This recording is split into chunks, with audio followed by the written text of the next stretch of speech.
Welcome to WRU TV, streaming live on YouTube from the Principality Stadium here in Cardiff on the first of 8 dramatic days of Cup finals on the road to Principality 2022. Kicking off today at the home of Welsh Rugby with National Youth Under-18s finals, where teams play for the Bowl, Plate and Cup finals.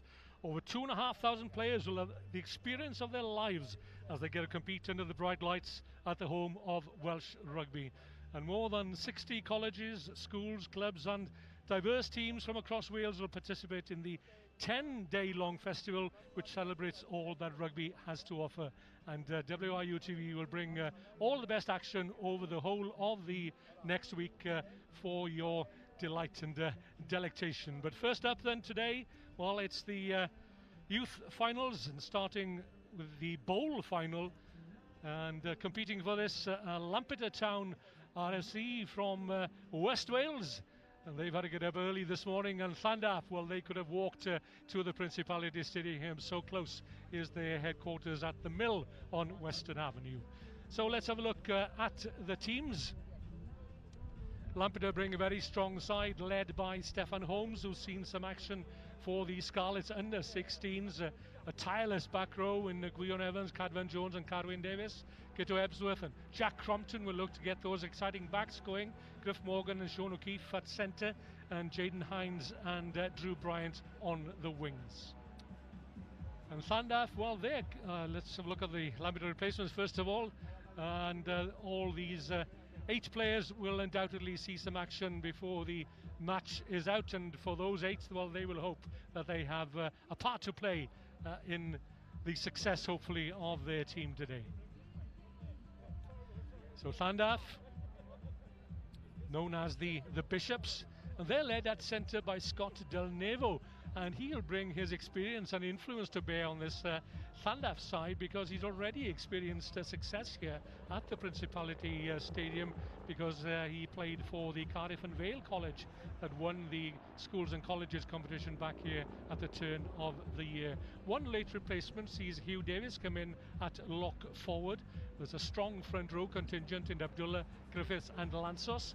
Back row, Froome, Burris and Paris, well, they'll have their work cut out against the West Walians, but let's see what the backs can do, led of course by Finn Hill. He is the guiding influence for this Landaff side.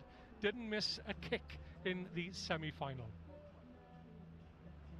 And again, the replacements, number 17, Ollie Hallett is the man who's come in on the bench as a late replacement. And again, we have some exciting players on the replacements bench for Landaff. So here come the teams then, to loud applause from the partisan crowd in the middle tier of the Principality Stadium. Lampeter resplendent in their burgundy and pale blue shirts. They've had an early start this morning. Their friends and family as well, they had to do the milking early this morning in Lampeter and the environs. And Landaff, of course, well, they could have walked to the stadium, so close is their clubhouse to the stadium here at the Principality Stadium. It'll be Lampeter to kick off, playing from left to right, and what a proud moment it is for both these teams to represent the clubs, of course, and a challenge for the first trophy over this week-long festival of rugby. Our referee is Nathan Hutchinson from North Wales. He leads a North Walian referee contingent.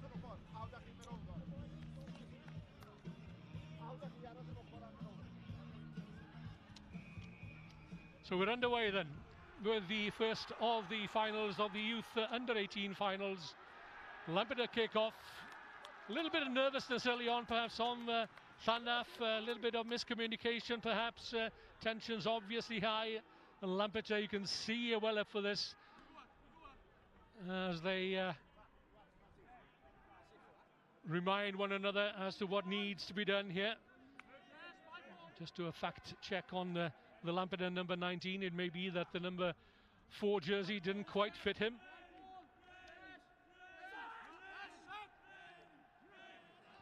Clean take at the line out by Landaff. Lampeter up very quickly. Landaff do extremely well in midfield and playing high-risk rugby inside their own 22. That's Jack Crompton wearing 10 for Lampeter, looking to hold up the ball carrier, but it's there for the local side. A charge downfield, and that should relieve the pressure. But Lampeter somehow have won the turnover. They need some support here. That's Gito Ebsworth. The scrum half knocked forward by a Landaff player, so Lampeter will get the advantage.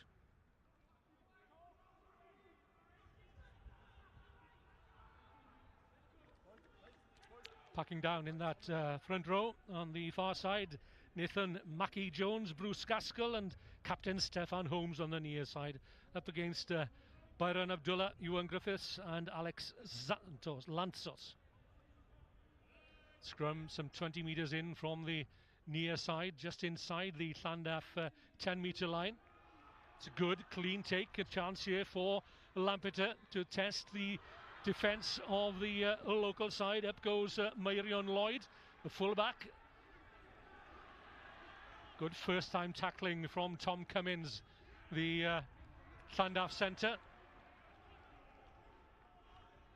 Still there again for Ebsworth.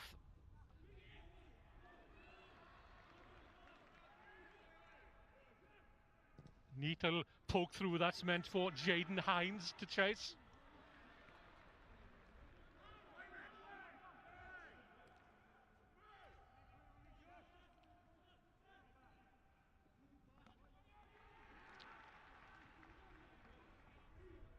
So Landaff have weathered that initial storm. The loose pass back to Scott Del Nevo, the captain. Just about manages to get the ball away, doesn't find touch though, and here's a chance for Crompton, cutting back inside. He had two players on the wide outside. It might still work out for the West Walians. Ball in touch. So the first real opportunity goes the way of Lampeter.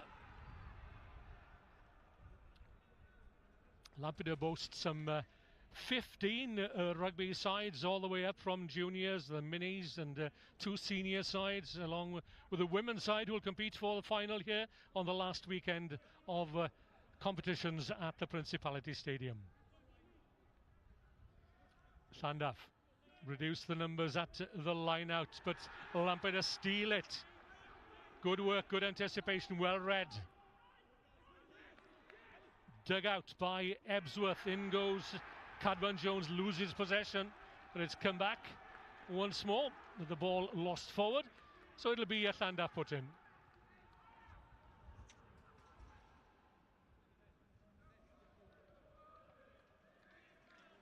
The first game of rugby ever to be played in Wales apparently was played at Lampeter College back in the 1850s apparently, and they have a senior side known as the Saints and Landaff known as the Bishops, so there's an ecclesiastical feel to the opening match here at the Principality Stadium, despite it being a Saturday.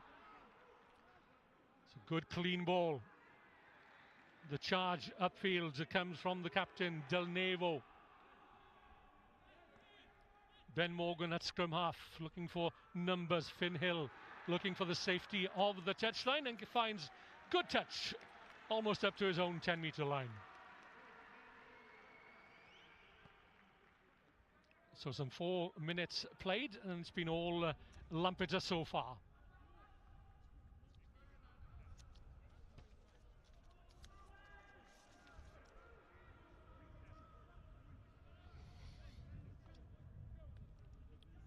This is Bruce Gaskell, one of 4 Abergavenny Rugby Football Club players in the Lampeter side. They joined forces at the beginning of the season. That certainly strengthened the challenge of the Ceredigion side. A neat little touch there from outside half Crompton, but snapped up by Scott Del Nevo. He's seen a fair amount of ball in the opening 5 minutes or so. So again, just nudged forward by a Lampeter player, and despite it being the end of April, there's a a cold breeze blowing through the Principality Stadium. A little bit of nerves as well, perhaps. So not surprising that we see one or two spilt balls.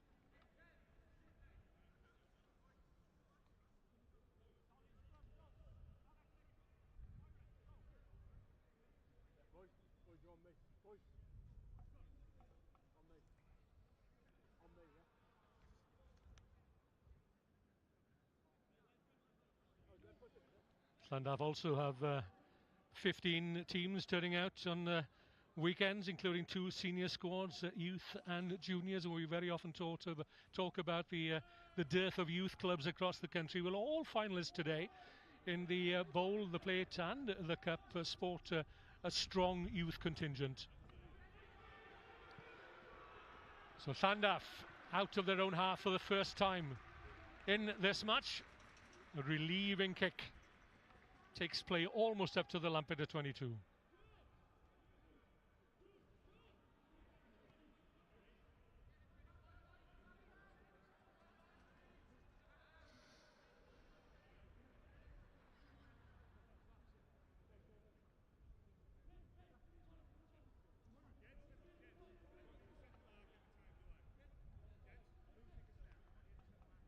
That's James Burris at the back of the line out for Landaff.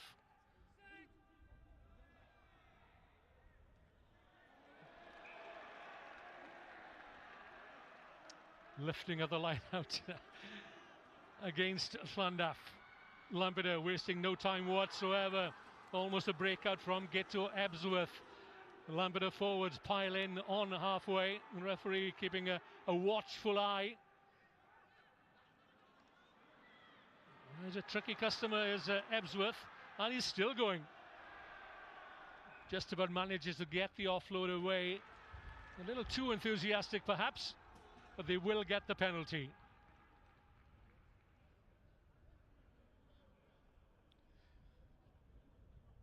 And Griff Morgan just walking back towards the centre there, just urging his forwards, calm down, calm down.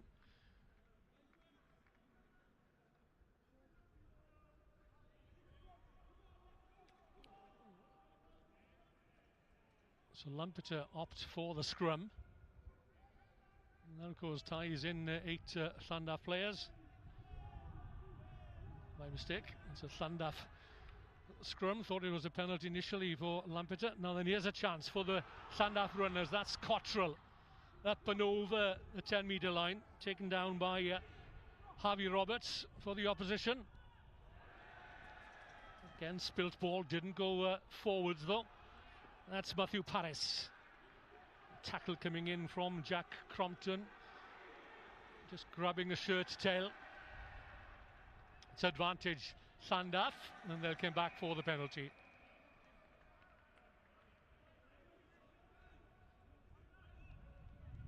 Keep it up, says referee Hutchinson. Lampeter penalised for pulling down at the maul.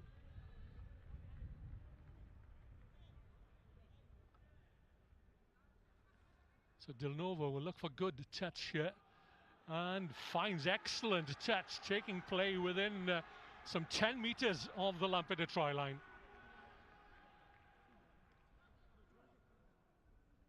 Landaff number 12 and captain certainly is the controlling influence in the local side.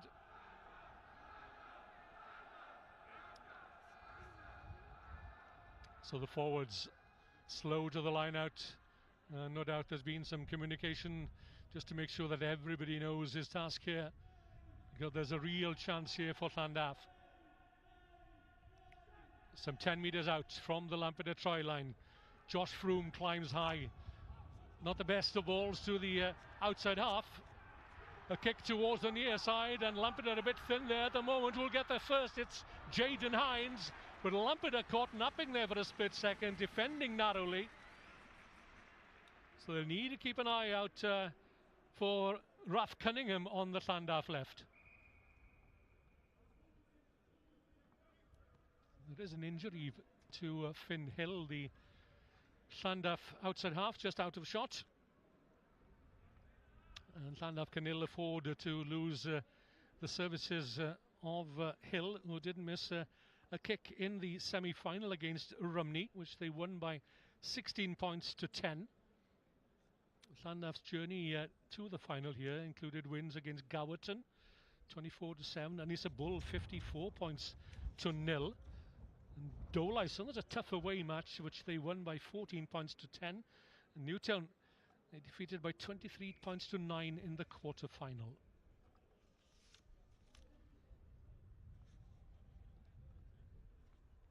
So Finn Hill back on his feet. It's a dropout from under the crossbar for Lampeter, looking to get good distance.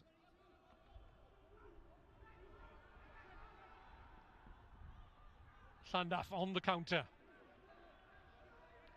Lampeter seemed to be better organised this time in midfield in their defence as Landaff probed the narrow side.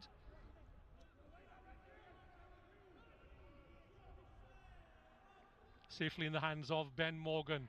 This is better from Landaff. That's Tal Yearwood-Williams, the tall, lanky lock forward. Del Nevo. The poke through. It's a useful kick. Pinning Lampeter back deep in their own 22.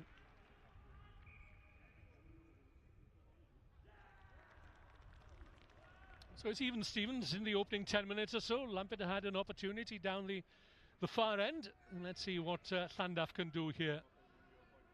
Almost caught Lampeter napping a few minutes ago.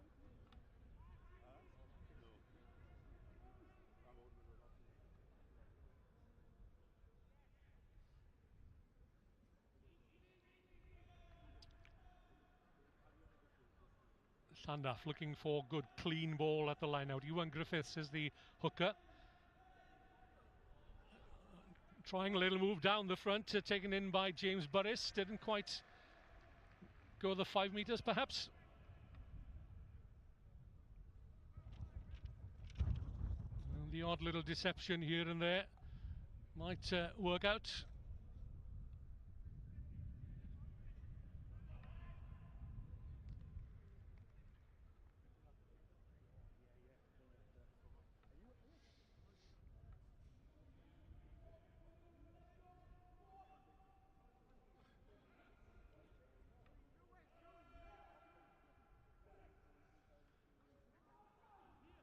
Ebsworth feeds. Strong, solid scrimmaging from Lampeter. And the kick hoiked downfield by fullback Marion Lloyd and clears the pressure on his own try line.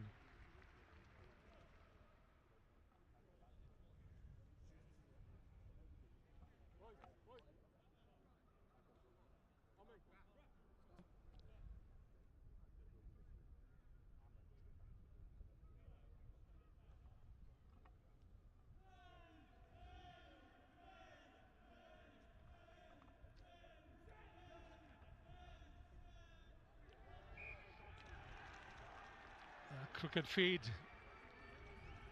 penalised by referee Hutchinson.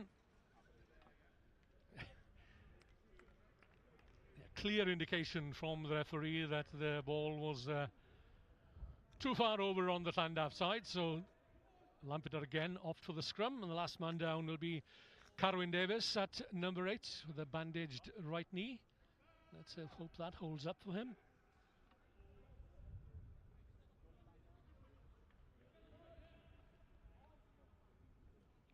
Lampeter look to run it out from inside their own 22. Up from fullback, that's Marion Lloyd, beats one man, past 2 men. This is good stuff from the West Walians. Morgan again up to the 22, turns, lays it back. A little bit untidy as Landaff look for scraps of possession. Ebsworth again tests the Landaff defence, who are penalised. That's good work by Lampeter with the confidence to run it out from their own 22.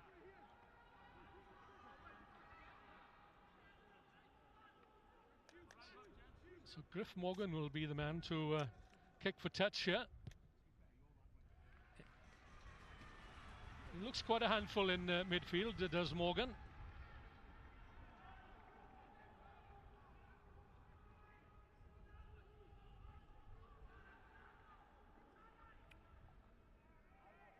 Lampeter have been here before, failed to capitalise on their position after about some 5 minutes or so.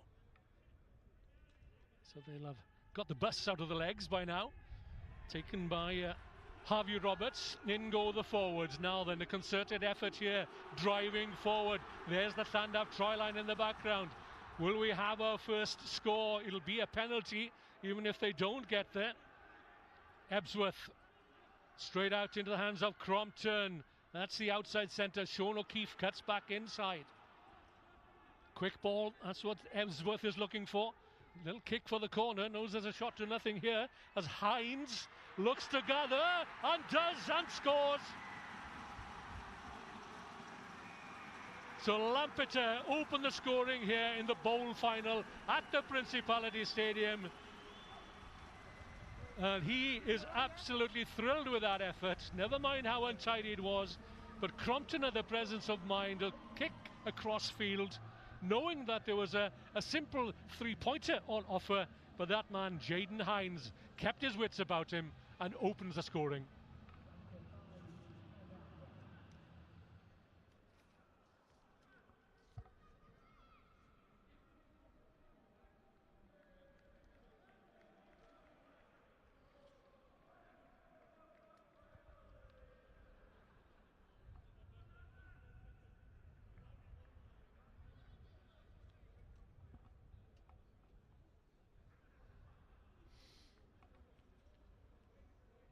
So Griff Morgan, 5 metres in from touch and a metre or two outside the Landaff 22.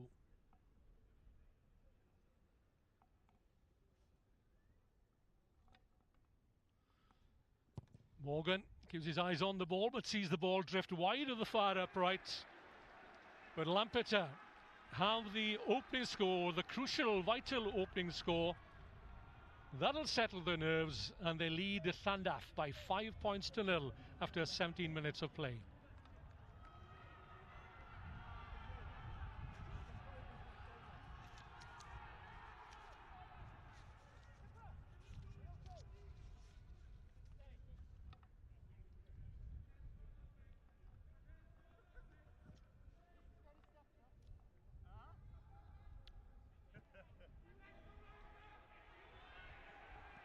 Finhill sends the ball in the direction of Sean O'Keefe, and Lampeter got their tails up at the moment. Over halfway they come.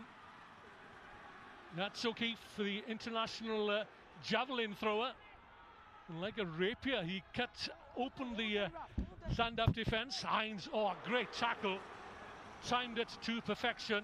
The pressure again on Landaff, deep inside their own 22. Down goes James Burris, makes the ball secure. You fancy that scrum half Ben Morgan needs a few more bodies here to get the kick away, unless he can get it back to Finhill in his own in-goal area. In fact, it was only Henley, the fullback, that assumed duties at scrum half. Landaff ball doesn't find touch. Marion Lloyd has a quick look to see what's on. Crompton knows exactly what to do. Out it goes to Morgan. Still staying on his feet. Good strength from the centre. Makes the ball available. It's all gone a bit untidy. The referee Hutchinson will bring them back for the original offence. Not rolling away. It's a simple three-pointer here on offer. Now what will be the decision?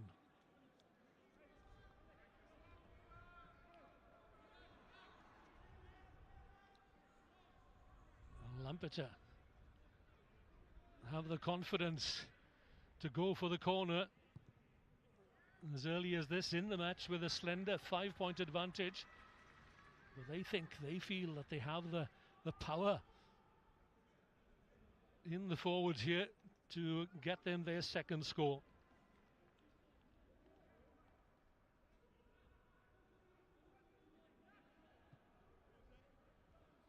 So it all starts here with Bruce Gaskell.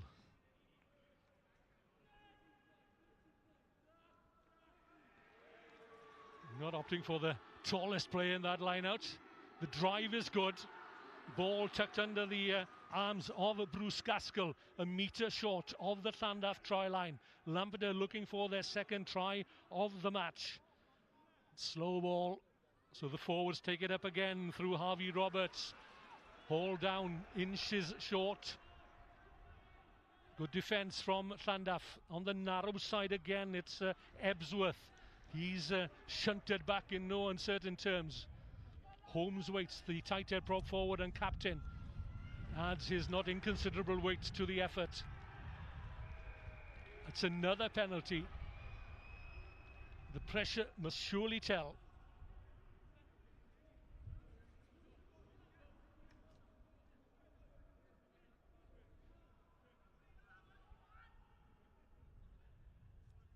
So again, Lampeter go for the corner.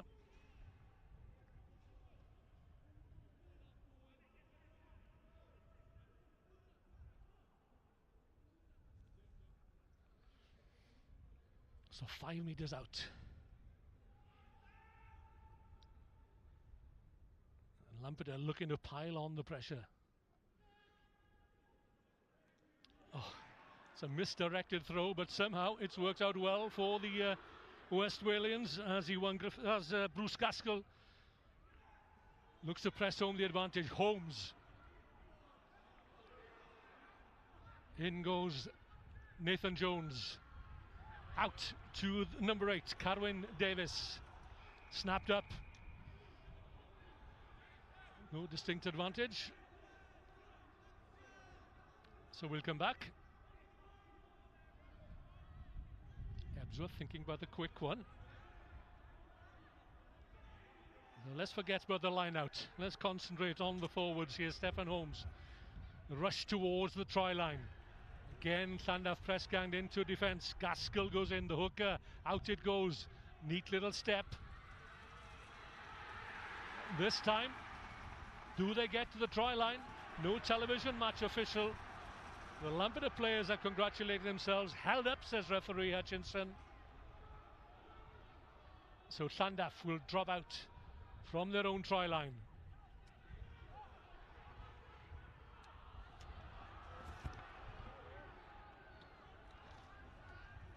So Lampeter having to start all over again through Drew Bryant. Nothing more than a rugby collision, I don't think, unless the referee's assistant on the far side has something to say about it.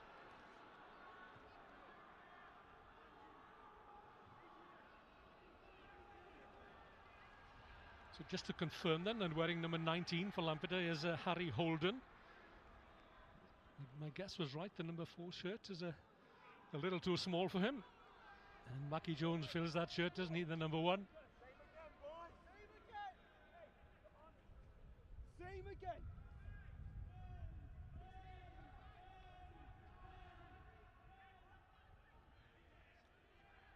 Reaching over, that was Josh Froome.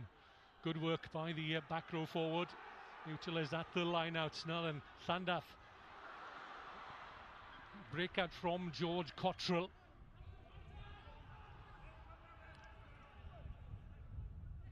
Ball is available. Burris.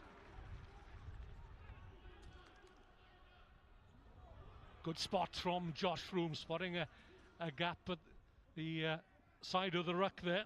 Cummins. Head high into the tackle, slowly but surely. Landaff edging forward. Loose pass into midfield. It's attempted snap up by Finn Hill. Now then, Lampeter have the numbers here. Morgan, but he should have passed. Steady does it. Sean O'Keefe, and he's away. And this is going to be a second score for Lampeter. A mistake in midfield by Landaff. Quickly snapped up by Lampeter. Ball sent out wide. And O'Keefe doubles Lampeter's advantage after some 24 minutes of play.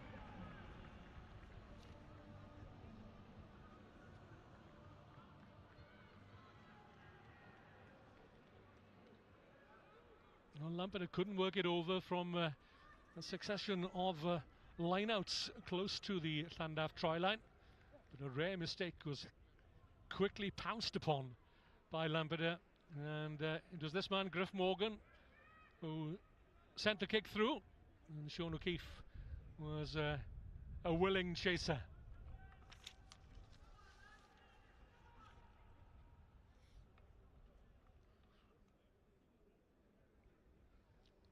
So Morgan missed with the earlier conversion, which would have been a difficult kick anyway for a right-footed kicker, but this time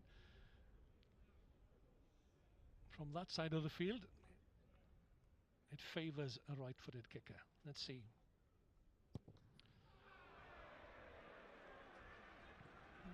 Conversion is missed, but Lampeter have eased out to a 10-point lead after some 25 minutes of the first half, 35 minutes each way in the youth finals.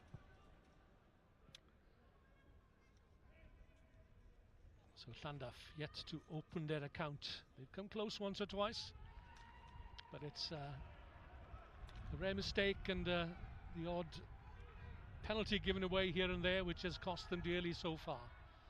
If they can tighten up their game, then it's not beyond them. Finn Hill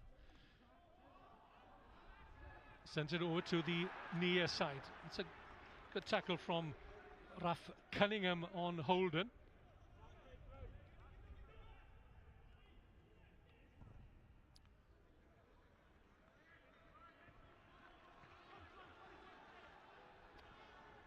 Henley. Griff Morgan has spotted a gap behind the Landaff defence. That's not a bad effort as Cottrell has to chase back under pressure from Drew Bryant. But Cottrell gets away from the first tackler, not from the second. And that was the flanker, Gwion Evans, eyed his man and nailed him. So Landaff again looking to try and get out of their own 22. Covering was Gito Ebsworth, and he spotted a gap in wide open spaces on this side of the field. A ball bobbing here and there. Cunningham can't get away.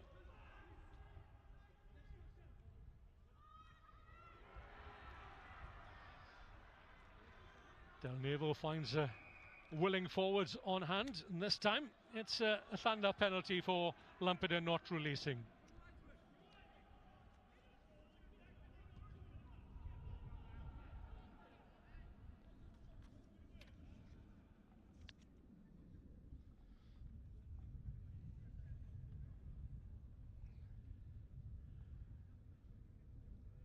And the game played at a rapid pace. The wide pitch will possibly tell on young legs towards the end of this match. So it's important to get points on the board early. Lampeter have 2 tries, Landaff yet to open their account. Not a bad effort, it might still work out. No. So it just trickles over the try line, so back they come all the way.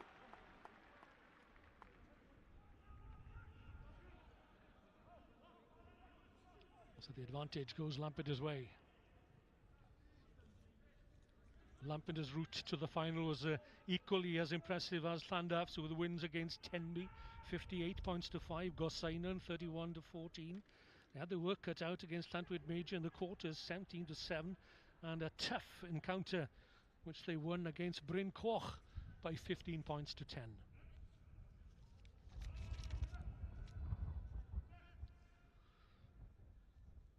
So 15 metres in from touch, just inside the Landaff half.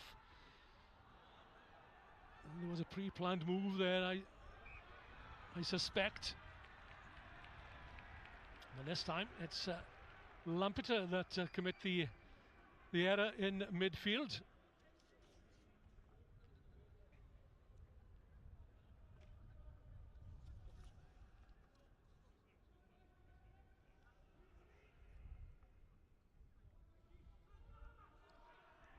So just over 5 minutes to the break.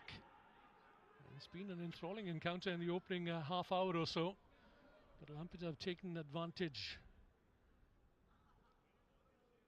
of mistakes to claim 2 scores, 10 points to 0. Long pass into the hands of Finn Hill, looking to create an overlap on the left here for Cunningham. Can't quite cut back inside O'Keefe. So Lampeter will get the throw in.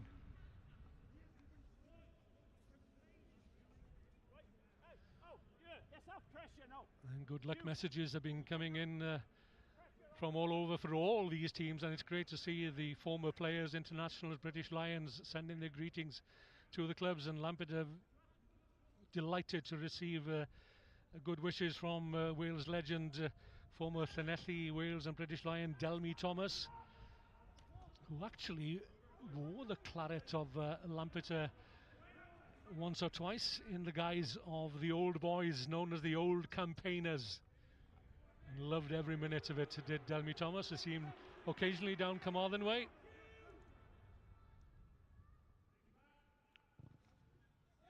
Crompton sends it way downfield. Bounce deceives Bryant for a split second. I'd like to see this young man get the ball in hand in space.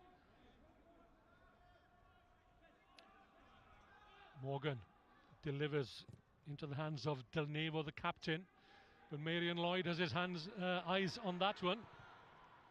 Keeps it low, drives it back into the Landaff half, where Del Nevo again waits, but Lampeter, weary of his talents.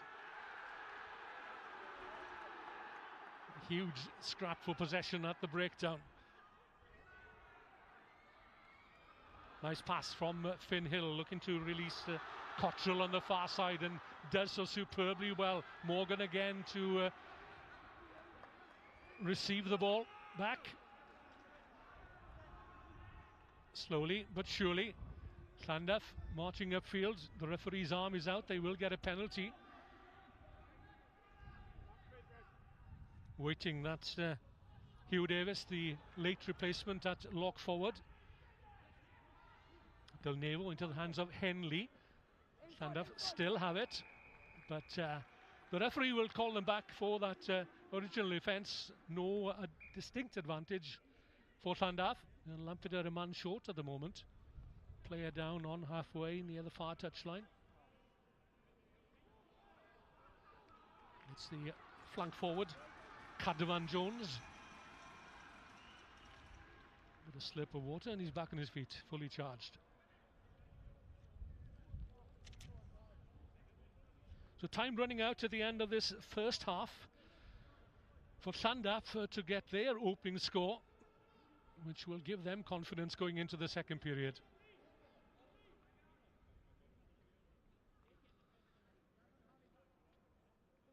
(10-0), two well taken tries from the West Walians. And Landaff know that they need a score of any kind before the break. And a 3-pointer will bring them back within one score and a converted try. So Finn Hill. Cool head is what's needed. And he's some 24 metres out, some 15 metres in from touch. Right-footed. Oh, the kicks aren't finding their mark this afternoon.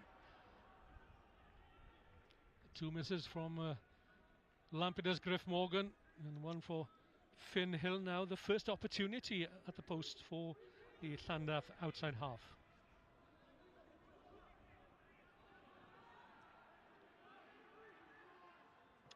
Cottrell has looked quite a handful each time he's had ball in hand. Josh Froome, number 6, gains another metre or two. Matthew Paris drives in, but he's driven back in the tackle. As Landaff, right at the end of this first half, look for the score which might come. Alex Lansos, that's a determined run from the tight head prop. Loose possession, loose ball, picked up now then. Griff Morgan, the centre, still down, but Lampeter have regrouped behind the scrum.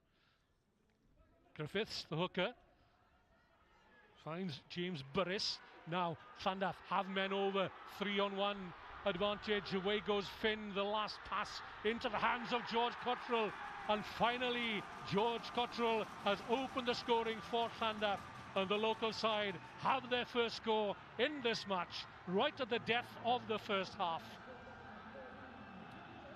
Landaff worked the ball well out to the wing three-quarter. They had the advantage, 2 extra men. The pass stuck this time, and Cottrell had his reward.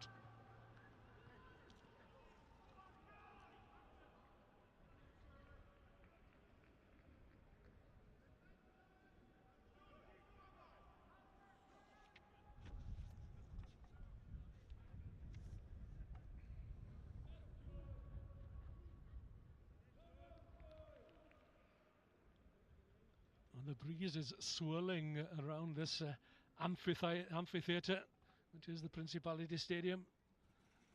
Finn Hill, difficult kick from the far touchline, just outside the 22, a metre in from touch.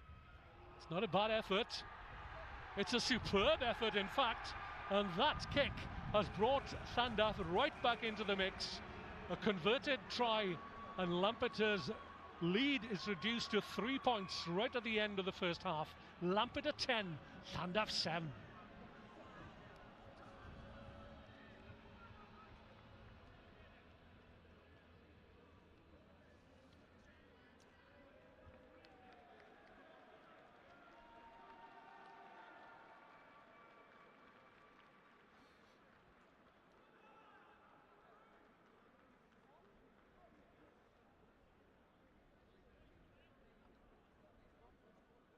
So the referee's whistle has blown for half-time, and even Stevens in the early opening minutes, and Lampeter strode out into a 10-point lead. But right at the death of that first half, Landaff working the ball out to their wing three-quarter George Cottrell, and a fantastic conversion from the touchline from Finn Hill, and Lampeter's lead reduced to 3 points. At the break then, it's Lampeter Town 10, Landaff 7.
Just a reminder that we have two cup finals to play again, two finals rather, a plate and a cup final. Abergavenny against Cwmavon will come up at 1 o'clock, and then the cup final itself, and that's between Bridgend Athletic and Builth Welsh. And all these games, of course, will be featured on WRU TV, as will this festival of rugby for the next 10 days or so. The road to Principality 2022 has been kicked off in style by the competitors for the bowl here, Lampeter and Landaff.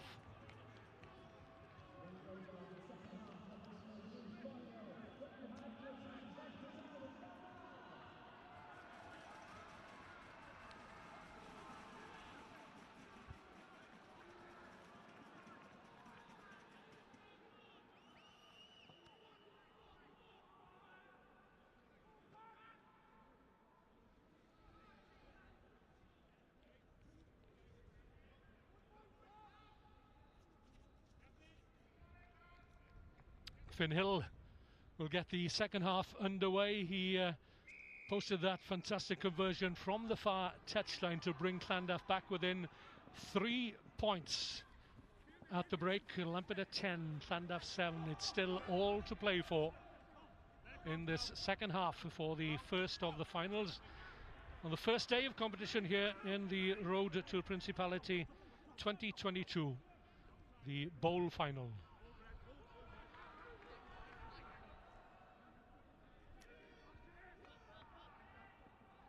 Neat little chip ahead, finds Jaden Hines.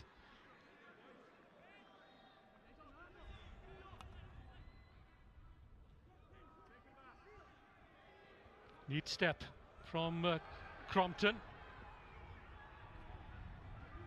Needs to set the platform here, and does so just outside the Lampeter 22, and that's Nathan Mackie Jones. And the name Mackie certainly resonates when we mention Lampeter RFC. Tom Mackie was a stalwart of Lampeter Rugby Football Club in days gone by. His grandfather.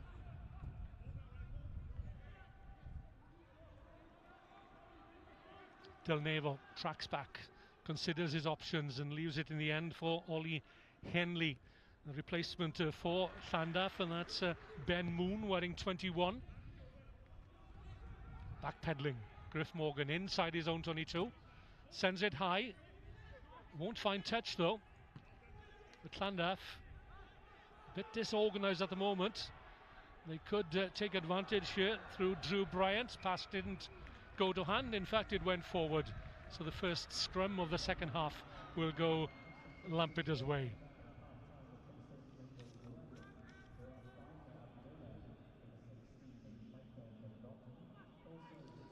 Another replacement for Landaff sees number 16, Michael Novotny, on for Byron Abdullah at loose head.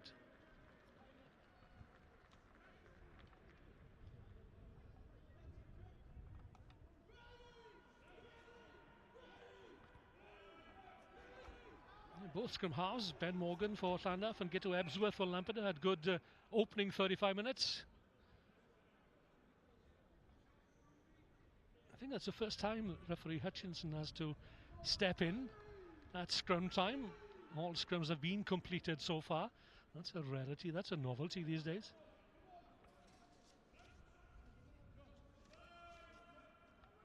But good discipline being shown by both these sides. A tight encounter, 3 points the difference. Lampeter lying deep. Morgan bringing in Hines on the charge, steps away from the tackle, but hauled down, ankle tapped by Ollie Henley. It's still there though for Crompton. He's a deceptive runner. Again, gets past the first man. And Lampeter have the numbers out wide, but it's slow ball. They're taken in by Gwion Evans. Deep into Landaff territory. It's the outstretched arm of referee Hutchinson. But over goes Gitto Ebsworth. And he will be absolutely delighted with that score, as indeed will be the rest of the team. The Landaff players looking at one another, realising that a penalty was on his way. That smile on the face of Ebsworth is as wide as the Tywy River in Lampeter. And he certainly came up with the salmon there. So Lampeter have their third try of this match, and they could well do with a cushion of a conversion from Griff Morgan.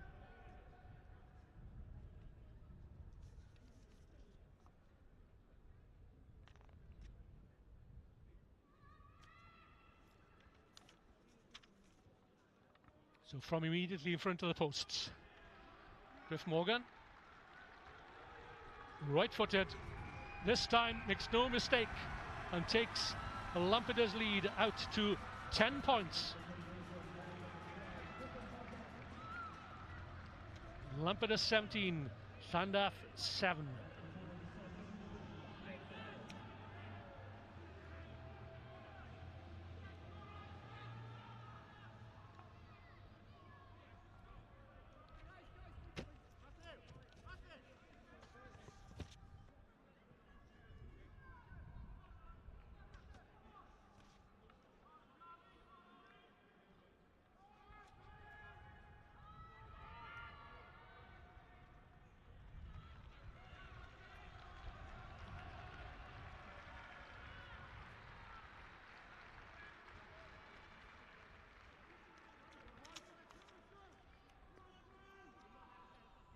So there have been 2 or 3 substitutions for Lampeter in the interim, and we'll catch up with those as play progresses, as I fancy we may have more than one number 19 jersey.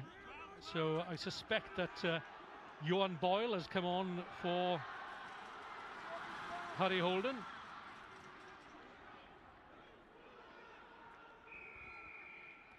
Loud blast and the whistle from Nathan Hutchinson. Josh Room thought about taking a quick penalty. Del Novo wanted the ball in hand. He is the captain and he determines what the next course of action is likely to be. Might have wanted another 5-10 metres on that kick, but it's safely into touch. And Landaff will set camp just outside the Lampeter 22. 16 for Lampeter, that's Cavi Black, another Abergavenny and Ceredigion Schools representative. He's on for Nathan Mackie-Jones. And Oliver Jones is on, wearing 18 for Gwion Evans.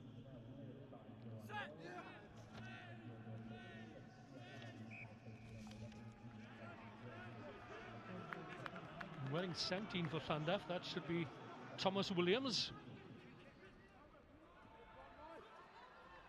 So Landaff on the charge, looking for a score to bring them back into this match. A weaving run from Ben Moon. In midfield, options left and right here for Landaff. Del Nevo, arms out, waiting for the pass. It stopped in no uncertain terms.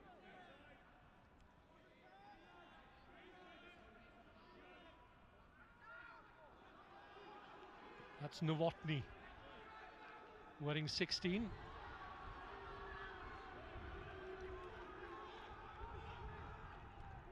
The ball is available.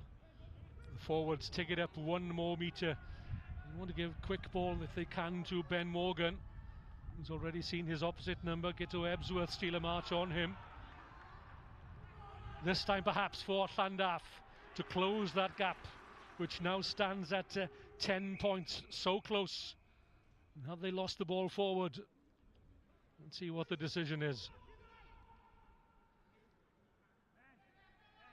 And 1 or 2 players perhaps need some attention here. Cadvan Jones has already been in the wars towards the end of that first half. The Llanelli number 7, limping somewhat. The referee having a quick word there with the Lampeter captain, Stefan Holmes. Just to keep an eye on things.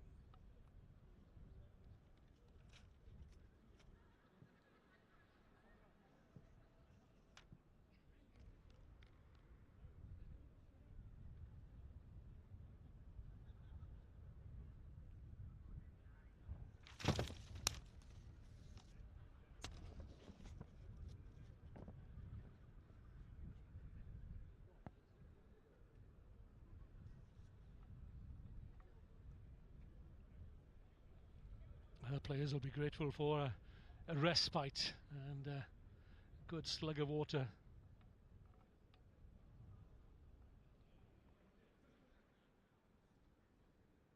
Del Nevo.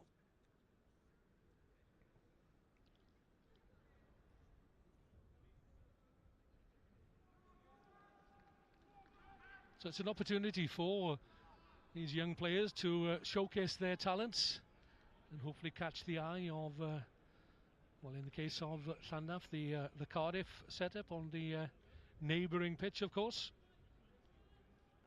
And traditionally and historically, well, Lampeter has been a feeder club for Llanelli in the long and distant past.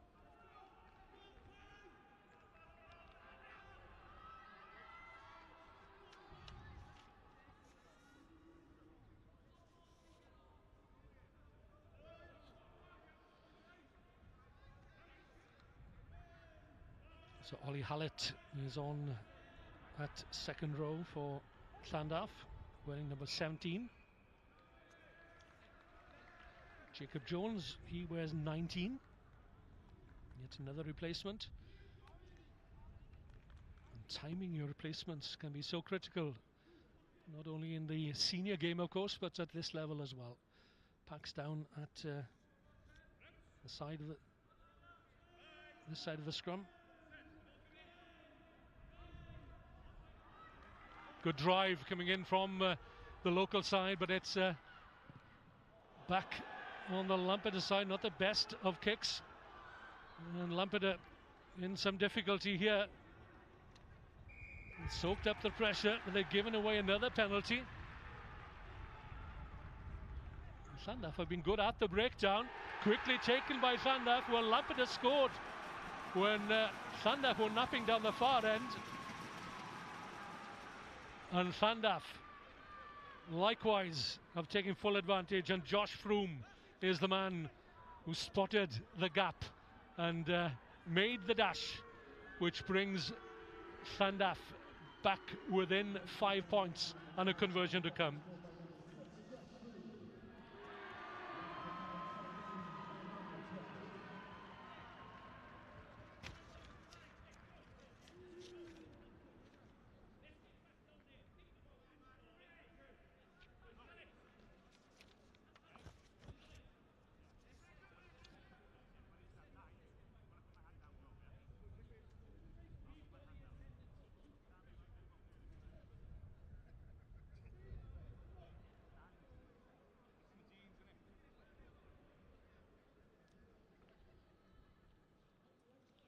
So another crucial kick for Finn Hill. Slotted that superb conversion from the right-hand touchline right at the end of the first half to bring his side back within 3 points. Can he do likewise? It's looking good. In fact, it's very good. Finn Hill with his second conversion brings Landaff back within 3 points for the second time in this match. This game is far from over. Lampeter 17, Landaff 14.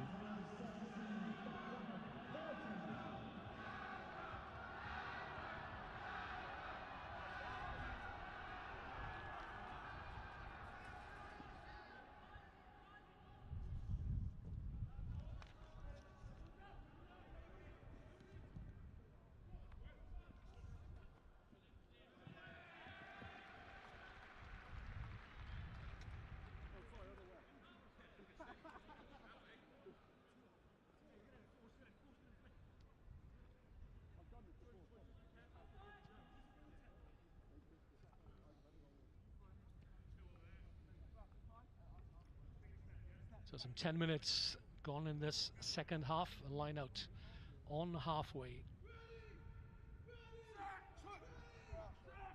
Gaskell to throw in. A technical offence, as not for the first time Landaff are penalised for lifting, and good option here from Lampeter. It's not a full penalty, it's a free kick, so they opt for the scrum, and that ties in 8 burly forwards. It might give the Lampeter backs an opportunity to stretch their legs where Jaden Hines, certainly out there on the right, has looked dangerous.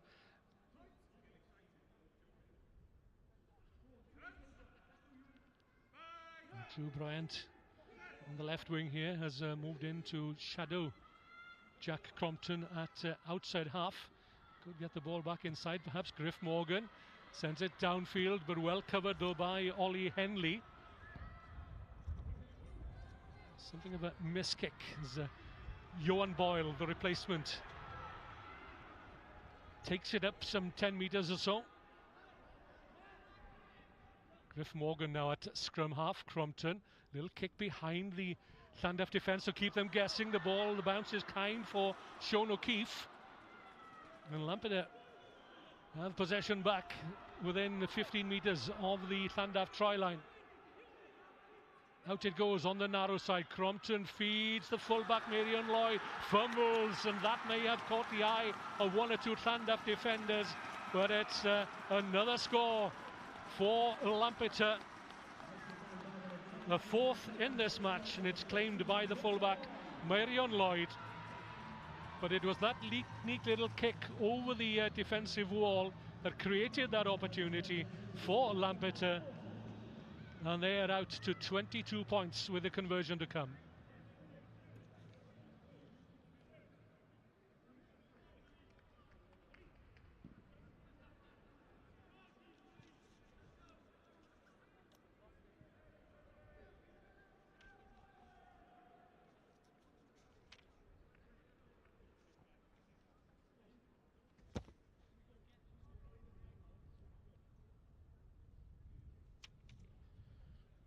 So Morgan, again, just to the right of the uprights, going through his processes, and sweeps it between the posts, and that 10-point advantage that Lampeter had a few minutes ago restored, 24-14, as we get into the meat of this second half. 2 conversions then for Griff Morgan. 4 tries for Lampeter now.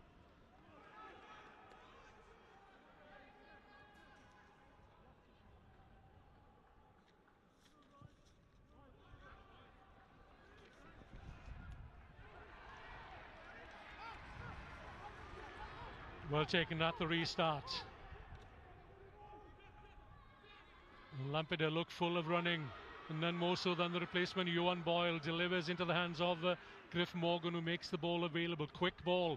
Boyle again in the running, but lost forward by Cadavan Jones. Lampeter looking to up the tempo there. Just coughing up possession at the last minute.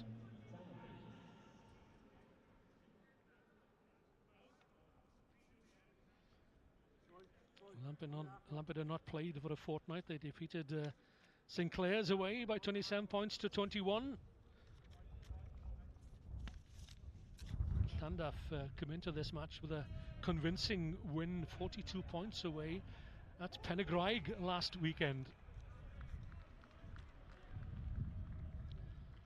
So where is the ball going? Will it go back to Landaff's home base, the mill, the old mill on Western Avenue?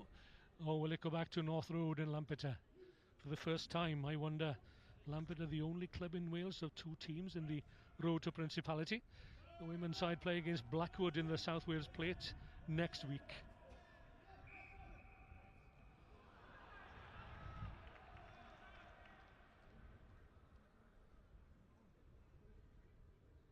And the Landaff contingent in the crowd, not on the same hymn sheet as referee Nathan Hutchinson for a second there. And once I look up towards the stands on the far side, I'm reminded that probably there are any number of Lampeter supporters in the expensive seats. Well, I can tell you, way back in the late 1960s, when the National Stadium was built, and there was a call for debentures to be purchased, then Lampeter at one stage had more debentures than any club in Wales. And if they still hold on to the majority of those, then they would appear to be a very wealthy club indeed. £50, I think, the cost of the debenture at the time. And if you were a Prudential insurance holder, there are other insurance companies as well, then you were favoured for a debenture issue.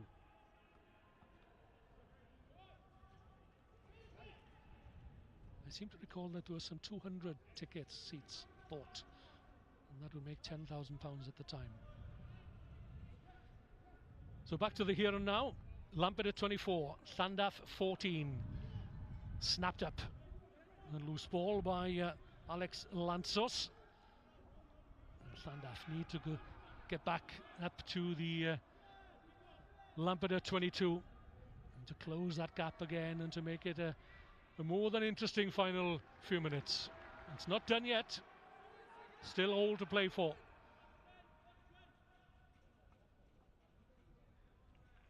The scrum advantage. Ball nudged forward.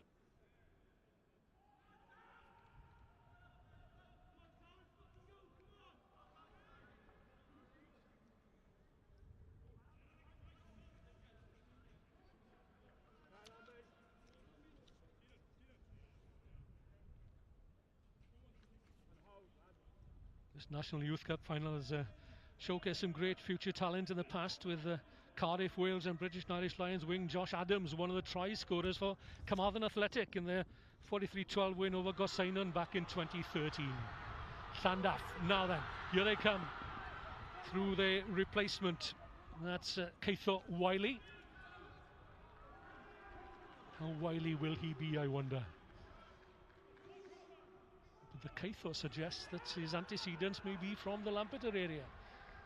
Llangeitho, of course, being a village in Cardiganshire, not far from the home base of the men in claret.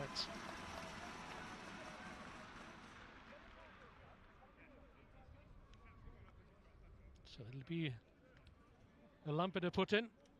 And Lampeter, they return to the National Stadium for the first time since 2009, when the first 15 ran out against Morriston RFC. They came up short on that day. Let's see whether these young charges can go one better.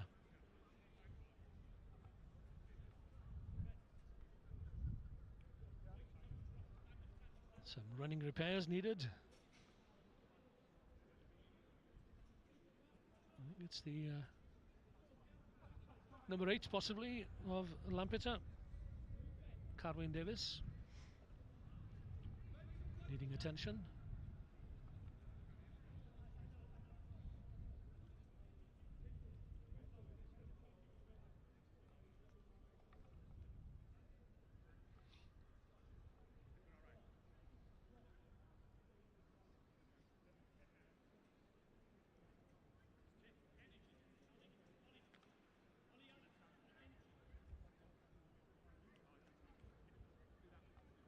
Difficult to tell from here what the nature of the injury is. It might be a contact lens, or it might be a poke in the eye for his efforts.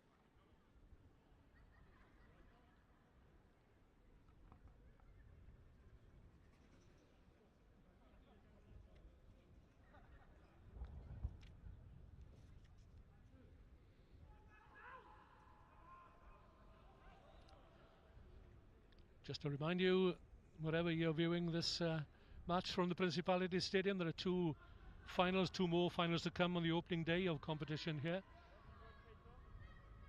The plate final to be contested between Abergavenny and Cwmavon, and then the cup final between Bridgend Athletic and the young bulls of Builth, Welsh.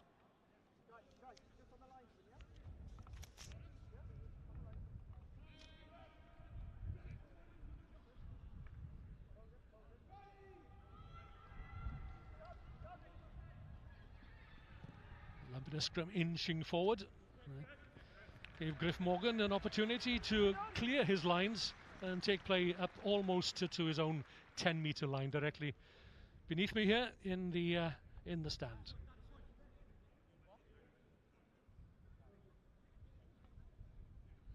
The pace has slowed somewhat, and that's no surprise. It's a new experience for these young men of Landaff and Lampeter to taste the experience of rugby at the home of Welsh rugby, the Principality Stadium.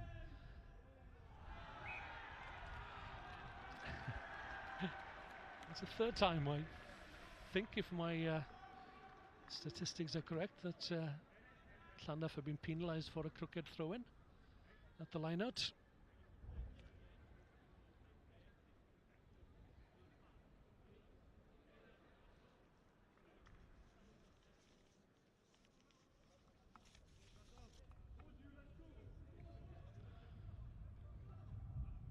So Gito Ebsworth waits, head boy at Ysgol Bro Pedr, the secondary school in Lampeter.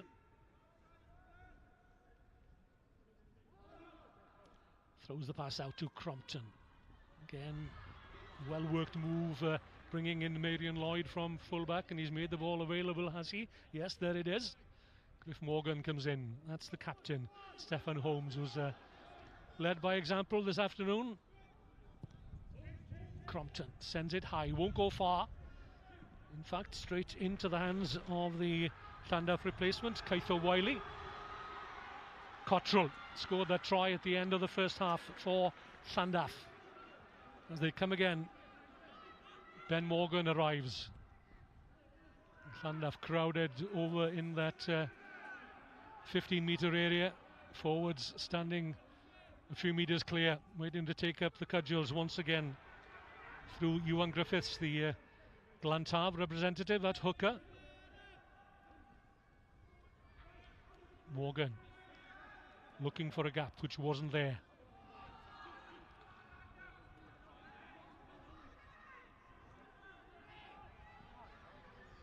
Lampeter will be penalised here for coming in from the side, surely. Yeah, the referee's arm is outstretched. So we're playing into referee advantage here for Landaff, no distinct advantage. So Mr. Hutchinson calls them back.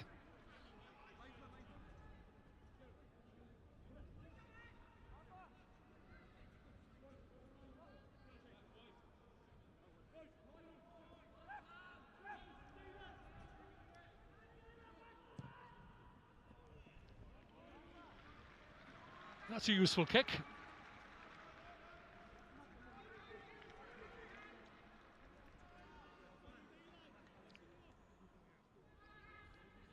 A quiet word in the shell-like ear of the Lampeter captain, Stefan Holmes.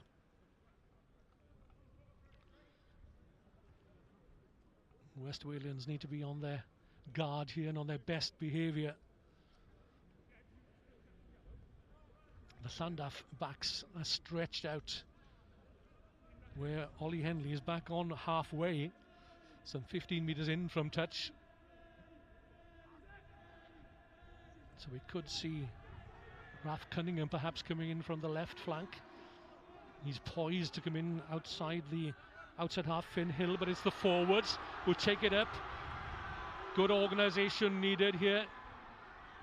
Accuracy as well from Landaff. Out it goes onto the narrow side. Has the try been allowed? I think it has. And it's the scrum half, Ben Morgan, who gets that crucial score to give Lampeter the jitters once again. 24 points to 19. Both scrum halves have now scored, and they both had an exceptional game, it has to be said. Ben Morgan for Landaff and Gito Ebsworth. And Morgan, well, he's seen a colleague of his, Orson James, represent Wales under 18s this season from this side.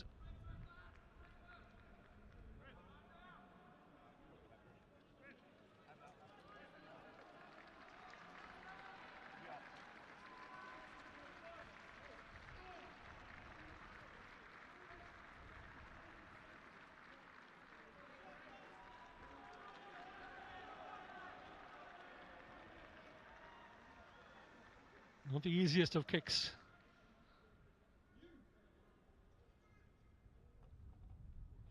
Just a metre in from touch. A deathly hush transcends the Principality Stadium. Not a bad effort at the height. Didn't quite have the distance. So the gap remains at 1 score, but at 5 points. A try would bring Landaff back on terms.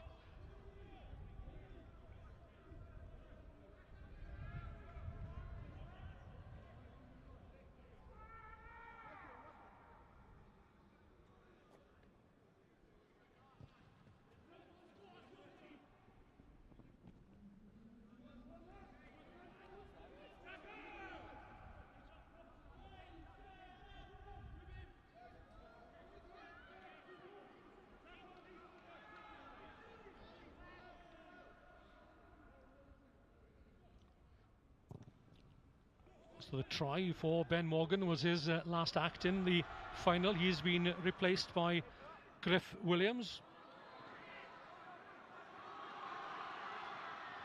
Adventurous play from Gito Ebsworth. Hauled down on his own 10-metre line, and he's been injured in the challenge as well. So quite a blow for Lampeter if they are to lose. Well, it has to be called a kingpin for their side.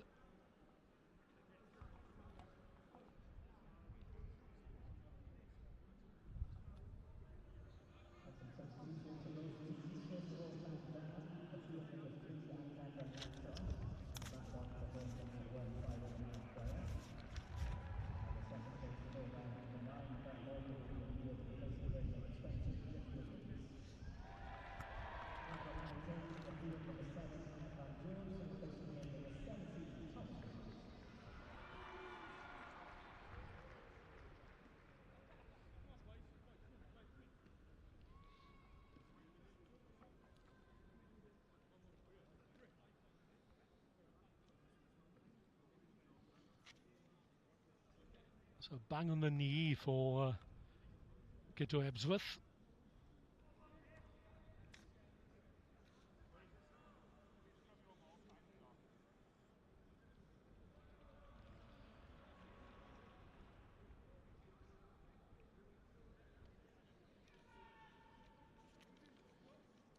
So it's Ollie Hallett who's wearing 17 for Landaff, who come on earlier for Hugh Davis at the side of the scrum there.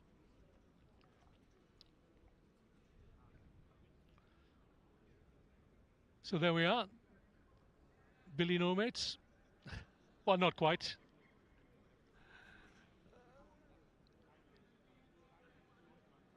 Yeah, it's good to be here at the home of Welsh Rugby, and really looking forward to a full week and a little more of competition from schools and colleges, diverse teams as well, mixed abilities. So it's all happening, or will all happen here over the next 8 to 10 days or so at the Principality Stadium. And it's a proud day for Landaff and for Lampeter as well, with their young charges representing their clubs on the opening day of competition, which is billed as the Road to Principality in 2022. 24 points to 19, 5 points the advantage as the Landaff scrum backpedals an inch or two. They have the runners, they have the ability, and this guy can do some damage. That's George Cottrell into the hands of Raf Cunningham, hauled down by Jaden Hines. That tackle needed to be made, and Hines nailed his man.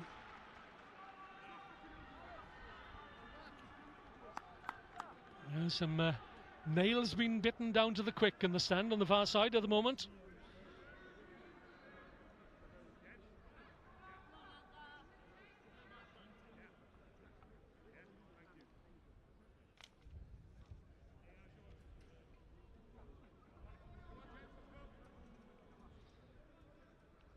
So Lampeter reduced numbers at the line out.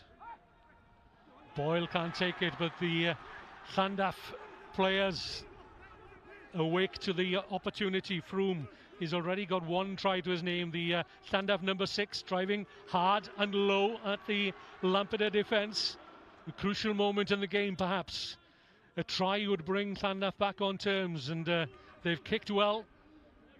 A converted try would give them the match, possibly, as they come again in the shadow of the Lampeter posts. Need quick ball, and they get it.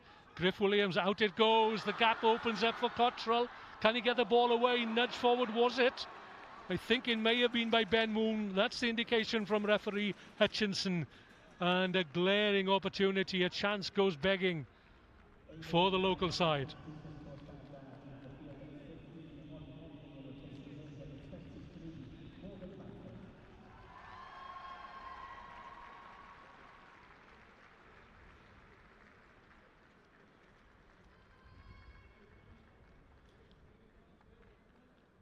Now the turf and the size of the pitch may be taking its toll on one or two of these players. As you might have expected, 35 minutes each way.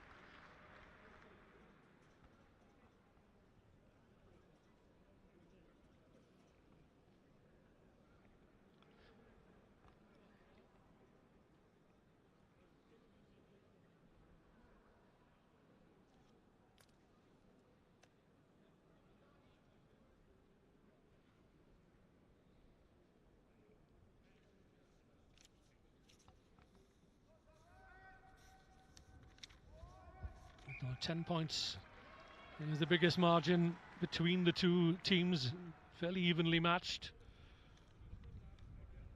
Going into the final few minutes of the bowl final on the opening day of competition here in Cardiff.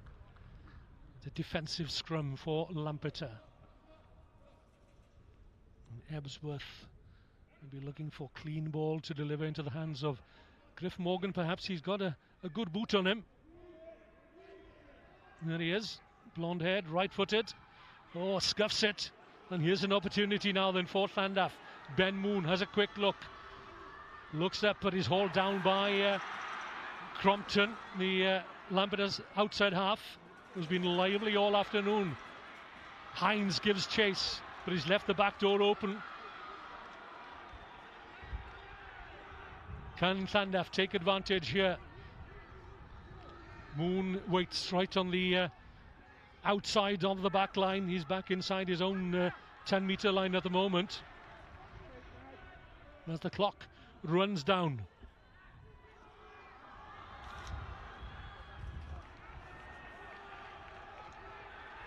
Advantage being played here for Landaff. Keitho Wiley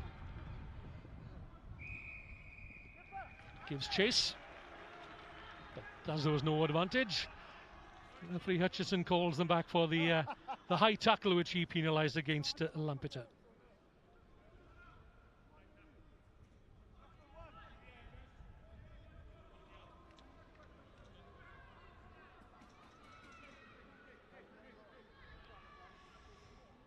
Some 5 minutes or so remaining for Landaff to clinch this match. It's a good effort. Takes play up to the Lampeter 22-metre line. Landaff looking to keep the pressure on in these last few minutes. And most of the play has been in the Lampeter half, if not in the 22, for a good part of this second half. Every Landaff player needs to be on point here.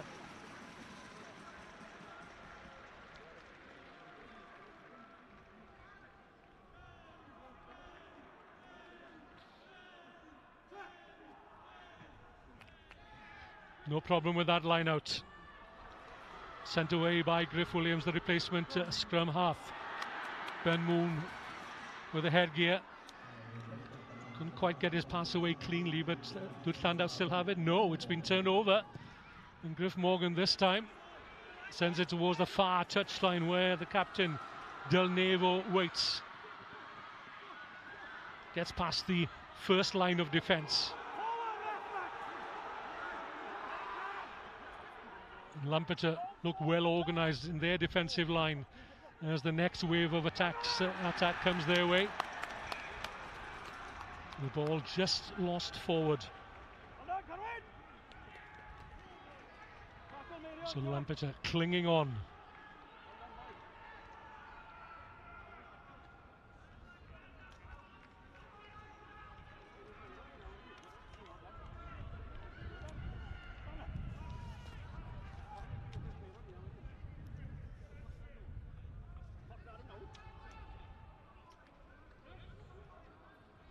So into the dying minutes of the bowl final. Lampeter, 4 tries to the good, 24-19. They need to retain possession and deny Landaff ball, but it's coughed up through a penalty for holding on. 3 points will not do for Landaff, and it's do or die here, as the captain Scott Del Nevo knows only too well. The kick for the sidelines takes play up to within 8 metres of the Lampeter try line. And Lampeter back on the defensive once again. Will it be Landaff's day, I wonder?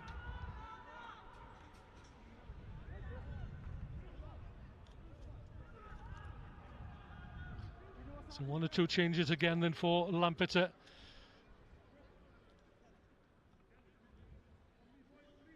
Off go Bruce Gaskell and get to Ebsworth.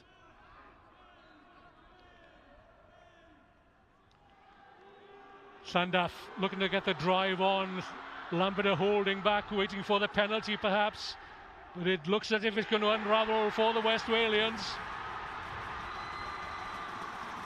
And Stephen Holmes having a word with the referee here. And Lampeter not happy at all. But they may have been architects of their own downfall there, because Landaff have levelled the game at 24 points all, right in the dying seconds of this match, and it might come down to the final conversion. It looked as if Lampeter were home and dry at one stage, leading by 24 points to 14, but they're really staring down the barrel of the gun here.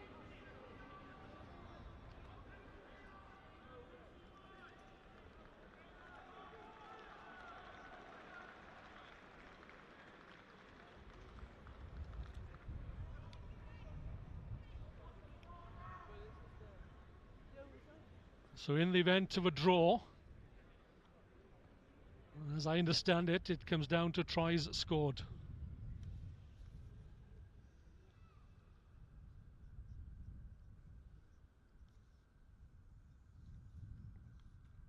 But it could be that the game hinges on this kick from Landaff captain Scott Del Nevo.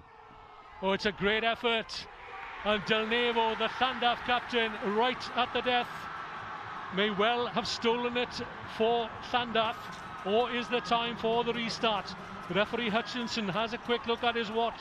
Griff Morgan was there on the spot, took the ball right to the halfway line, knowing that the game would have to be restarted, and Lampeter will need to claim possession at the restart. They've done so, and they have it. Now then, ball in hand. They've looked good at times, certainly, but they've seen that 10-point gap eroded. And for the first time in this match, Landaff have the lead by 26 points to 24. This kick may be too far for Griff Morgan. Does he fancy being a hero, I wonder? Or will he kick for the sidelines? He's keeping his eye on that corner flag. Oh, poor kick, a poor kick. And that's it. It's all over, surely.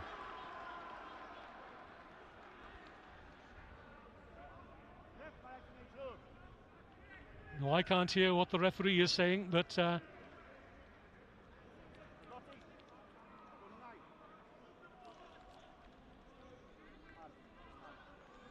the upshot of all that is a scrum.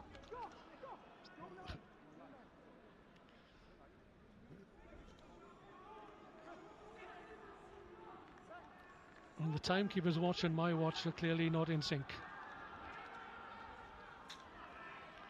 So there is time. Lampeter can only shove so far, but there it is. And Landaff, right at the death, have done it. They've defeated Lampeter by 26 points to 24. And on come the subs and all the squad for Landaff. The bowl will return to the old mill on Western Avenue, and they can walk it back through the Cardiff crowd if they decide to do so. But what a valiant effort from Lampeter. They scored 4 excellent tries, but they were undone at the death by the Landaff captain Scott Del Nevo.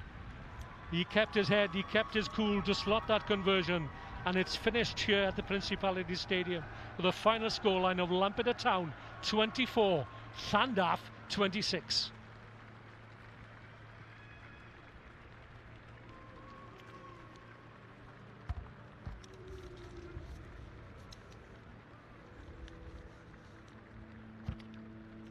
So in a few minutes it'll be Landaff who will walk up to be presented with the bowl. Commiserations to Lampeter. And I feel for these young men. They've had an excellent season, but denied right at the death. But some exciting talents in the claret jersey of the Ceredigion side.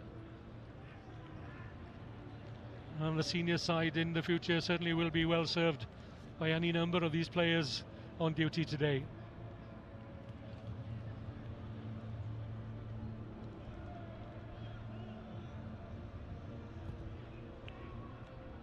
One of the oldest clubs in the Welsh Rugby Union, one of the founder members, Lampeter, and they're still playing rugby, and some 15 teams between two senior sides, a women's side and junior sides and youth sides as well. Club well run, that's for sure.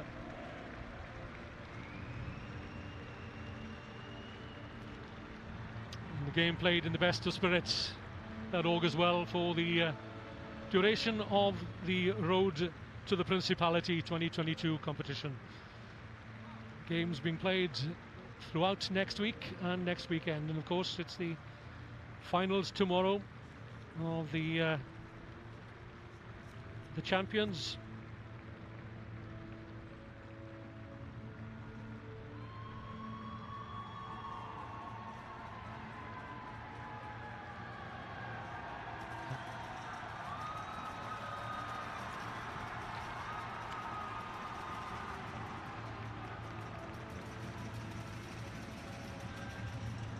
Handshakes all round.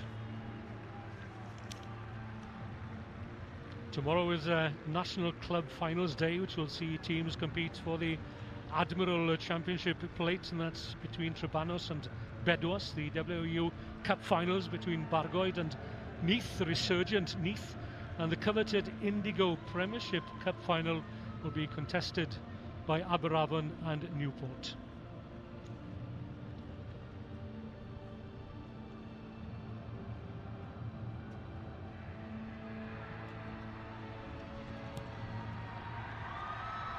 Stay with us for the Youth Plate final coming up next between Abergavenny and Cwmavon.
Round behind the post for the obligatory photographs. Thought for a second there might be a lap of honour, but then oh.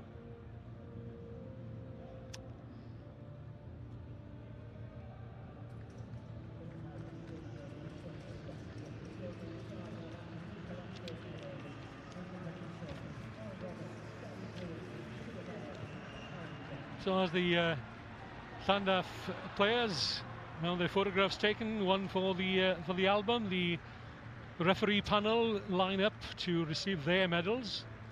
We tend to forget, of course, the commitment made by referees, not the most popular of people at times, but it has to be said that Nathan Hutchinson certainly had a good game, and supported by Owain Roberts and Gary Bruin, all three from the North Wales panel of referees.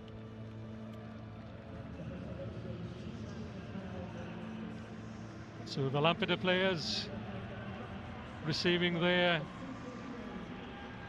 finals medals from Geraint John, the Community Director of Rugby of the Welsh Rugby Union, a former Cardiff player, West Walian.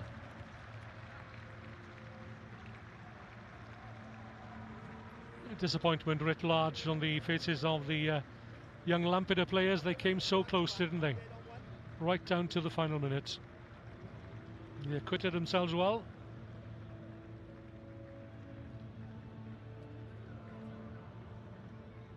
Not the colour of medal that they would have wished for, perhaps.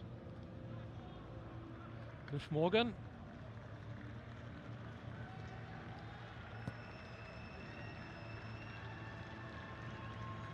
And all squad members receiving a medal, of course.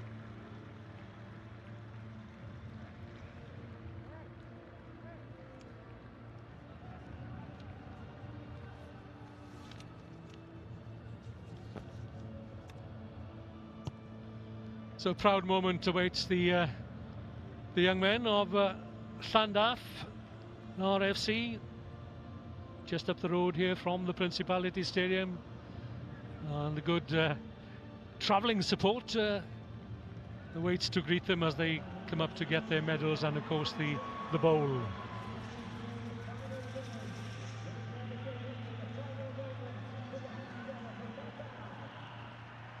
So in contrast to the Lampeter boys, smiles all round here for the winners of the opening match of the day here on the road to Principality 2022. Great game from that young man, the scrum half, Ben Morgan. Scored one of the tries for his side.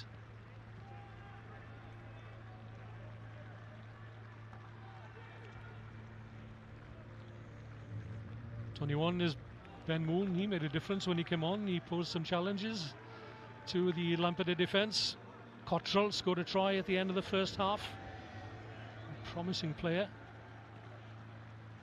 Finn Hill, ace goal kicker. Taliesin Yewood-Williams wearing the number 4 jersey. And the last man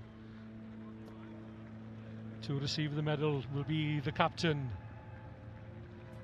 Scott Del Nevo, who slotted that all-important conversion.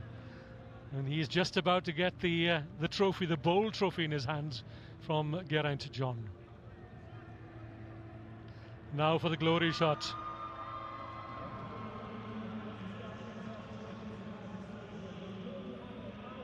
In front of their supporters, and why not? It's the Landaff RFC youth team who take out the bowl on the first day of competition here on the road to Principality in 2022. Deserved winners, and it came down to that last-minute conversion from their captain, Scott Del Nevo. And they will take the bowl back to the Old Mill on Western Avenue here in Cardiff, where they will celebrate, no doubt, with their supporters.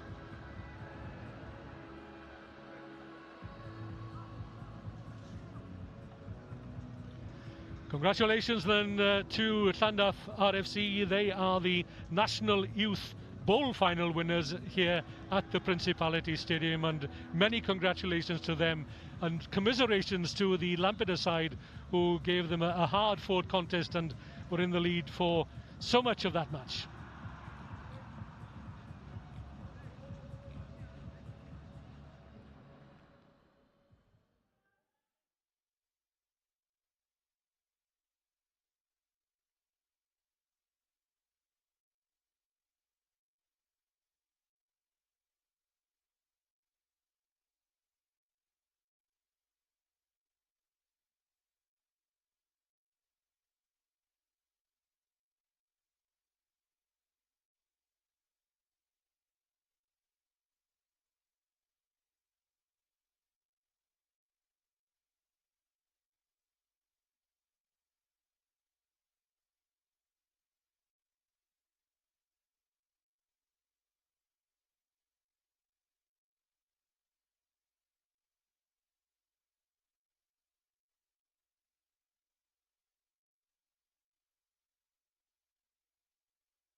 Principality Stadium here in Cardiff for the second of our finals on what is called the Youth Finals Day here at the capital of Wales and the home of Welsh Rugby. National Youth Plate Final coming up is that between Abergavenny and Cwmavon. You've already seen Landaff RFC take out the bowl on the opening day of the competition here on the road to Principality 2022. And over 2,500 players will have the experience of their lives as they get to compete under the bright lights at the home of Welsh Rugby over the next 8 days or so. So coming up, it's the National Youth Plate Final between Abergavenny and Cwmavon.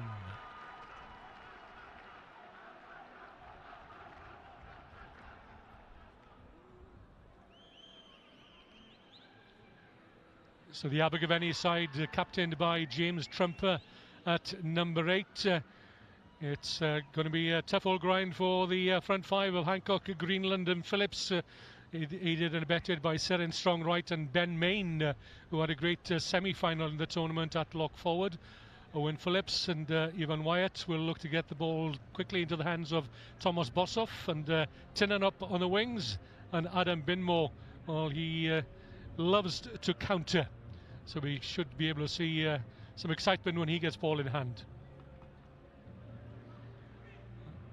And for the replacements, it's Woolley, Thomas Hewitson, Butler and Judd for the forwards, and able replacements, Jones, Wyatt, Scrivens and Hines behind the scrum, and they undoubtedly will get their opportunity on the biggest stage of all. And Cwmavon from the Port Talbot area, Charlie Jones, David Jones and Corey Hurley in the front row, Bogdan and Hines, lock forwards, Shea Bevan, Jacob Collins and Will McCarthy, who was played for the Under-18 Salford Rugby League side of late. Looking forward to seeing him play. And in the backs for Cwmavon, they're led by Garin Williams and Taylor J. Harden and Iestyn Williams at centre, Sexton and Jenkins are the speedsters on the wings, and Lewis Slee will orchestrate matters from outside half. And likewise, the Cwmavon replacements will be desperate to get on and to make a contribution before this game is out. And we saw earlier on today the replacements of Landaff have an impact to take out the bowl. So this then the plate final, Abergavenny against Cwmavon.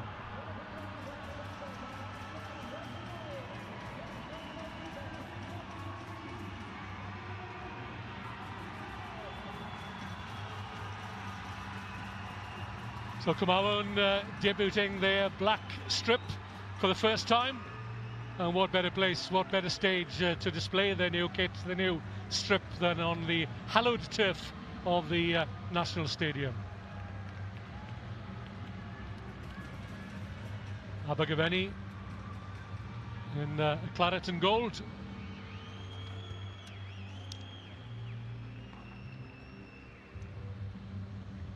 Two clubs with a proud history, as indeed are all the clubs appearing today.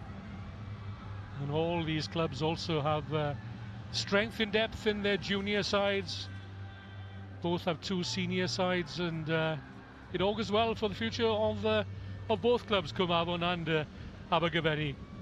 And it's fitting that they lock horns in this youth plate final, from under 8s through to under 16s for Abergavenny, and likewise from under 7s for Cwmavon. So the referee for this match is Spencer Cleese, and he is supported by Joseph Kiff and Andrew Toms. Just a check of the watch. It'll be Abergavenny to kick off from right to left. The ball in the hands, the steady hand of Evan Wyatt. So we're underway for the National Youth Plate Final between Abergavenny and Cwmavon at the home of Welsh Rugby. We have had an exciting opening match in the bowl final, taken out by Landaff RFC, who defeated Lampeter by 26 points to 24. And there'll be no less urgency in this match between the two well-matched teams who've won their way through to the final itself.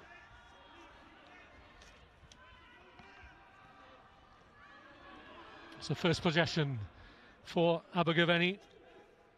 Wyatt, that's a lovely pass, a flat pass, looking to bring in the centres onto the ball. Wyatt again, good work, good hands, look forward, a set and strong right was there. And this is Adam Binmo, the fullback.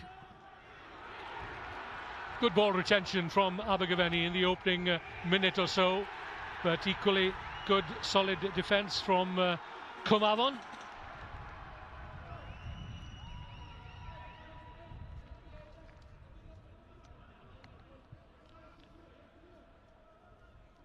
Just marking the spot is Lewis Slee, the outer half.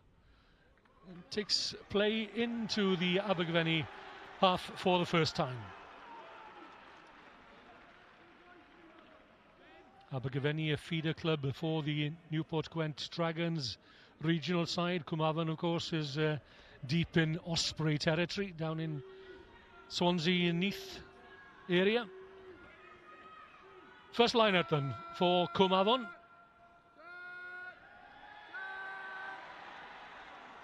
Palm back by Ben Main. By Morgan Hines, my mistake.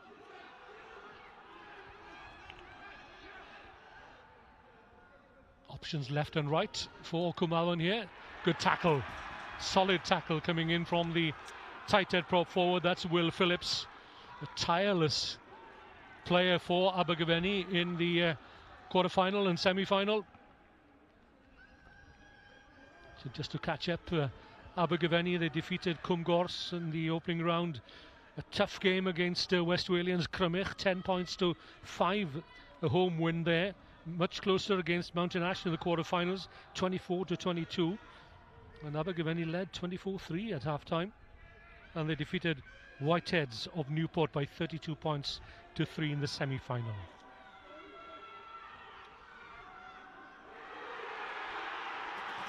Huge contest for possession at the scrum.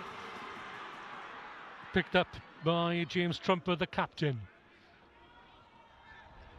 Some real heavyweights in this Abergavenny side. Wyatt. But again, the tackling, the first up tackling is good from Cwmavon. That's another one going in from the hooker. That's David Jones. The ball is still there though for Abergavenny, running high into the tackle. That was Harry Williams, the number 7. Wyatt, good distribution. Lovely pass taking play into the Cwmavon 22, but the pass was slightly forward.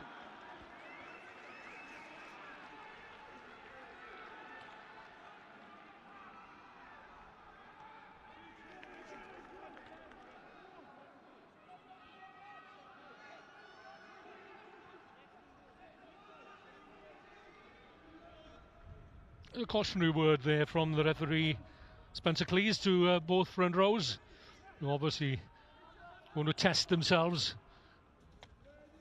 A solid scrimmage from Abergavenny first time round. There had to be a penalty against Matt Hancock, the Abergavenny number 1, who appeared to be boring in on his opposite number. I haven't got the benefit of being able to hear what the referee tells the players. That's clear indication of who was at fault.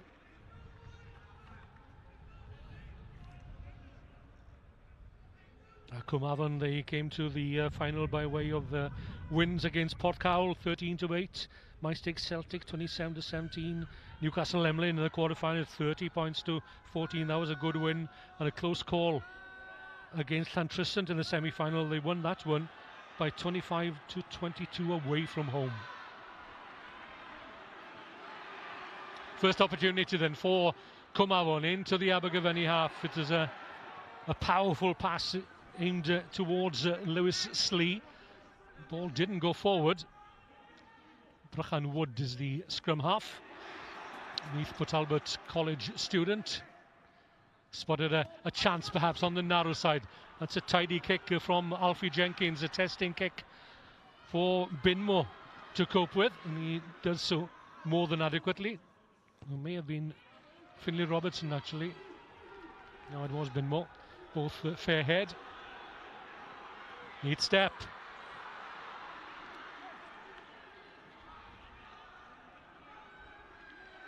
Cwmavon still moving forward. Ball called for on the open side. A kick to test the defensive capabilities again. Tom Bossoff is the left wing for Abergavenny. Oscar Greenland, hooker.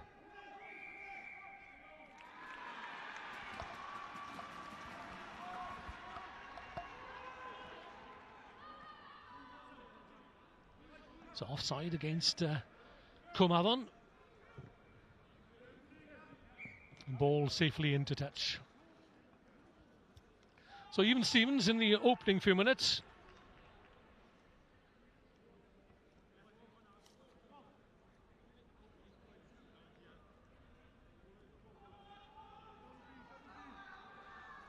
Cwmavon, the well-established club, will be celebrating 150 years of their existence next year in 2023. Lovely pass into midfield, quickly into midfield, a testing kick for the Cwmavon fullback Garin Williams, the captain. It's a tricky ball to contend with, but he's equally tricky himself on the counter.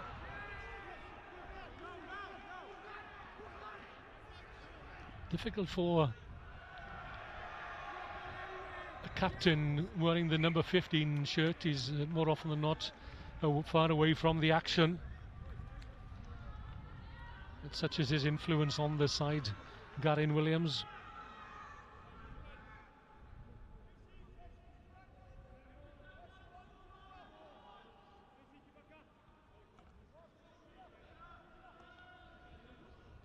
Some hefty young men in that Abergavenny forward pack. The roof is open here at the Principality Stadium, and it might be a swirling breeze that caused that ball to drift away. Too far on the Abergavenny side of the line-out for referee Cleese.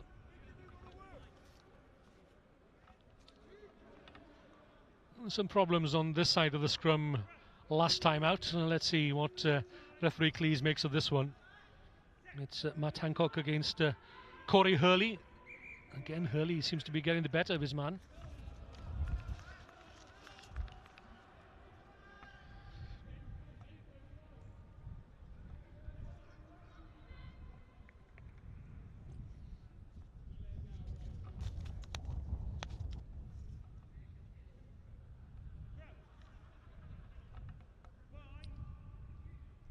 Hand over shoulder. That's better.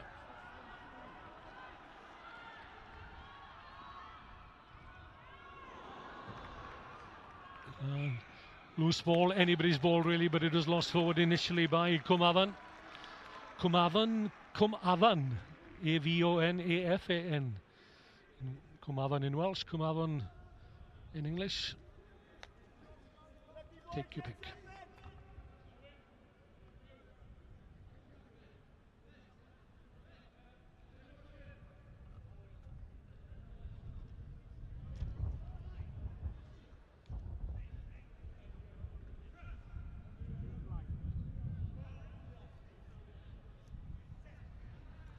Owen Phillips to feed in the Abergavenny scrum, dug out by the captain James Trumper.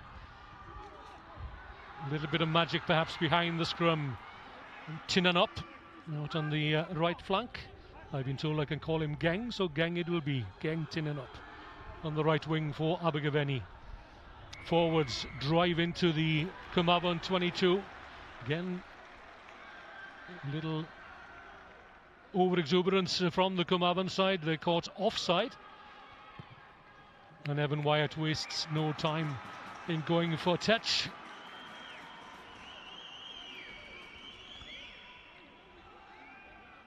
probably thinks that he might have put that one a bit closer to the corner flag. But as it is, it's still a good, promising position for Abergavenny here.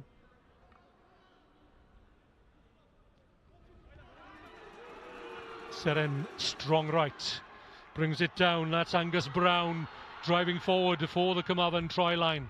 Good quick ball. Trumper, the captain, he's well held by centre Iestyn Williams. That tackle had to be made, but the pressure is there, the danger is still there for Cwmavon. They get a hand to it, they get both hands on it, but it's illegally done, says referee Cleese.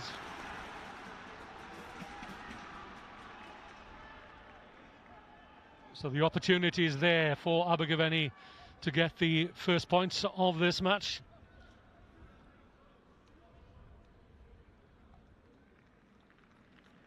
And Wyatt indicates that he wants to go at the post, and why wouldn't you? As early as this in the match with a simple three-pointer on offer.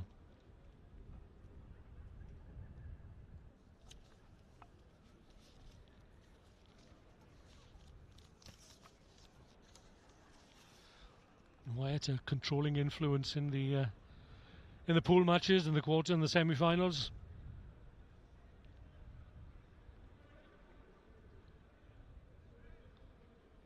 Right-footed kicker to open Abergavenny's account in this youth plate final, makes no mistake, and his team have the lead by 3 points to 0 after some 12 minutes of play. And on balance, it's no more than Abergavenny deserve, because they have threatened with ball in hand, but ultimately it was a penalty that's brought the opening points of this final their way. He's just seen himself on the big screen, and I'm sure he has ambitions, like every young man on display here today, to be wearing the red shirt of his country and to see himself perhaps with a little bit more bristle around the chin than he has today at some time in the future. It's good to be here at the home of Welsh Rugby and enjoying the talents on display. Working it wide to Tom Bossoff, Monmouth school representative and Dragons age grade player. Wyatt spots a gap. Good vision from the outside half, and does he find good touch? Oh, it rolls over the try line. And the net gain for Abergavenny, I would suggest. So they'll have the line out.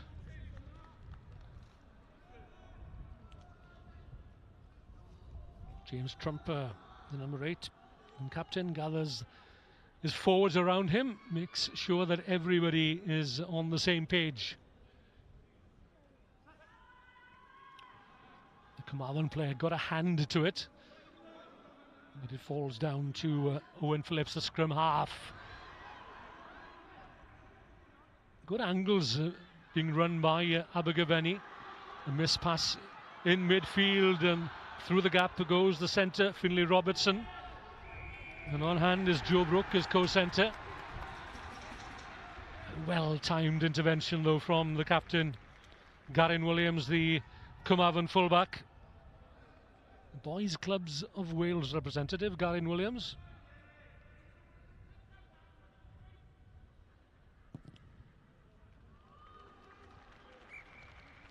So another good passage of play. Good attack from Abergavenny, solid defending from Cwmavon. 3 points to 0. 15 minutes into the match. 35 minutes each way. Cwmavon late into the line out. Hines. Takes it at the line out. Strong tackle.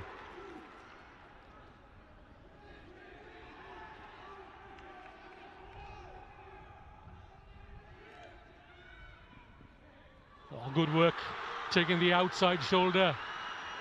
Strong run from Taylor J. Hayden. Tries in every round. Strong running centre of Cwmavon. That's a great hit. Back up on his feet.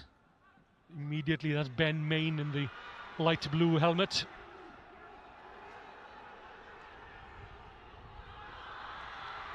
Cwmavon come again on the left this time. A neat little step. Not getting away from the Abergavenny defence though, and calling for the cavalry. And in go the forwards. This ball won't go far as the forwards look to take it up again, high into the tackle.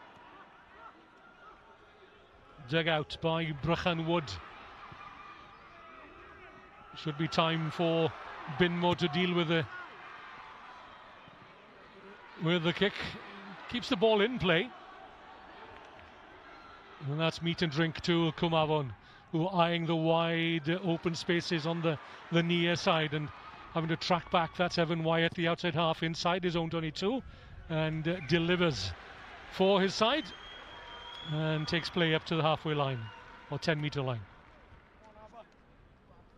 So just the one score to date. A penalty goal from Abergavenny's outside half, Evan Wyatt, 3 points to 0.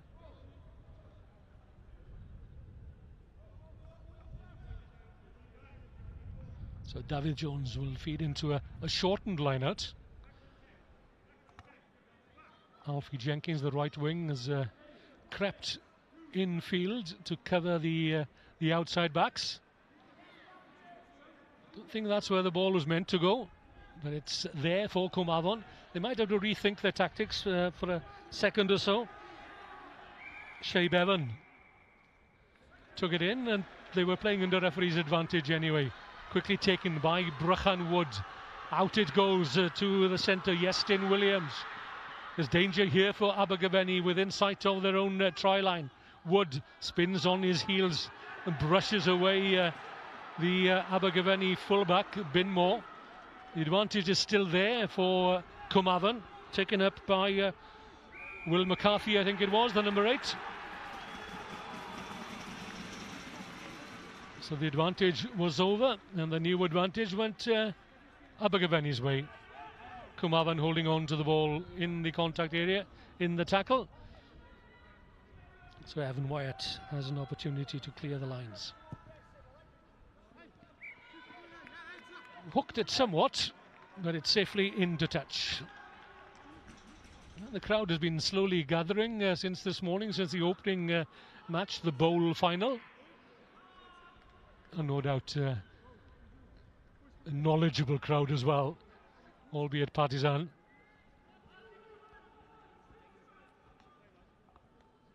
A slight injury to a Cwmavon player. It looks as if it's Charlie Jones, the loose head, receiving some treatment.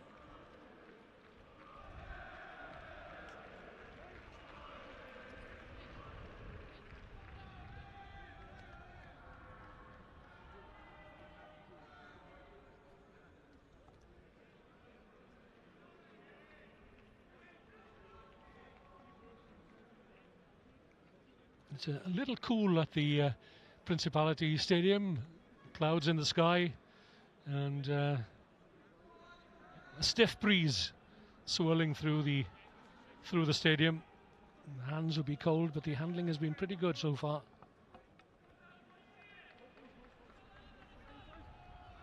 Cwmavon, well, they've had a message of support from no less a personage than Wales and British Lion fly half Dan Bigger. Likewise Abergavenny, words of encouragement have been coming from Scott Quinnell, the former Wales number 8 in the Rugby League, of course.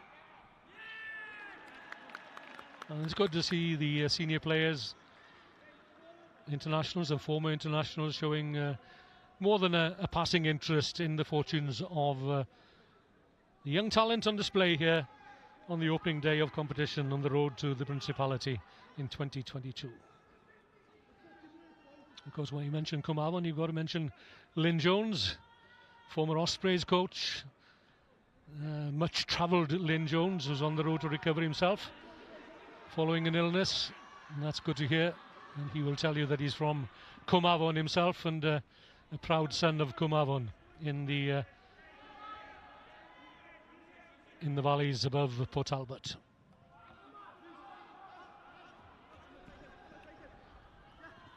Well taken by Alfie Jenkins. Leaves it for his captain, Garin Williams, upholding a proud family tradition. Williams family synonymous with Cwmavon Rugby. His grandfather, Ceilanydd, the former club chairman, and held in high regard. Wyatt scuffs it somewhat. Williams leaves it. Oh, there could be danger here. Oh, lovely out of the back door pass into the hands of Taylor J. Hayden. He's looked threatening when he's had ball in hand. This is Colton Sexton, a regular try scorer for Cwmavon. Well marshalled, and Abergavenny clearly have done their homework on one or two of the strike runners in the Cwmavon lineup.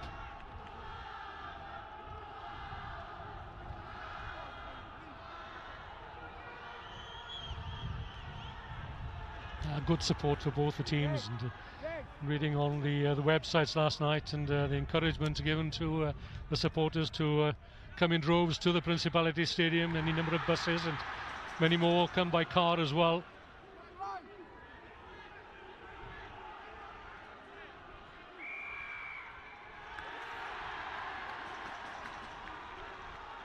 And Cwmavon will get the penalty. Some would have judged perhaps that a Cwmavon player was holding on to the ball on the ground. Not so, says referee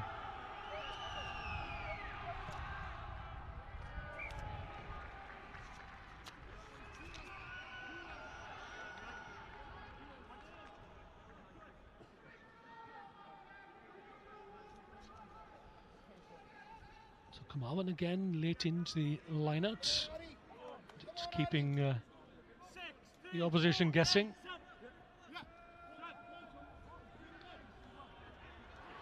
Into an overthrow perhaps, but it appeared to have worked out well for Cwmavon. Not quite what they had intended, no doubt.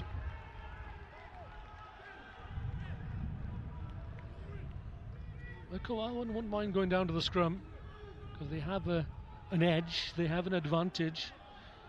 And this guy on the near side here, Corey Hurley, he's something of a specimen, isn't he, on the tight head? You've got to get your angles right if you're playing against him.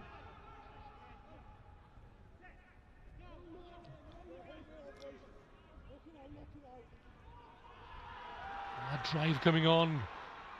The ball safely in the hands of Evan Wyatt, who sends it high and long down towards halfway. Good technique being shown by Cwmavon at scrum time. Well drilled, well coached.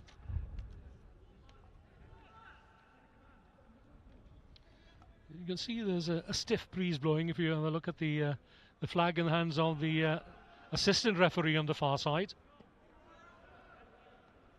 At the back here, it's Shea Bevan, an Osprey and 17's representative, can play at 6 or 8.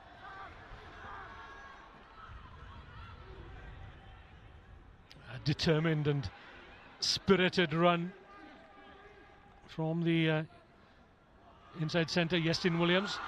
Now then, a chance, a half chance perhaps. But Jay Hayden couldn't quite get the kick away, and had he done so, and I think it was Alfie Jenkins who was on the supporting angle, who might well have got in. The kick a split second earlier might have brought dividends. So still just the one score. 3 points to 0, 20 minutes of play gone.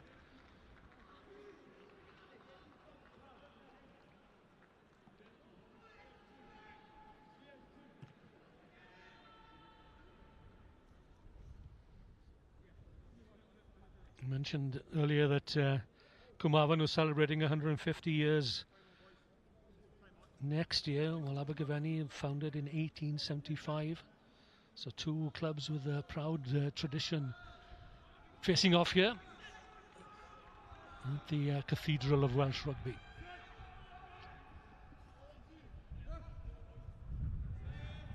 Oh, a lot of coming and going in that Cwmavon line out, and clearly there was a move intended, as right winger here, Alfie Jenkins, and fullback Garyn Williams had set themselves up to support the frontline attack in midfield, but it came to nothing in the end.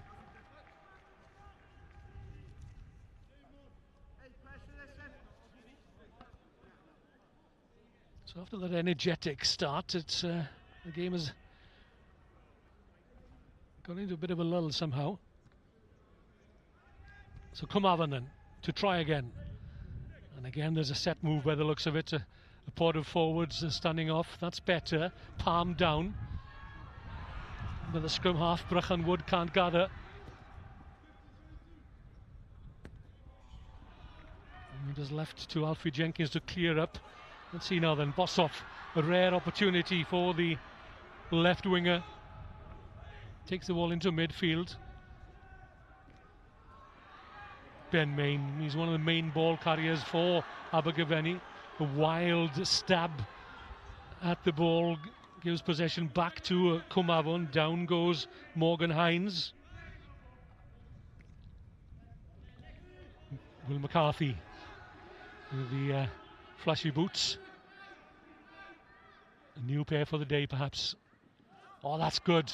Alfie Jenkins over from the right to the left, and away goes Colton Sexton up to the Abergavenny 22. Loses his feet in the tackle, but it's still there for Cwmavon. Calling on the big men. Let's see whether they can barge down the door this time, spinning one way then the other. That's Hines again. To the narrow side they go. Neat little dab through from Jay Hayden, up very quickly was centre Iestyn Williams. Now then, what's the decision going to be? Nudge forward.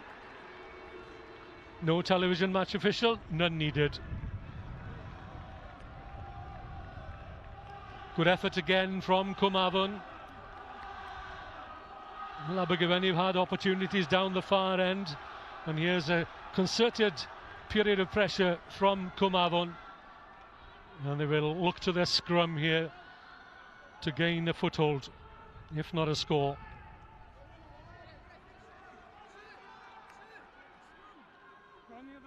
Owen Phillips in the scrum tight towards the far touchline. That's the corner flag in the background, and Bridgend Wood will look to put pressure on his opposite number here. And Phillips gets the ball away as far as Evan Wyatt, as he found touch eventually. So Abergavenny clear their lines, but it's advantage Cwmavon. They'll get the throw in at the line out. I'm just looking to see what's happening behind the scrum.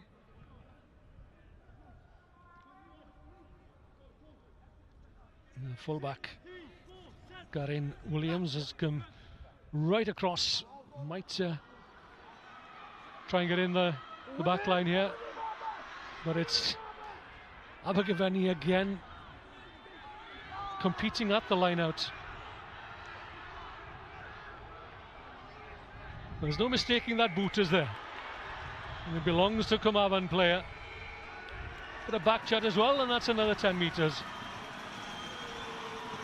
I don't think the referee is complimenting him on his choice of colour.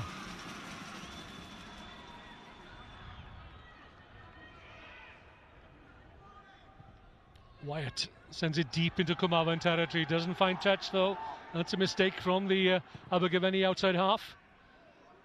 Williams gives himself a better angle, chasing up his kick.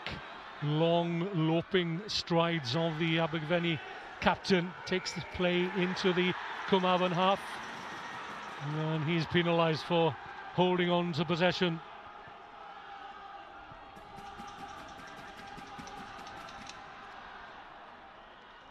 So an apology, I think, from McCarthy.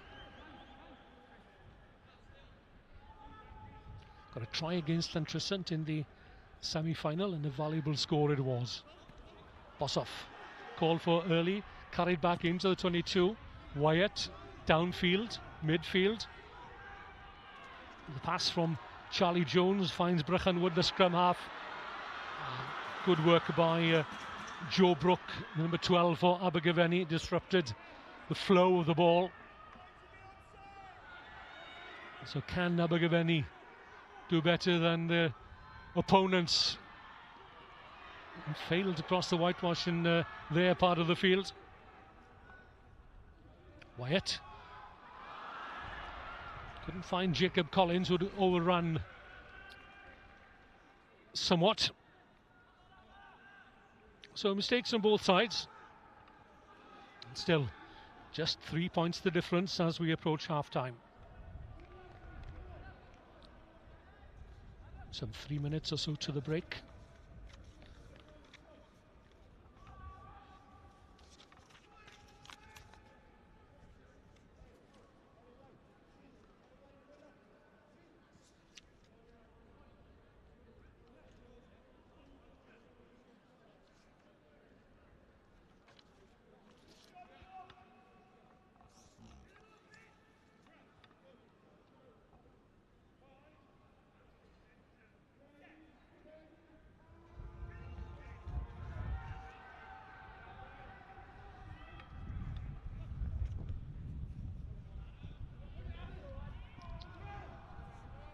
Adam Binmore, well placed to take that kick. Still creeping forward, has every right to do so. He wasn't held. Ball to hand, Trumper the captain, again on halfway. Stretches those long arms of his to place the ball back as Phillips comes in. Collins had to reach for that one. Wyatt, lovely pass behind the back. It's going to be advantage for Abergavenny. It's within kicking distance. Wyatt has a go, knowing that the referee will call them back, and he does so. So what will be the decision, I wonder? It's in front of the post, but it's some 40 metres out.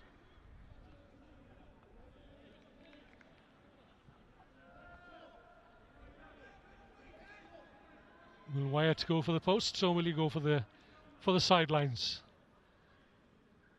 The latter option considered to be the best option.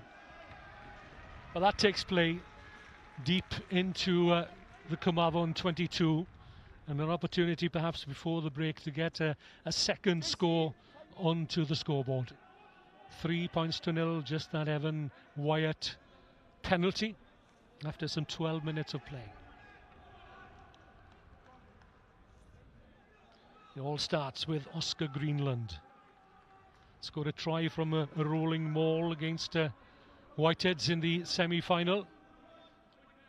Abergavenny, a strong mauling team. Phillips, the tight head. The gap didn't open up for Ben Main on the narrow sides of Cwmavon. They're in the hunt again before Abergavenny get organised behind. Joe Brook, well, he's very quickly on the Cwmavon defence, not for the first time.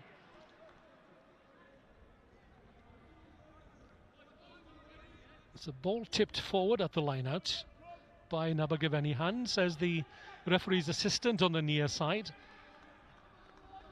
And that means it's going to be a Cwmavon scrum. 15 metres in on their own 22.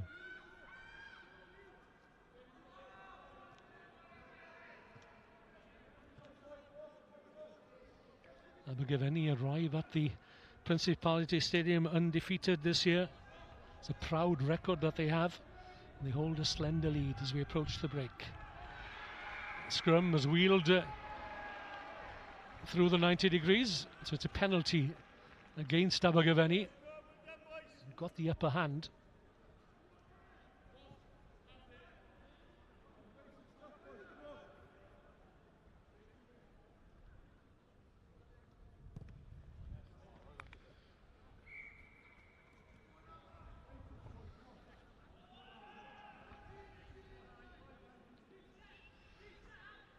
So neither team can find that elusive breakthrough.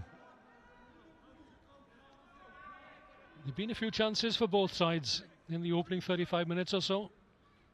Last chance perhaps before referee calls time on the opening half. This is McCarthy. The ball is slow coming out again. Not many options for Lewis Slee at outside half. But he can be rest assured that Abergavenny will run the ball back at his team. Bossoff sets it up just inside the Abergavenny half. Not the best of kicks and not the best of takes either. Referee has a quick look at his watch. We're probably into the last minute of the opening half.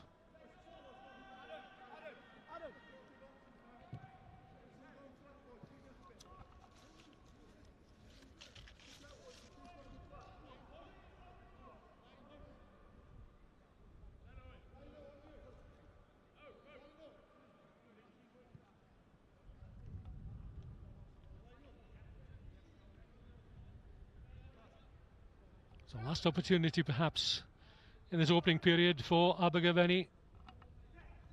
Have they been able to latch on to any number of passes in the opening half? They might have had their reward. It might still come as they go in hunt of a try, or any score will do.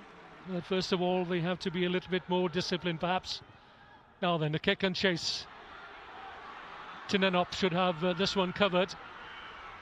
Evades the first tackle and the second and the third. And away he goes, looks for support and gets it from his captain. A willing workhorse at all times is James Trumper. And now Abergavenny have the width of the field here to test the opposition. Wyatt, outside half, to Greenland, the hooker. Bossoff is held. But no clear advantage. And still, it's advantage to Abergavenny. It's a little bit closer to the post this time than the opportunity that Evan Wyatt had some 3 or 4 minutes ago when he chose to go for the sidelines. He could well do with a 3-pointer before the break, I think, is the conversation taking place in the Abergavenny ranks. A conversation of a similar tone between the referee and the Cwmavon players.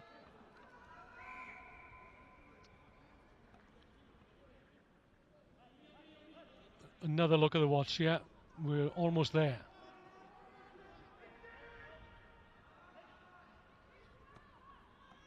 Time for a line out, as the half for the game can't finish on a penalty, so the line out will be taken.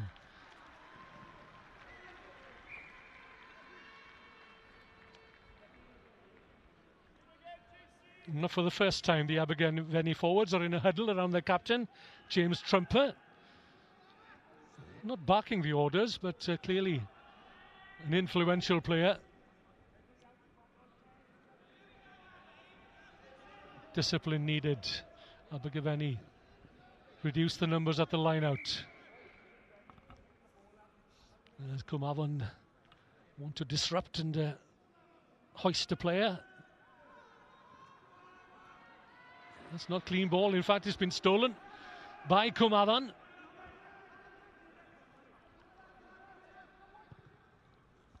And Bridgend sends it to the sidelines to bring the first half to a close. A very competitive opening 35 minutes, and nothing to choose between the teams apart from that penalty which led to Evan Wyatt opening the scoring, and the only score of the first half for Abergavenny, and they lead Cwmavon at half time by 3 points to 0.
Spencer Cleese, the referee, gets the second half underway.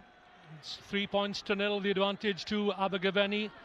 And there will have been a lot of chatter during that interval about the chances, the opportunities missed perhaps on both sides. Two sides evenly matched. Abergavenny offside, quickly taken by Bridgend Wood. Delivers into the hands there of his captain and fullback, Garyn Williams. What odds on me calling him Garyn Jenkins before the game is out? Another 3 or 4 meters gained. But Abergavenny on the counter, they've done well, they've turned it over, but it's nudged forward as well. Excellent work at the breakdown. And a shout of wake up forwards coming from the Cwmavon coaching team on the far side.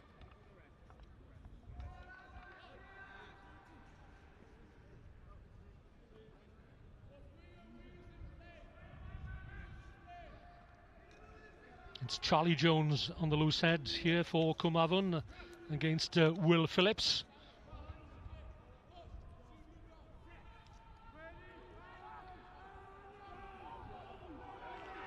Powerful drive from the Abergavenny 8. It's there in midfield for Cwmavon. They threaten through Jay Hayden. Abergavenny do well to hold up the ball carrier. Release, says referee Cleese. Now then, what can Cwmavon do here? That's Iestyn Williams. Two contrasting centres.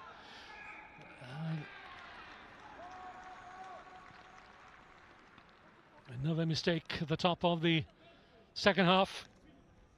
Lewis Slee couldn't take that ball, and the outside backs were on the tippy toes. Referee Slee is an ex-Welsh international golfer and a championship rugby player, now a WRU referee and triathlete. Gosh. Fitness personified. Ball at the feet of Captain Trumper. The Venny number 8, as Wyatt sends it downtown and finds good touch, almost up to halfway.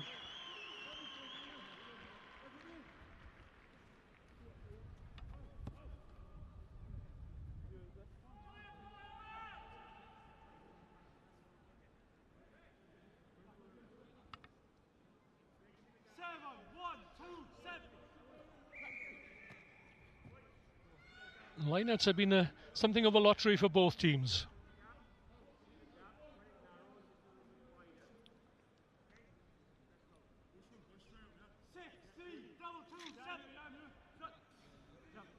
Full lineout this time. The safest ball always is one down the front. Shoveled out into the hands of Jay Hayden.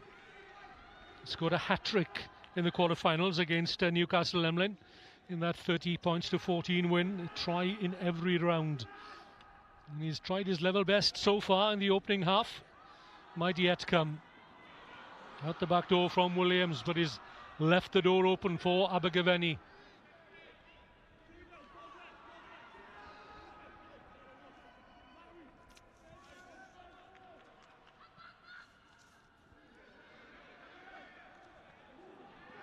Shea Bevan. Possession lost on the ground.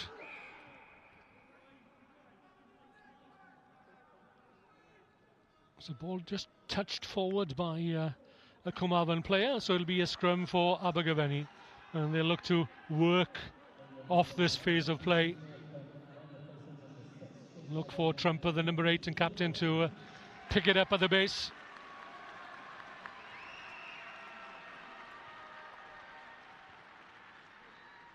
So Shea Bevan departs and Drew Howells comes on the side of the scrum for Cwmavon.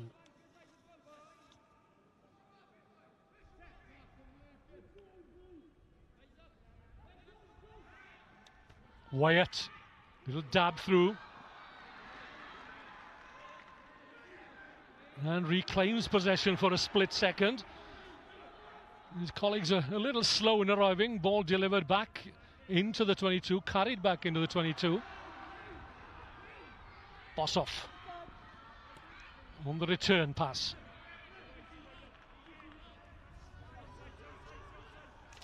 This game badly needs a score of any kind.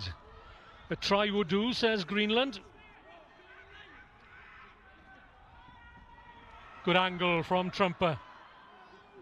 Dragons under 16s representative, still on their books. Bossoff, split in half. That tackle from Garin Williams. Cwmavon look to win the ruck, but it's another penalty.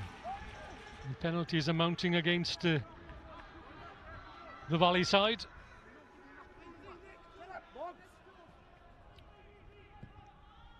Difficult angle for Wyatt, but he's done well. The assistant referee might not agree.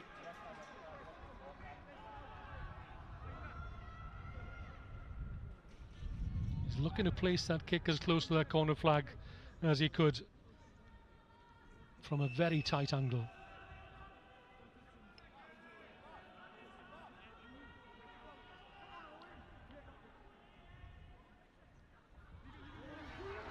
That's the first part done, and expertly done by Seren Strong right and the Abergavenny forwards 10 metres out. Will we finally get a try in this plate final as Trumper sets off, closely followed by Will Phillips, the tight head prop forward, picked up, well picked up somewhere around his heels by the front rower. There's going to be an advantage here. Hands in the ruck. Referee may have thought about a yellow card, didn't materialise, and that's another penalty for not bringing back the mandatory 10 metres. Stern word is needed here, and a word of caution for the Cwmavon captain and players as well.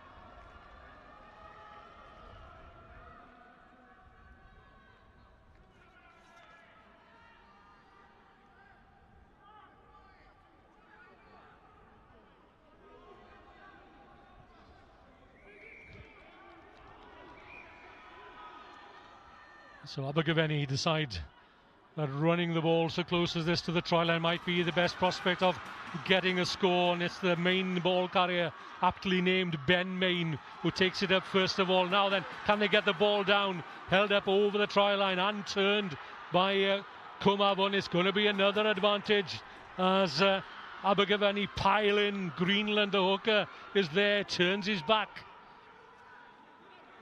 Phillips, the scrum half, waits. This time Trumper again held up and turned.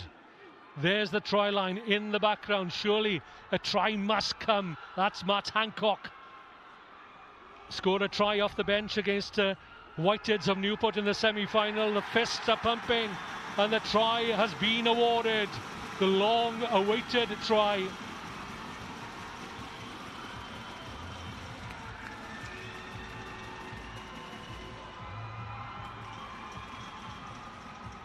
Just waiting to get a number here. Might well have been the second row forward. Might have to read the papers tomorrow, but I think it was Seren Strong right. Another aptly named player. Strong being the operative word. Carved out a try for himself, but the good work was done by the forwards from that short penalty.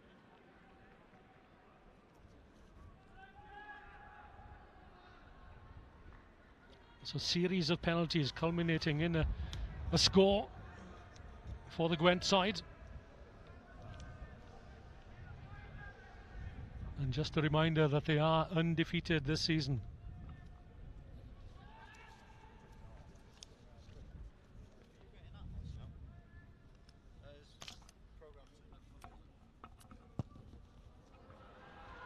Good effort. Didn't quite find its mark. But there's a bit of daylight opening up between the teams. Abergavenny 8, Cwmavon 0.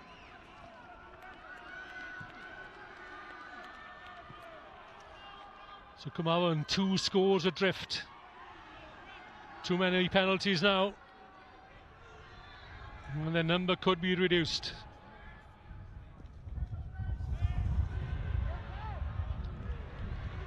Slee drops that one just beyond the 10-metre line. Captain Garin Williams taking up the cudgels, but again good work by Abergavenny on the counter. They may well have turned it over. They're gaining the ascendancy slowly but surely.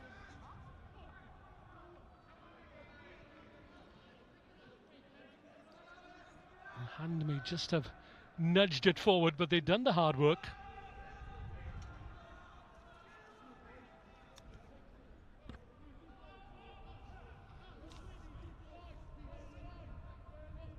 The scrum some 12 metres in from touch, just inside the Abergavenny 10-metre line. That's a crushing blow from Abergavenny, and they're only allowed to shove so far.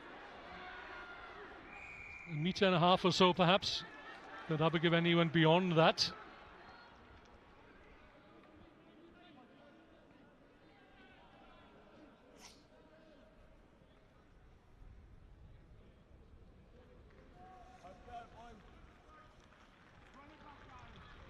Well, Cwmavon must take every opportunity at gaining points.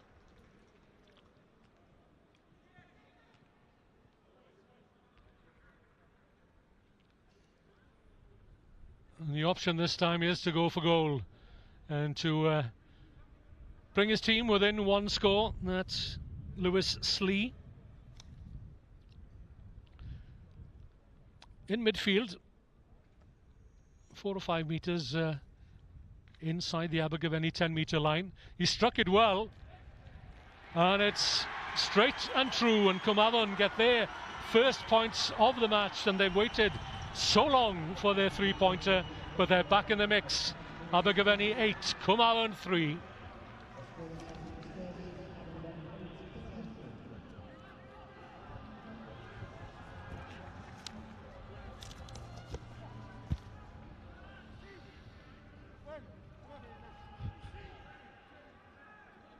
It so often happens, doesn't it? A team scores a try, and not that they're resting on their laurels at all, but the opposition strike back immediately. Well, neat footwork there from Morgan Hines. Done some good work on the sevens field with the Ysgolgyfyn Ystalfera, especially so at the Llandyfri sevens. Tinenop. Hasn't had too many opportunities so far.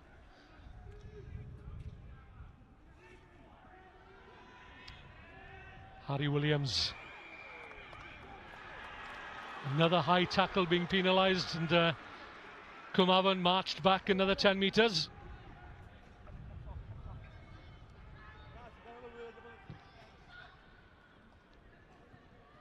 All good work by Cwmavon, because it promised to be a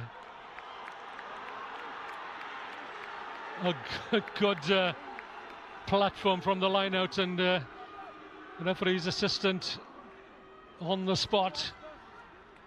And Cwmavon not best pleased, neither are the supporters,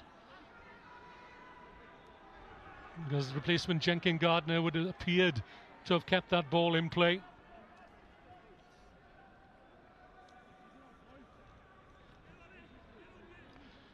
Another powerful scrum here from Abergavenny could well produce dividends. The backs lining up deep, and Binmore, the fullback, poised to come into the attacking setup here. Tinenop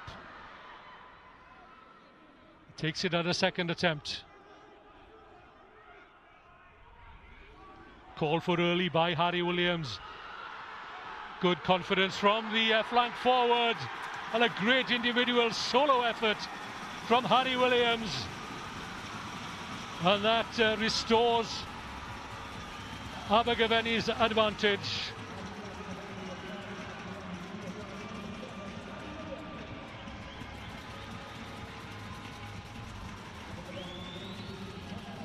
All the Abergavenny support runners are over on the open side, But Harry Williams had called for the ball early from Owen Phillips.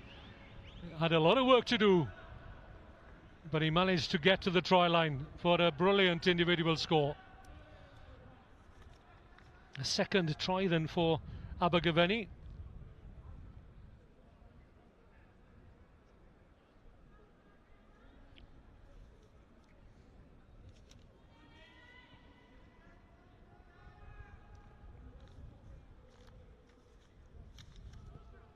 Wyatt, some 10 metres in from touch. That's a great effort. And suddenly the gap widens. And Abergavenny lead now by 15 points to 3. And they're looking good to hold on to that proud unbeaten record of theirs this season and claim the Plate Youth Final here at the home of Welsh Rugby. Abergavenny 15, Cwmavon 3.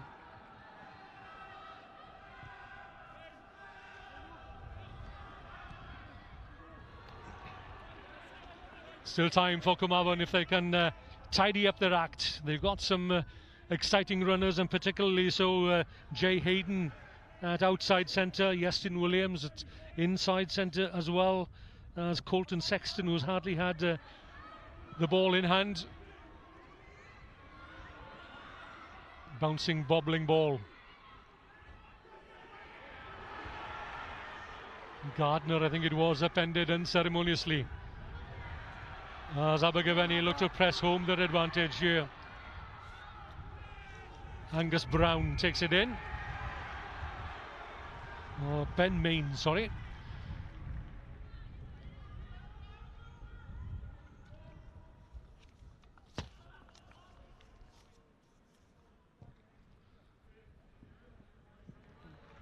So Slee finds touch midway between the Abergavenny 10-metre line and 22.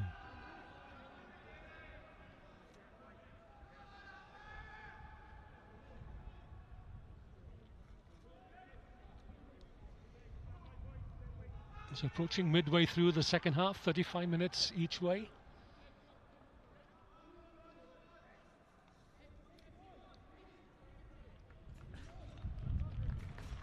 There'll be a delay for a substitution for Abergavenny. Off goes number 1, that's Matt Hancock. Now I should think he's being replaced by Thomas Hewitson, wearing number 17.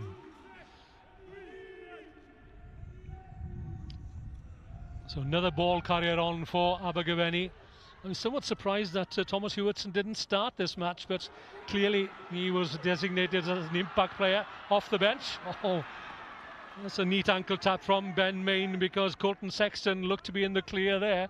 And Cwmavon, they're not done yet. And bring it up through David Jones, the hooker. Slee. Good hands from Charlie Jones, the loose head. And Bossoff has a turn for that one. Cwmavon, oh, just can't keep the ball alive.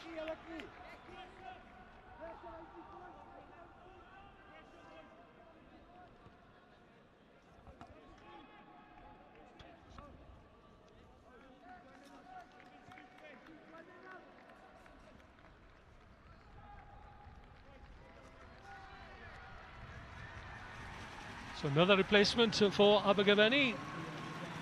Sees Sam Woolley come on for Geng Tinanop.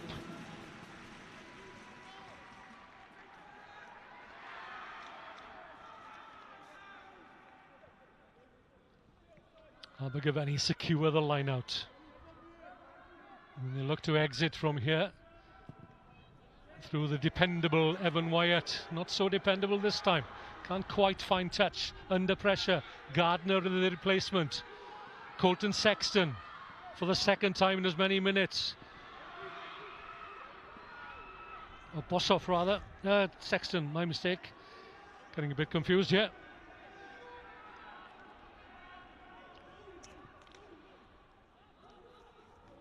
McCarthy drives infield. Slee waits and gets the ball. Neat little hitch kick. Good handoff from Iestyn Williams. Again, the ball not going to hand. trying very hard, perhaps too hard here. A two-handed pass was needed.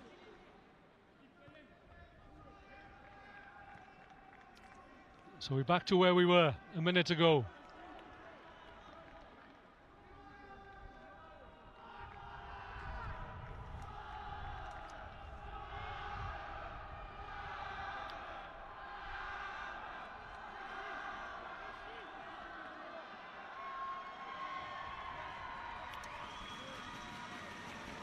So just waiting for another substitution for Abergavenny.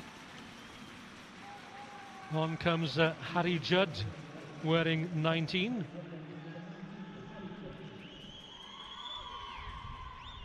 Another impact player.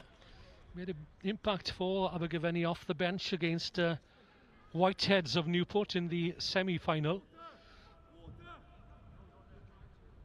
A game where Abergavenny led by 17-3 at half-time. It was Mountain Ash that gave Abergavenny their toughest game, the young firm. Abergavenny led by 24 points to 3 at half-time, but the Ash scored 19 unanswered points in the second half. Corey Hurley.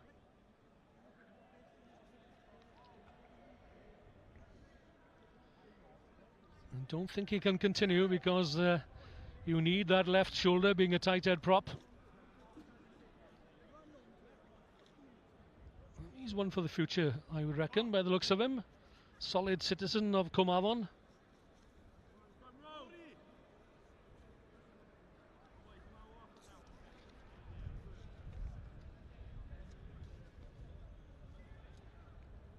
You won't want to come off, that's for sure, but off he comes. So Yori Cross will take the place of Corey Hurley.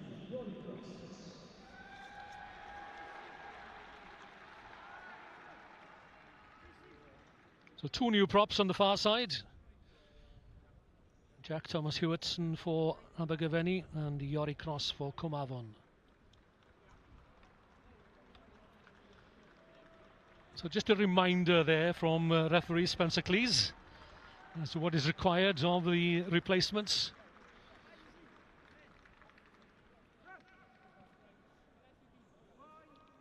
And the clock is against Cwmavon, trailing by 12 points and 15 points to 3. 2 tries to 0. Oh, kick charge down. Here's a chance, but it's popped back up into the hands of Evan Wyatt. That's a let-off for Abergavenny as Thomas Hewitson lays the foundation to get Abergavenny out of a hole here. Phillips to Wyatt. There was enterprise here. This is Judd, the replacement. Takes the ball up to the 22. Wyatt has a quick look on the narrow side here. Cwmavon looking to send it wide perhaps. McCarthy takes the first tackle. Slee. The ball somewhere over the head of Morgan Hines. Again the kick half charged down. It's all Perem Skerem, but Cwmavon offside. And Abergavenny have weathered the storm.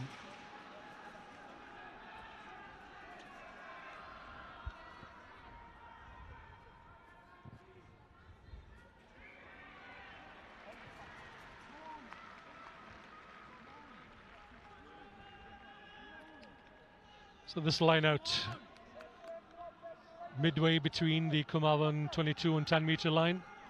And again, a little conference amongst the Abergavenny forwards out of your shot. Well, they're controlling the game. They've got a tight grip on the game going into the final few minutes. Can't quite secure clean possession at the line out as Ben Main puts Abergavenny on the front foot.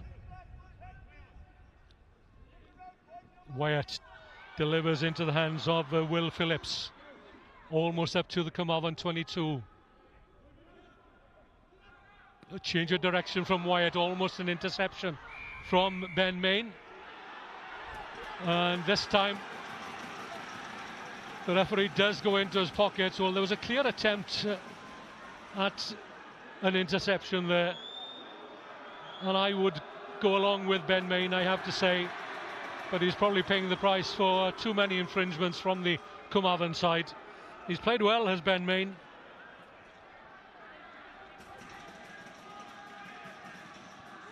So Cwmavon down to 14 men for what would appear to be the remainder of this match, and a chance for Abergavenny to put the game to bed. Well, as distraught as Ben Main, but he can be proud of his efforts this afternoon. He's worn that black shirt with pride. The new black shirt, the strip of Cwmavon. That's Drew Howells, the replacement for his side.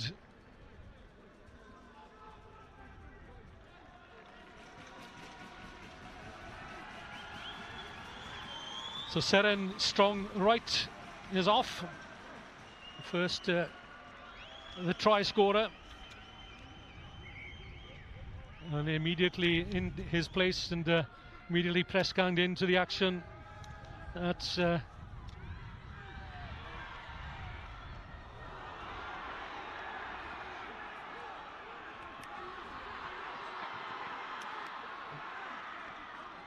Trumper who goes to ground. Wyatt, that's a speculative kick, a little too far perhaps, or perhaps not. Certainly not, because Sam Woolley had it well covered, and that is the try, surely, that gives Abergavenny the win here at the Principality Stadium in the Plate Youth Final. No tries in the first half. It's 3 now for Abergavenny, and surely they must be home and dry.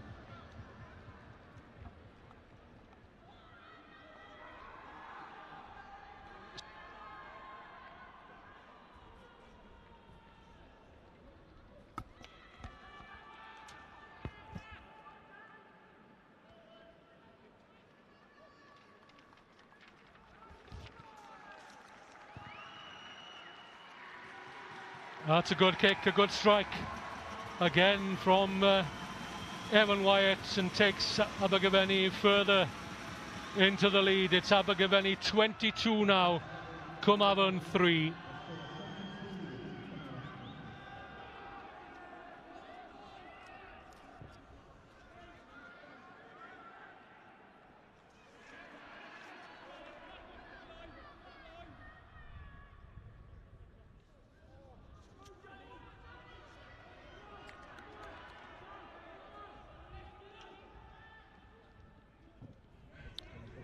Wyatt thought he'd spotted a gap.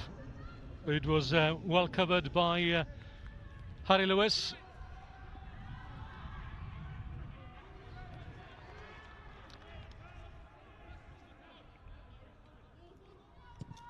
Slee.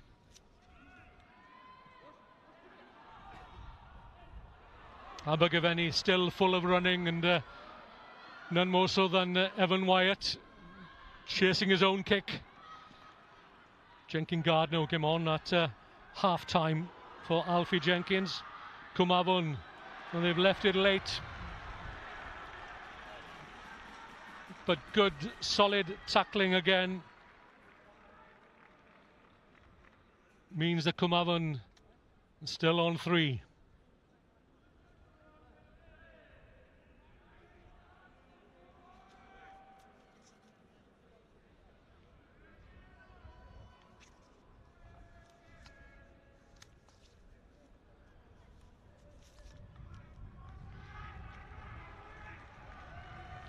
Check of the watch with the assistant referee.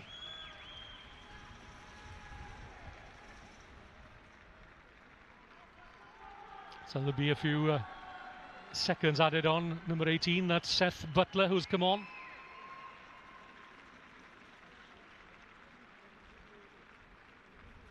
He's on for Seren strong right. That lock forward. Evan Wyatt, well, he's had a good game. He's been the controlling influence behind the scrum for Abergavenny. If there was a man of the match, well, he'd be very close to it, that's for sure. But a few other forwards as well have put their hands up.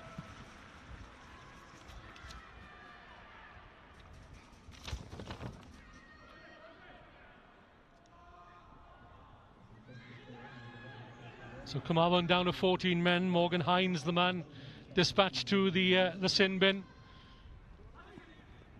Had a good game, did Morgan Hines.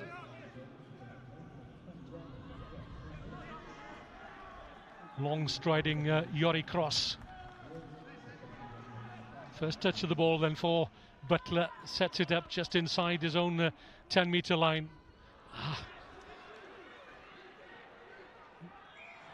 For a minute there I thought Cwmavon could take advantage, but they'll go down into yet another scrum. Abergavenny have, after some initial weaknesses appearing, have really come good in that element and phase of play.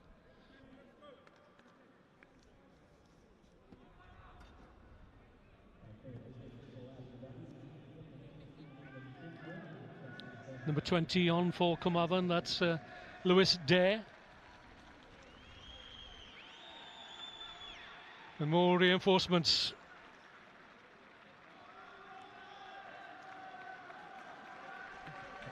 Jack Nichols comes on for Will McCarthy.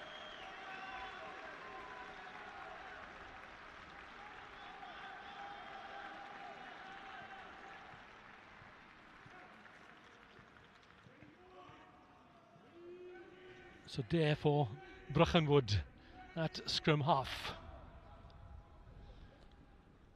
Slee. Jay Hayden has tried his level best. Garen Williams, the captain, a speculative kick through. Good chasing by the replacement scrum half. Lewis Dare. Can Cwmavon get a try in the dying moments of this match? Or have Abergavenny done enough to turn the ball over? Nudged forward by Abergavenny, so Cwmavon will get a scrum.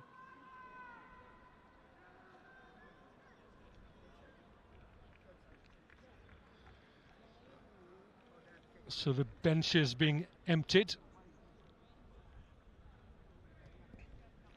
Thomas Rhys-Jones on second row, wearing 19.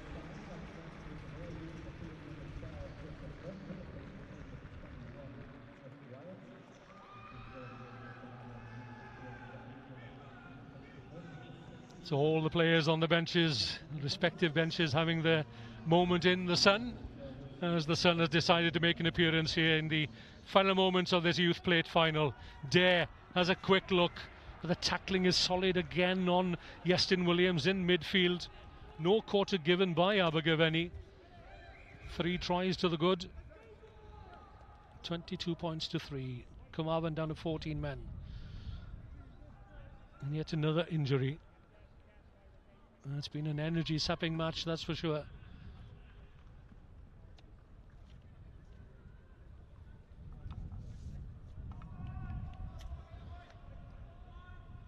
So the yellow-carded player, and let me remind myself that it's Morgan Hines who was dispatched to the sin bin. I may have made a mistake in miscalling him, but it's Morgan Hines who returns.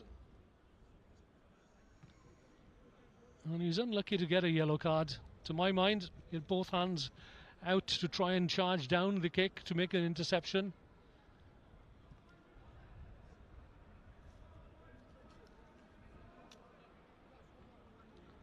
So some time to be added on at the end of this match. But all congratulations, deserving of both teams who've entered into a spirited match. But Cwmavon have had no answer to the power and discipline of Abergavenny, who crossed 3 times in this second half, and as looks likely to take the plate back home to Bailey Park.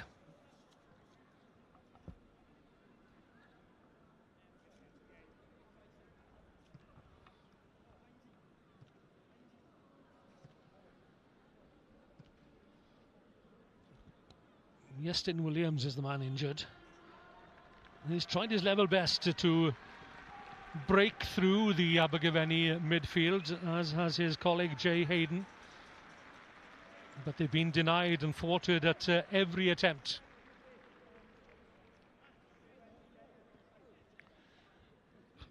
So last throw of the dice then for Cwmavon. Try and get a try. A 5-pointer. Dare. Loops around Slee. Hayden, this time perhaps it has to come surely. The captain, Garyn Williams, pulled down. And there are men over, and finally, or perhaps not. What a tackle that was. But the try has been awarded. I thought Harry Judd had done enough, but it's the other Harry who's celebrating, Harry Lewis, number 22 for Cwmavon, who brings a little respectability, or more respectability, to what would be the final scoreline. A well-worked try, and it all started with that loop around from replacement scrum half Lewis Dare, and eventually Cwmavon did have the numbers. Referee Cleese looking at his watch.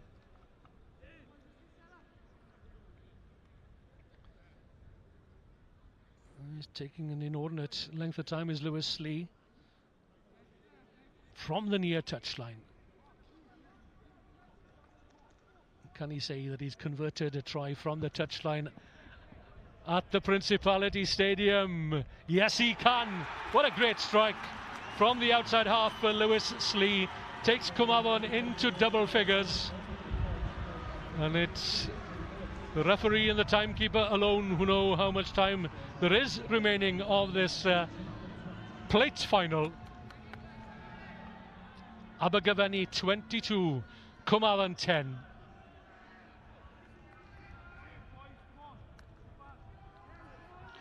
Abergavenny, understandably, in no real hurry to get the game restarted. Ball touch forward, and more than that, there was more than a hint of crossing as well.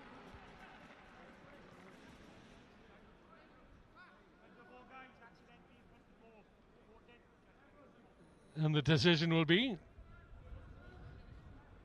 well, Evan Wyatt will take the kick, whatever it is, for the corner perhaps. And Abergavenny look to finish with a flourish here. Oh, that's the first misguided kick of the afternoon from Evan Wyatt. But that's what happens when the game is all but won. And Cwmavon now will run it out from their own try line. And they won't reach their own 22. However much they try, they know they're up against it. Again, another look at his watch from referee Cleese. 12 points the difference, 2 scores. Well, we've had a few injuries, we've had a few stoppages.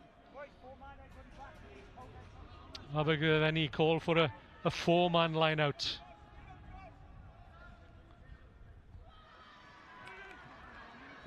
Evan Jones takes it at the line out under pressure. But order has been restored. Wyatt at scrum half. Taken in by Butler. Oh, dropped by Greenland. That's a rare mistake from him. But then it's late into this match, and he can be forgiven.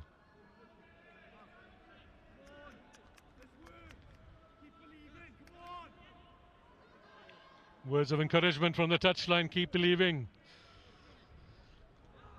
And the belief is there.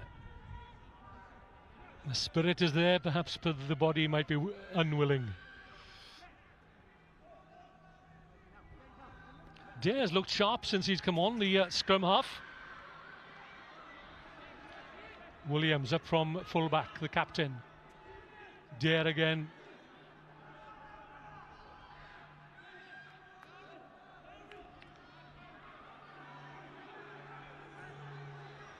Has to be a penalty, surely. Ball carrier was on his knees, and that was Evan Bogdan. Slee to find good touch. Not far from the opposition 22, launching a final attack perhaps here at Cwmavon to bring the score within, to bring the game within one score.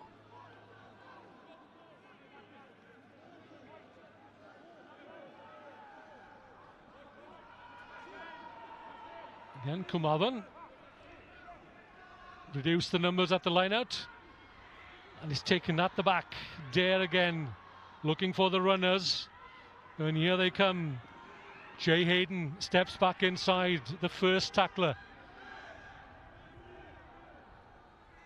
Caught by Butler. And this is Jenkin Gardner, the replacement, and Cwmavon suddenly are full of running.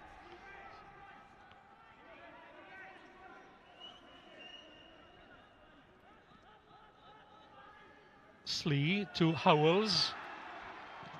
Was it nudged forward? Yes, it was. And there we have it. The final whistle. Cwmavon left it late to get their try, but they couldn't respond to the power and the discipline of Abergavenny. 3 tries in the end for the team from Bailey Park, and they will take the plate home, having won the plate final here at the Principality Stadium by a defeat of Cwmavon with a final scoreline of Abergavenny 22, Cwmavon 10. On the ball.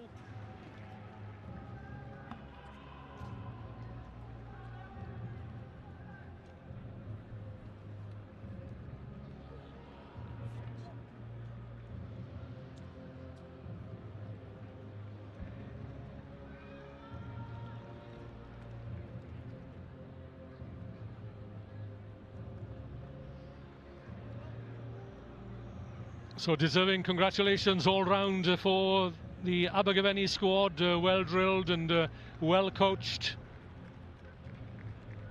led by their number 8, James Trumper, well led by their number 8 in the thick of things.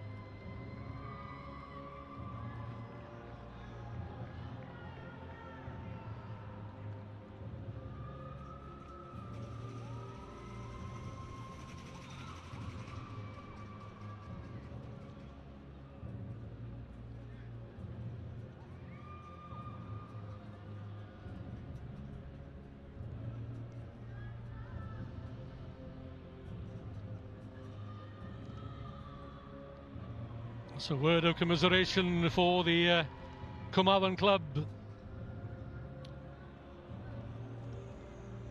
Proud young men, all of them, resplendent in their new strip. Didn't quite produce the goods on the day.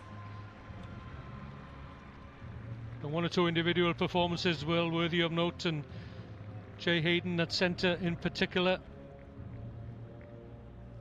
Corey Hurley at tight head prop. Morgan Hines, although yellow carded in that second half.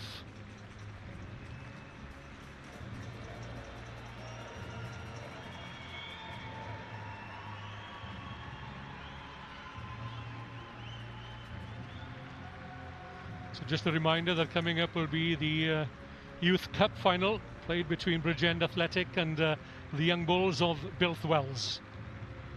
So stay with us if you can. But for now, let's congratulate Abergavenny on taking out the plate final with a final scoreline of 22-10 against Cwmavon.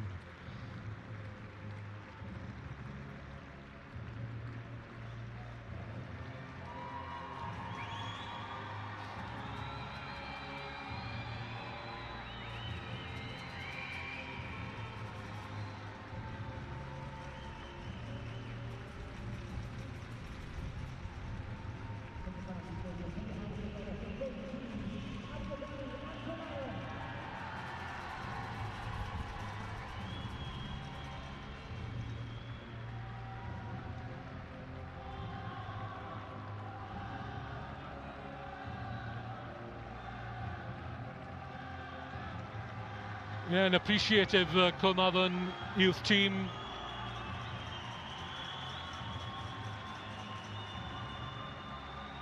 thanking their supporters who made the trip down the M4 from the Avon Valley. So the presentation to the officials: Spencer Cleese, the referee, Joseph Kiff, and Andrew Toms, the referee's assistant.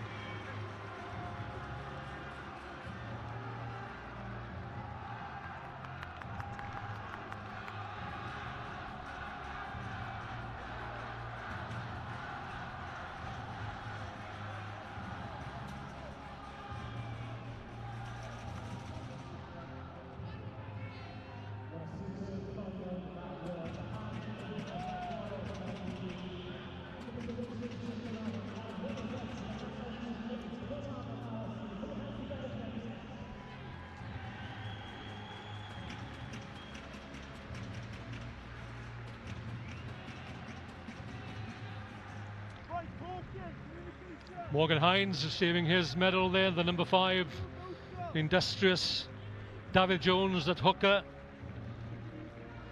Shea Bevan, he played his heart out.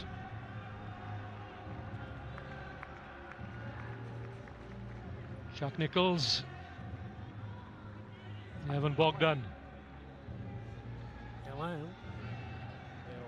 Charlie Jones, Thomas Rhys-Jones, Jacob Collins, Alfie Jenkins. And unfortunately, we didn't see enough of Colton Sexton, a regular try scorer for Cwmavon this season. We saw quite a bit of Iestyn Williams, some powerful runs from him, and the try scorer Harry Lewis.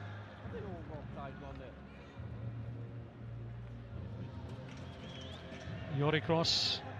I'd like to have seen more of Lewis there, I have to say.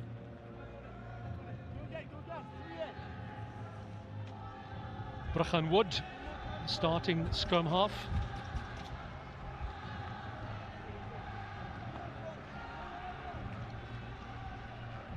And the captain, Garyn Williams.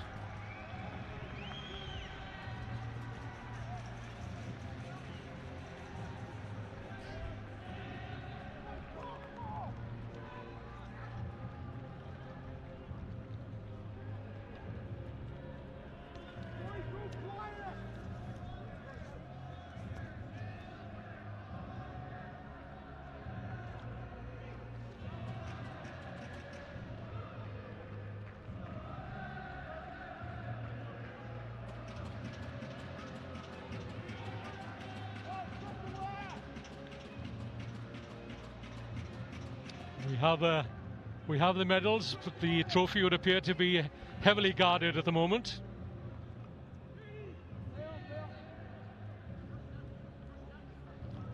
Well, it's been a day to remember, whichever way you look at it from a Cwmavon perspective.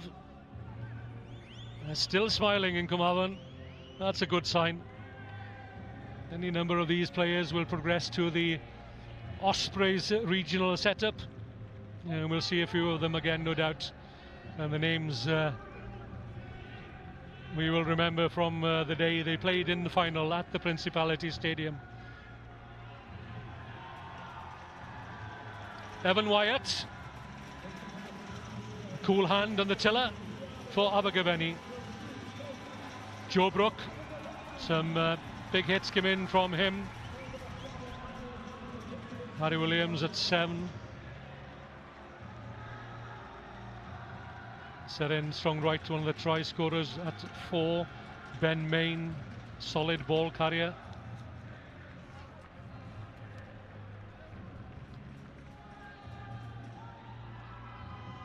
Number 3, Will Phillips, went about his work quietly but efficiently. Adam Binmore, Matt Hancock. Seth Butler, the replacement. Gang Tinnen up.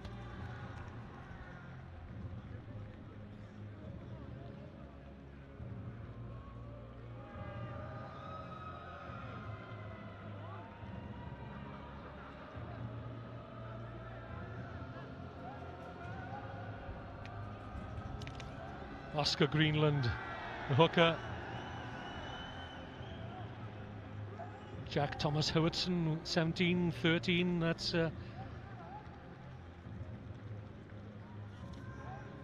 Finlay Robertson.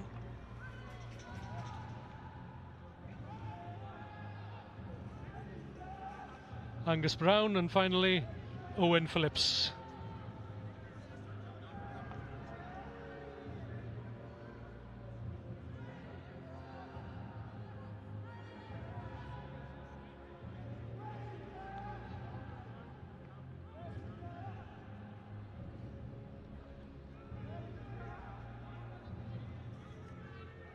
And the man who led by example, this is James Trumper.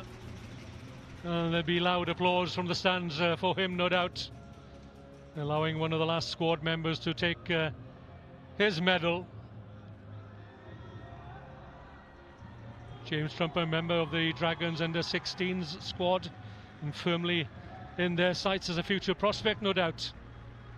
If only on the balance of his performance today. He's still got some more learning to do. So the winners of the Youth Plate Final in 2022 are the team from Abergavenny, and James Trumper and his team will take that trophy back to Bailey Park, where they will place it ever so gently in the trophy cabinet, following their win here over Cwmavon by 22 points to 10.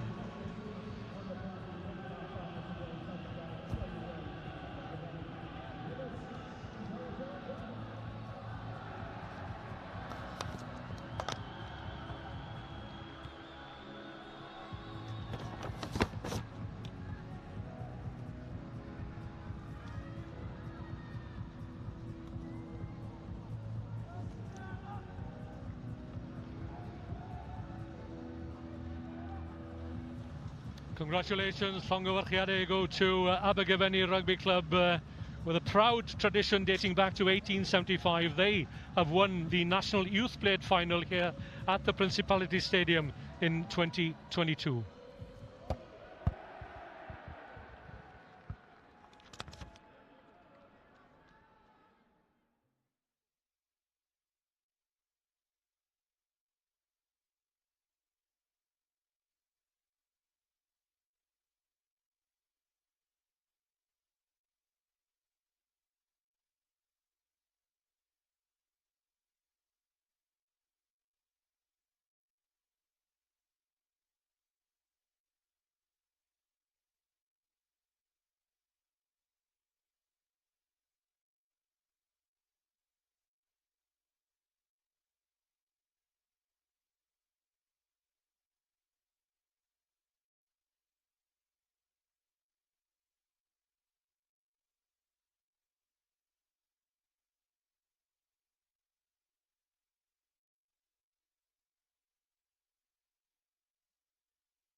Bright sunshine greets the crowd here at the Principality Stadium as we welcome you back for the third game on the opening day of the Road to Principality 2022 in the capital. It's the final of the Cup, the Youth Cup itself, and features Bridgend Athletic against Builth Wells. The climax of this opening day's entertainment, and it promises to be another enthralling encounter such as we've had already in our opening matches today for the bowl and the plate final. Our congratulations go to Landaff RFC, who took home the bowl, and to Abergavenny RFC, who took home the plate. Landaff left it late against Lampeter, but Abergavenny were well in control against Cwmavon. Which way will this one go, I wonder? As we await the arrival of the teams, let's have a look at the respective team lineups for this final game of the day. So Bridgend Athletic, they're led by industrious number 7, Charlie Ashpole. And we've seen some huge tussles between the respective scrimmages today. Archie Brent, Ian Bismay and Toby Lewis, I'm sure, will wish to show what they are made of. And Evan Didamo at scrum half, with Charlie Hancock at half back, will want to release the exciting outside backs, and in particular Lockie Barron on the right wing. And on the bench, of course, as we've already seen today, every member of that bench will want to make an impact at some stage during the game.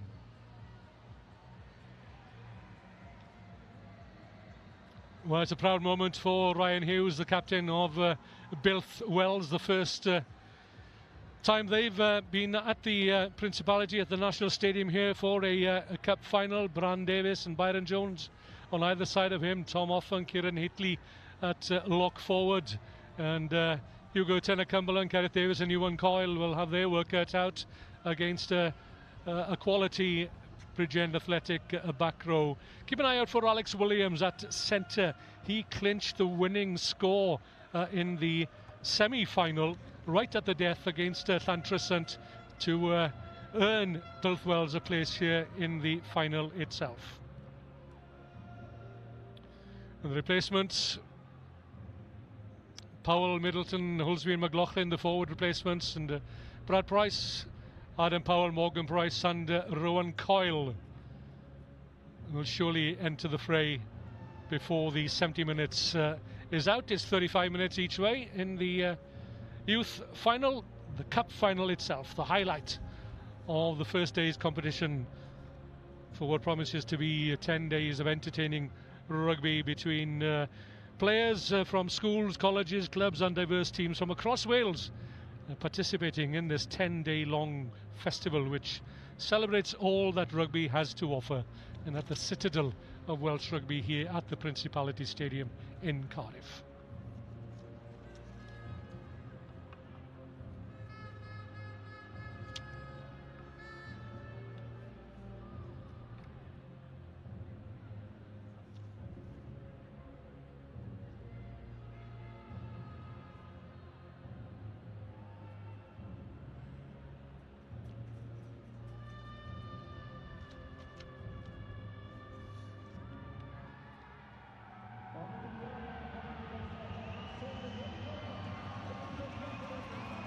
So here come the teams. On the left, that's Bridgend Athletic, and on the right, the team from Mid Wales, Builth Wells. And no one mentioned to me that it was Throwback Thursday. Look at the mullets, look at the dyed blonde hair. I wonder whether the mothers know. There again, it could be worse. We could have 15 ginger-haired Jeremy Pughs look-alike. Jeremy Pugh, who represented Builth Wells with acclaim for Neath and of course for Wales. And the referee for this match is Marcus Caudle, supported by Chris Long and Chris Postians. And it'll be Rhys Davis, the Builth outside half, to kick off this final game on day 1 of 10 in this festival of rugby.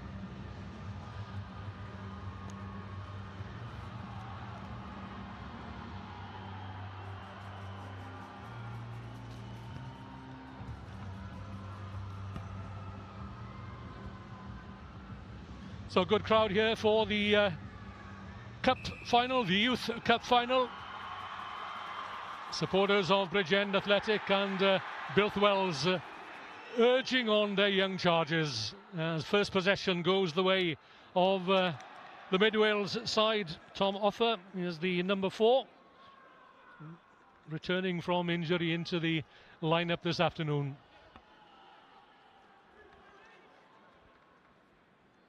Builth Wells unbeaten in 17 outings this season. That's a proud record for the young Bulls, as they are known. It's the first scrum fed by Archie Lloyd. The shove coming through from Bridgend Athletic. That's a neat step from Alex Williams, star performer for Builth this season. Good angle again being shown as Builth Wells look to get off to a flying start here, knowing full well that Bridgend Athletic are quite capable of upsetting their unbeaten record. And they force the release of the ball in the tackle, and they will get the first scrum, from when we'll know a little more about the respective 8s. And don't be deceived by this Bridgend Athletic side. They might appear to be smaller and lighter than their opposite numbers, but that's proven to be the case throughout this season. But they've been able to outplay and outthink their opposition more often than not.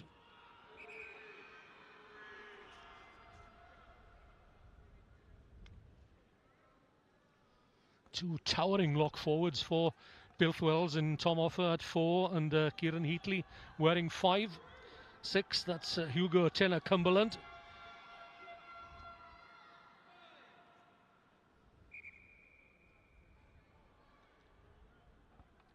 Short and squat, that's the Bridgend Athletic front row of Jacob Perkins, Archie Brent and Ian Bismeyer.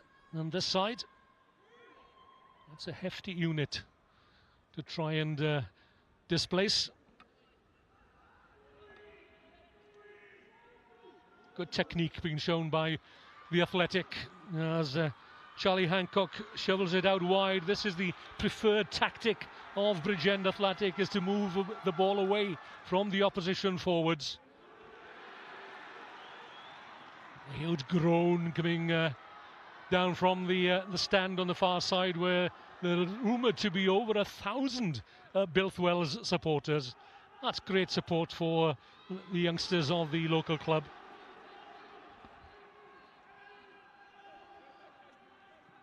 Damo in the scrum half. Good handoff from Jacob Perkins.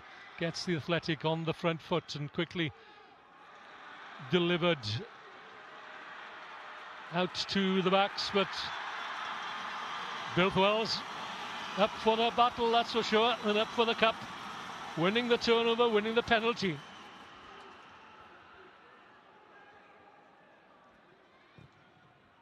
Rhys Davis sends the ball flying into the grandstand, into the Athletic 22.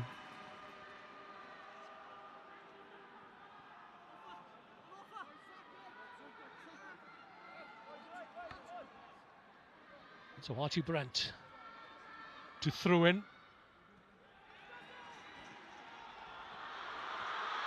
Oh, the charge comes through from Ewan Coyle.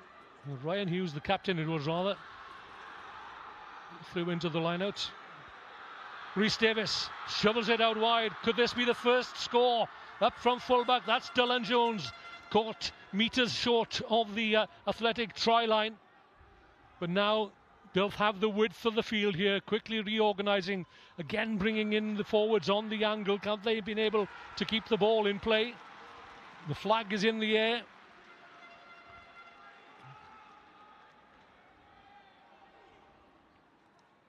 So it's a defensive line out for Bridgend Athletic. They've thwarted the initial attack from the young Bulls. And this is Archie Brent. The challenge from Builth at the line out. Confident in their ability to steal ball at the line out. Waiting is Liam Powell. juggles, makes the ball secure, but it's a wild pass into midfield, and that's taken by Sam Matthews, the athletic centre. But Builth have stolen it back, and now they have an opportunity. Ball charged down, a neat little piece of football. Will the bounce be kind? Great work there by the Builth captain, Ryan Hughes. Not only to dash back, but to cover the ball as well and snaffle it up. So from one end or the other, adventurous play here from the Mid-Wales outfit as they look to break away from their own 22. It's going to be a score for Builth Wells. Kieran Price for the corner. A dramatic score then for Builth Wells from one end of the field to the other. Just as it appeared that Bridgend Athletic were going to get a score. Good work initially by Ryan Hughes to cover the defence. An adventurous play from their own try line, and Kieran Price has the Builth Wells supporters on their feet in the grandstand.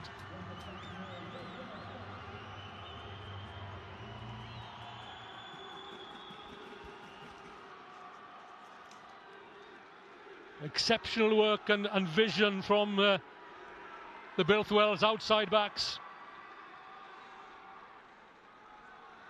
And Builth have their first score.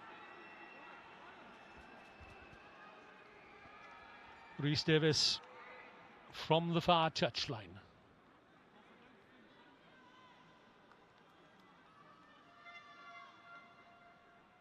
Right-footed.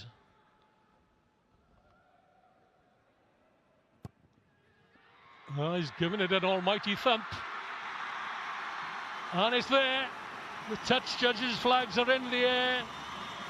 And Builth Wells couldn't have wished for a better start. Well, we've seen some fantastic tries scored here at the home of Welsh Rugby, but they don't come much better than that.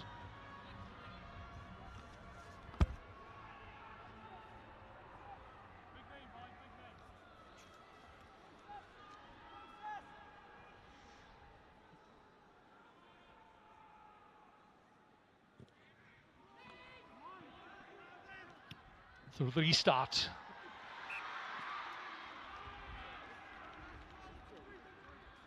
A little untidy, but Bridgend Athletic will get the put in at the scrum. Bridgend Athletic, the only team of the 6 on display here on the opening day of competition to have been to the Principality Stadium before. They were here in the 2017 final when they lost to Treorchy on the day. And they trailed Builth Athletic. Builth Wells rather by 7 points to 0. Charlie Hancock outside half. Out to Lockie Barron. Neat step back inside is still going. Taken though by Dylan Jones, the Builth fullback. That's Evan Didamo, that's scrum half. Gus Patterson, number 12 for the Athletic.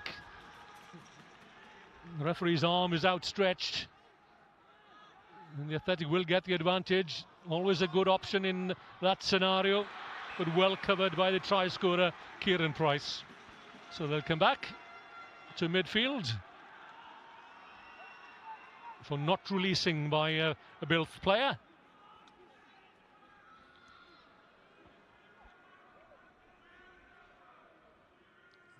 The Athletic still considering their options here. It's always good policy to get points on the board early. Well, they're foregoing the opportunity for a simple three-pointer here. Well, that's confidence for you. Ambition as well.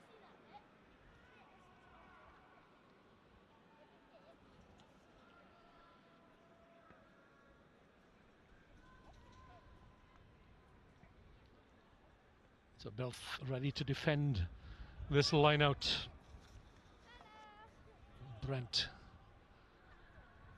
Where's he going to go? Down the front.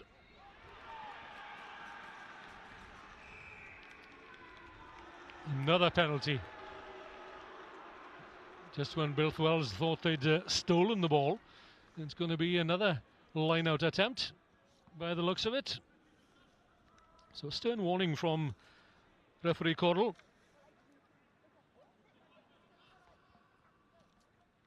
Hancock just dibs it into touch.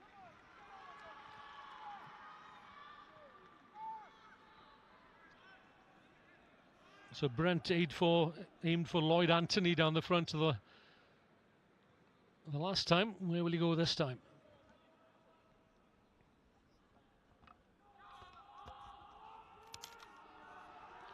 Same again.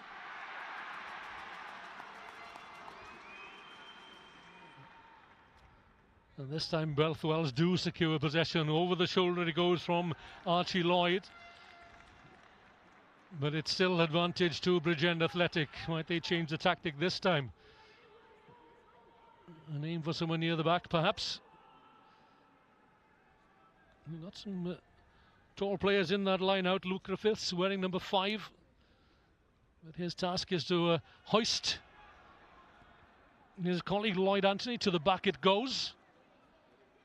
Now this time into the hands of Didamo, is it? No. Didamo waits, the forwards take it up one more time. So close to that Builth Welsh try line. Didamo thought he'd spotted a gap, he may well have spotted it, no. Held up over the try line.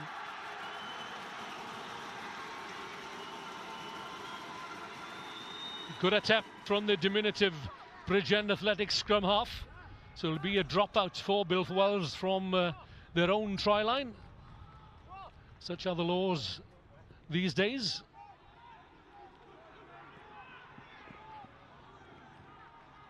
Evan Beach to Gus Patterson. Didamo. Oh, great angle there from Lloyd Anthony. Takes out the Builth Welsh defence, lays a platform. Didamo goes right, finds Jacob Perkins. The Builth again very quick to react, and they will get the scrum.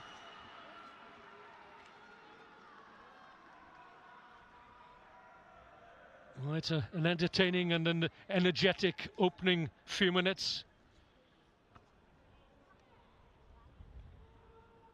And thank goodness that the Builth Welsh players have clear numbers on their backs, otherwise I would really be in trouble.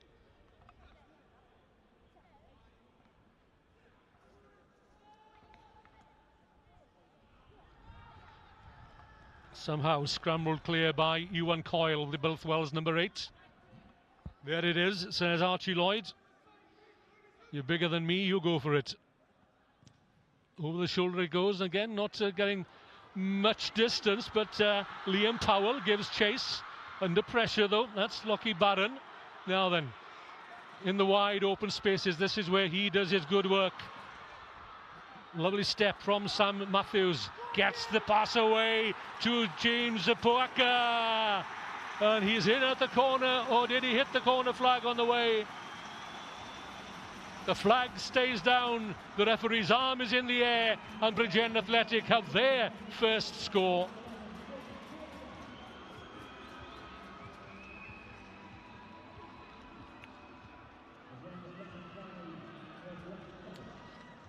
Well, it was that kick initially from Archie Lloyd that didn't find touch.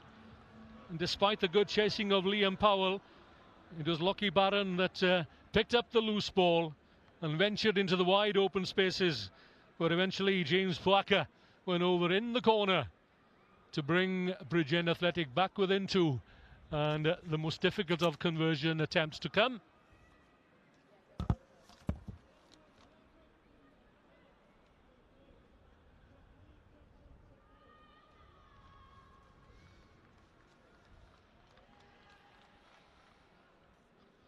From just outside the 22-metre line, right on the touch line on the far side of the field. You can just about manage to see, I think it's Didamo. That's a good strike. I deserve better. The effort was there. So a slender lead then for Builth Wells, 7 points to 5. As Sam Matthews was down receiving treatment. So a try apiece in the opening 15 minutes.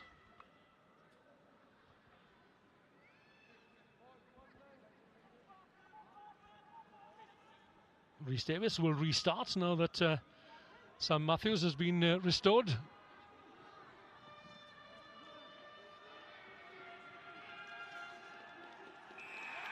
Taken in by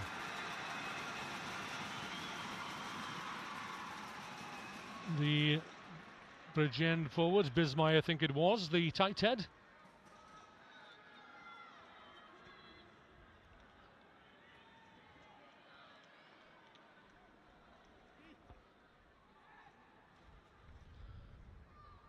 So the decision from Ryan Hughes, the captain, is that Rhys Davies should go for a potted goal here. He converted 9 points in the quarter-final and another 7 points in the semi-final.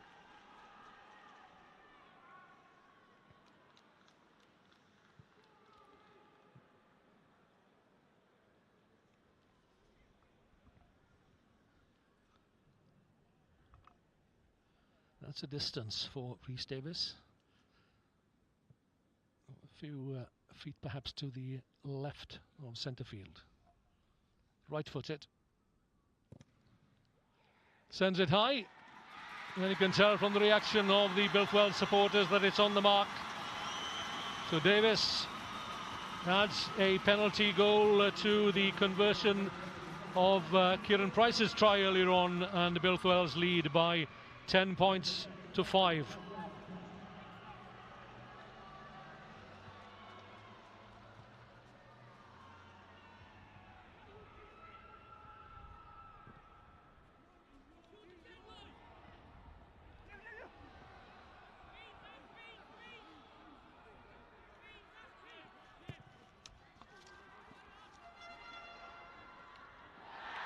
Almost came off, and away goes Gareth Davies, the number 7 of Builth. Takes play almost up to the Bridgend Athletic 22. Lovely step from Alex Williams. Ever closer to that Bridgend Athletic try line. Lloyd, the scrum half. This is Byron Jones who can... Kieran Heatley, rather. That lock forward. Byron Jones has moved up the front row a few minutes before the kick-off. Heatley steps, gets support from Jones this time. 10 metres short then of the Bridgend Athletic try line. Lloyd sends it out into midfield. Lovely step from Alex Williams. Can he go all the way? Yes, he can. Alex Williams, a try in each round, strong running centre, and he's done it again in the final. It's a thriller minute here at the Principality Stadium.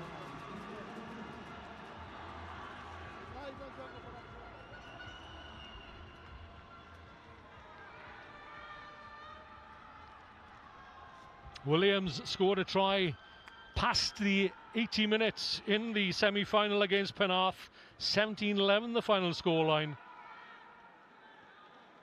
Ever so close. And the simplest of conversion attempts for Rhys Davies, and takes Builth Wells into a healthy 12-point lead with 20 minutes gone of this Cup Youth Final.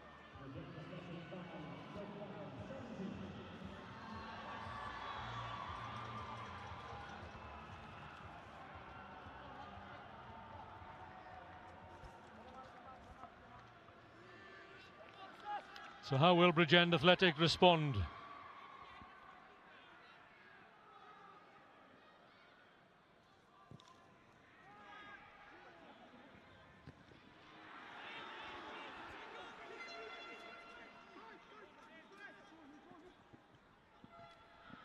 Lloyd to Ewan Coyle, the number 8. A try and man of the match in the quarterfinals against Neath Athletic. Oh, the bounce unkind, and then a little lapse in concentration perhaps from Evan Beach. It's a new experience for both these teams to play at such a grand stage as the Principality Stadium.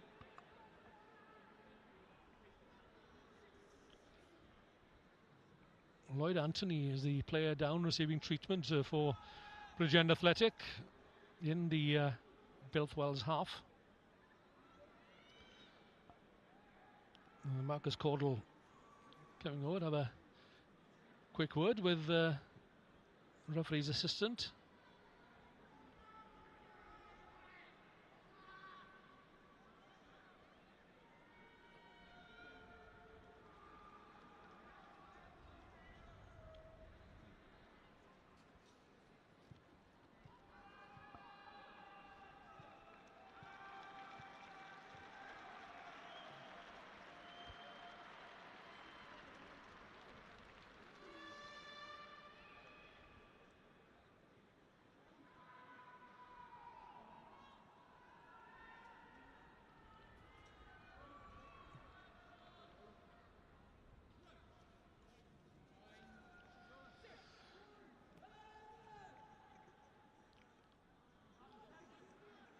Coyle, surely a forward pass. Well, it looked as if it was from here.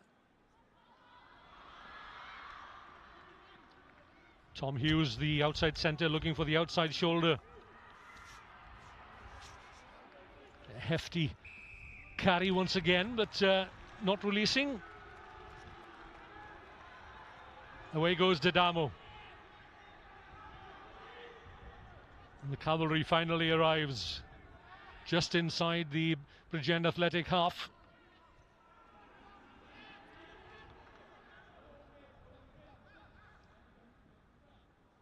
Oh, well taken. Expertly done at inside centre by Gus Patterson, bringing Sam Matthews, his colleague at centre, onto the ball. And look, the pressure being put on by Builth Wells, and Coyle again in the thick of it. This industrious number 8, called for early by Heatley. Now Builth have the width of the field, but the Athletic, they've reorganised their defence. There is a gap though in midfield as Coyle brushes aside the tackle of the Athletic hooker Archie Brent. Williams again, causing all sorts of mayhem.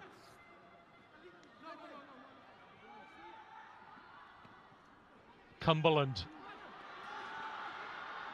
can't quite get the ball away. Behind his own goal line, that's Evan Beach. Doesn't find touch. And the pressure is still on. Dylan Jones back in the thick of it, sets it up again for Archie Lloyd, and the numbers out wide here. Not a bad idea, but it's well covered by Lockie Barron, and he's got pace, as we know. It's been on display already. It led to that try for James Puaka.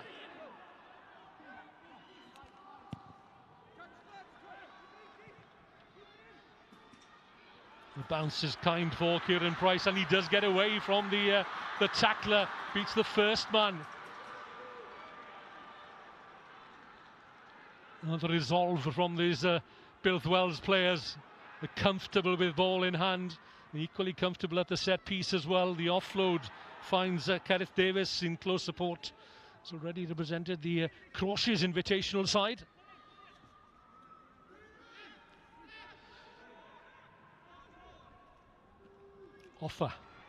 Offers himself. Builth Wells number 4. Well, relentless pressure from the Mid-Walians. Now then, there could be a man over here. Williams to Hughes, to Price. Can he get in for his second? Dives over in the corner, exactly where he scored his first try. Had to work a little harder that time. A second try then for Kieran Price.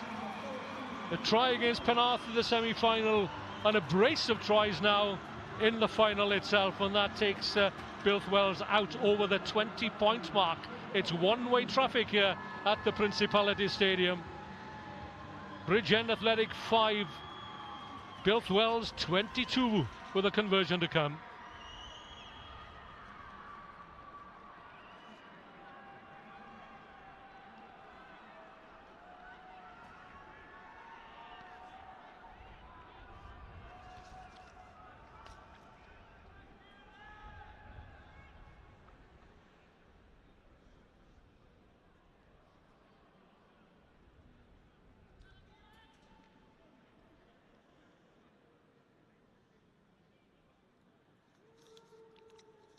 Kieran Price isn't real. Davis from the far touchline, so close, the angle too tight on that occasion. But Builth Wells are out to a commanding lead in this Youth Cup final, 22 points to 5.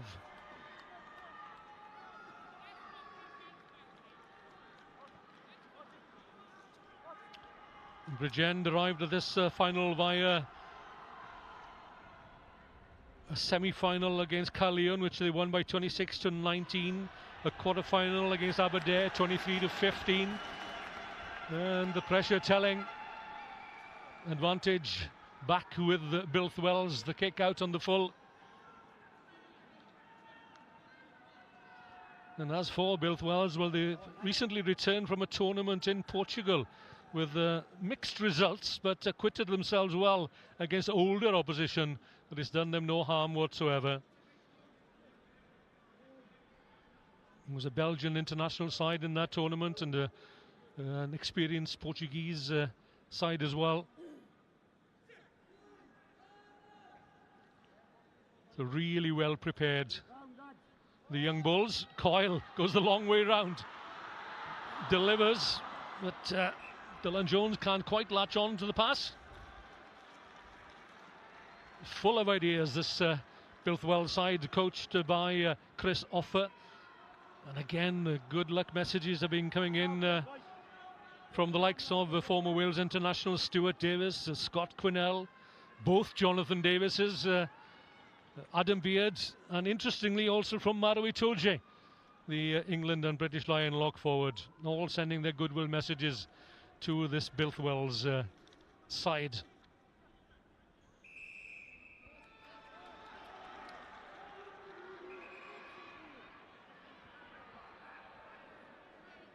The penalty goes against the Builth Wells front row for boring in.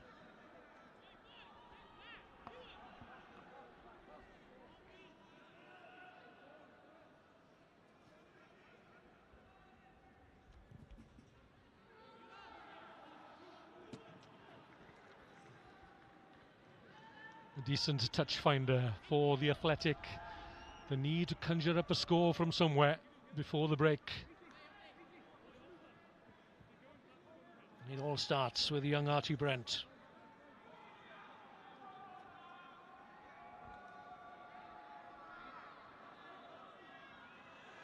Again, it's contested well by their opponents. Williams with a long kick downfield and from one side of the field to the other.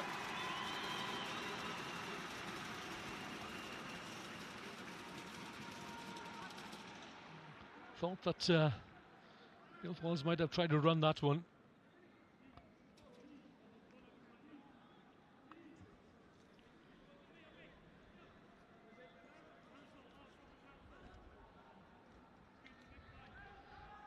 So the line out not functioning at the moment for the Athletic. That's better. Lloyd Anthony.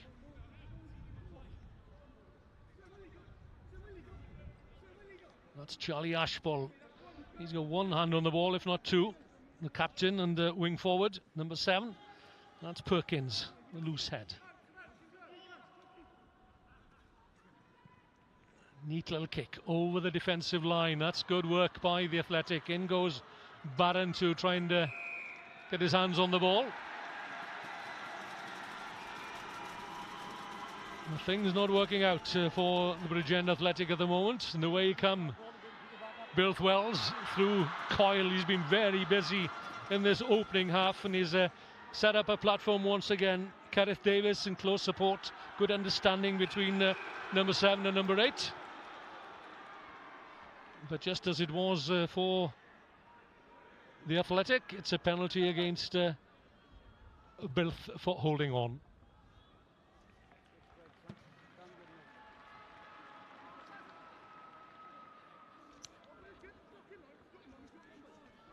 So some 3 minutes, 4 minutes perhaps to half time.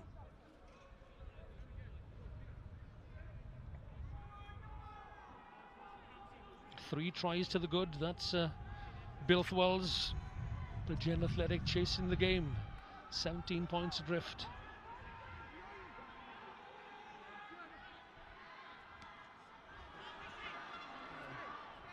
Builth Wells, will they contest every scrap of possession? Now then, on the front foot, that's Will Price, the Bridgend Athletic number 8. Little invention in midfield. Barron gets the better of his opposite number, Liam Powell. Gets no change whatsoever from Alex Williams, and again, the physicality of this Builth Wells side has been very impressive.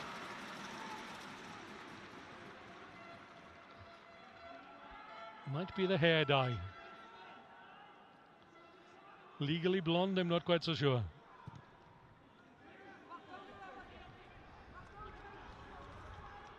Beach shovels it into midfield. Look how quickly the Builth Wells outside half. Rhys Davies was up on his man.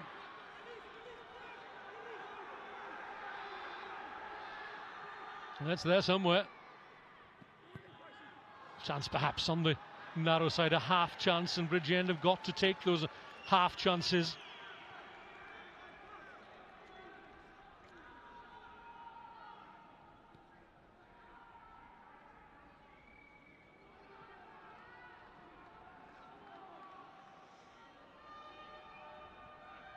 It's been a commanding performance in this opening half hour or so from Builth Wells. Really up for this match.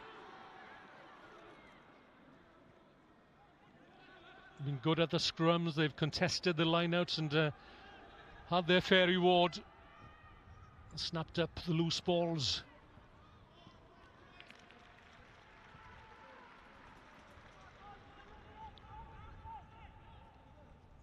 So 2 minutes, I think, is the indication from the assistant referee in the near side. Holding 2 fingers up to the referee, and that's not a good sign usually, but there we are. That usually comes from the grandstand.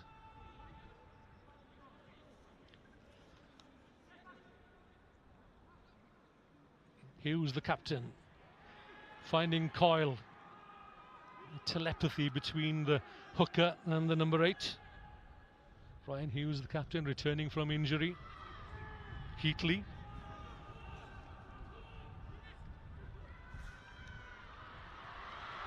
Again, it's Builth Wells probing the wider channels.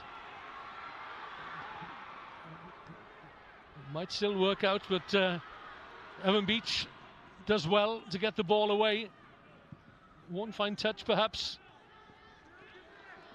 Jones will want to run it back. He's got support from Liam Powell. And play is breaking up. There's a huge gap on the near side here. If they can work the ball to Jones, he's away. Foot in touch. Yes, says the referee's assistant, the eagle-eyed assistant referee on the near side. Builth Wells taking every opportunity that's presented to them. And they've been rewarded royally in this opening half. 17-point advantage.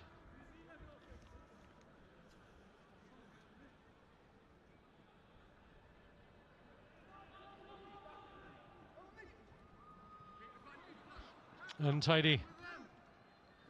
Nudged forward by a Builth hand.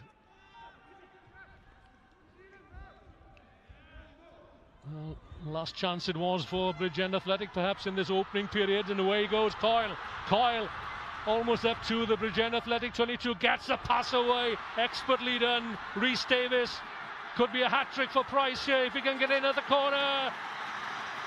Well, he'll remember this day for as long as he lives. A hat-trick of tries over in that far corner. That might be a step too far for Bridgend Athletic. Bridgend chasing the game, but Builth Wells are running away with this one.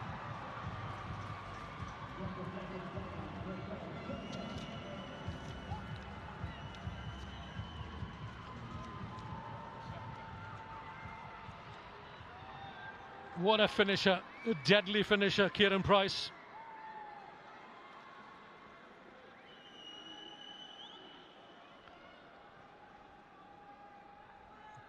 A hat-trick of tries in the opening 35 minutes.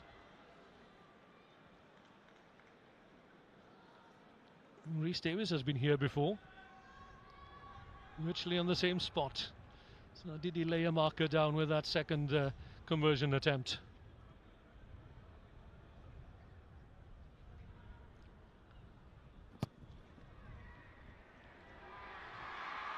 Got the distance, hit the post, didn't quite have the accuracy, and that's the final act of a very entertaining and pulsating first half, certainly from a Builth Wells standpoint. They've gone out to a 22-point lead, and at the break it's Bridgend Athletic 5, Builth Wells 27.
Welcome back to the Principality Stadium here in Cardiff, where we're about to get underway for the second half of this Youth Cup final, and Bridgend Athletic have it all to do. They trail Builth Wells by 27 points to 5 after a stunning opening 35 minutes from the side from Mid Wales. And how can Bridgend Athletic respond in this second half? 3 tries for Kieran Price, the Builth Wells right wing, in the opening half, has taken them away from the opposition. 27 points to 5. That's some score, and some mountain to climb for Bridgend Athletic as Builth Wells come again, and it's that man Coyle creating all sorts of mayhem. He's got Kieran Price on his outside, but Coyle will go all the way under the sticks. Richly deserved. Devastating broken play runner is Iwan Coyle. Man of the match in the quarterfinals, and but for that man alongside him, he might be man of the match in the final as well.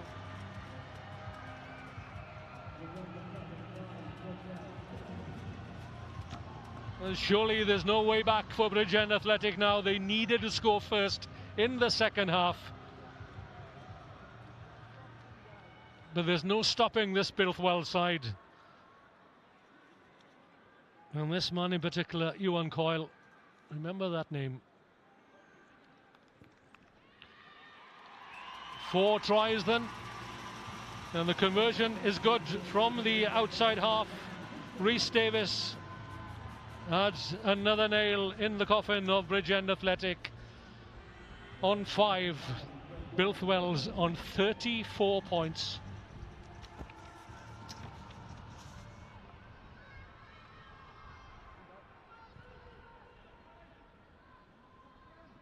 Anthony, as he reclaimed possession from the restart. Looks as if he has.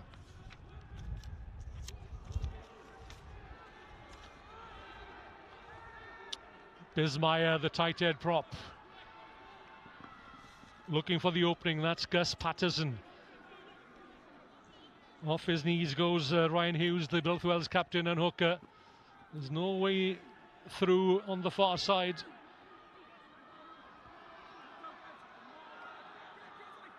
And finally Builth Wells bring the man to ground, but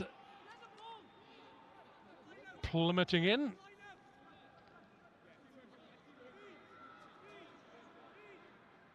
And shouts from the bench, line out, line out. Falling on deaf ears by the sound of it.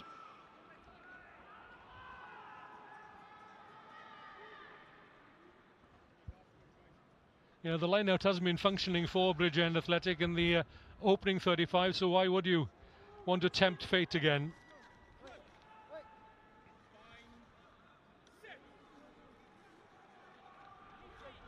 Fed in by Didamo. This time perhaps Barron over from the right, finding Puaka on the left. He's already scored 1 try.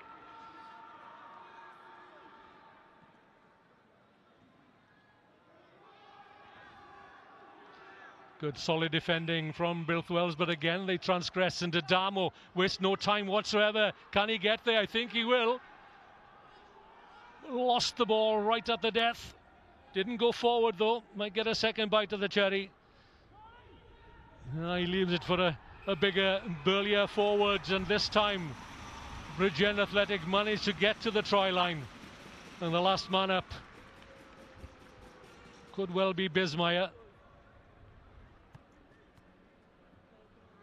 Once he turns his back, I can confirm.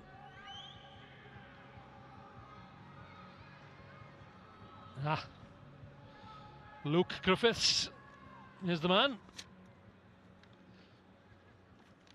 That's a second try for Bridgend.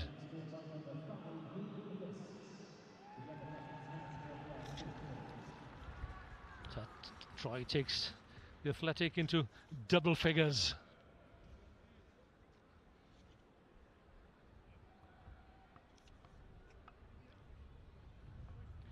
Didamo, that heavily strapped right knee.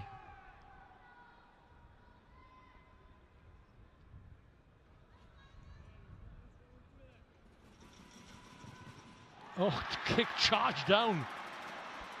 Wow. Builth Welsh and leaving nothing to chance, that's for sure. So the score remains at Bridgend Athletic 10, Builth Welsh 34.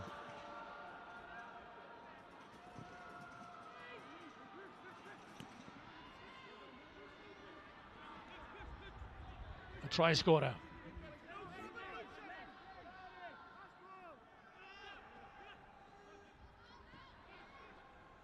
Pass is not quite going to hand initially. The test again of the Builth Welsh defence, and in the tackle, the ball lost forward by Sam Matthews. Kieran Price, a hat-trick in the first half, and that far corner will be forever known as Kieran's corner by the Builth Welsh supporters. Shoveled out to the danger man, Iwan Coyle. Jones up from full-back, he's got support. On his shoulder was Liam Powell. The left wing taking play into the Athletic 22. They're queuing up outside, waiting for the pass. The first one finds Bran Davis. Scored a try against Neath Athletic in the quarter-final, did the prop forward. Long looped pass into the hands of Alec Williams. Such a deceptive runner, such a slippery character, as slippery as a freshly peeled onion.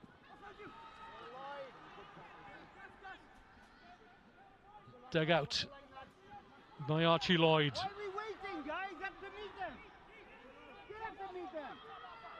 Lloyd again getting his hands on the ball. Bran Davis.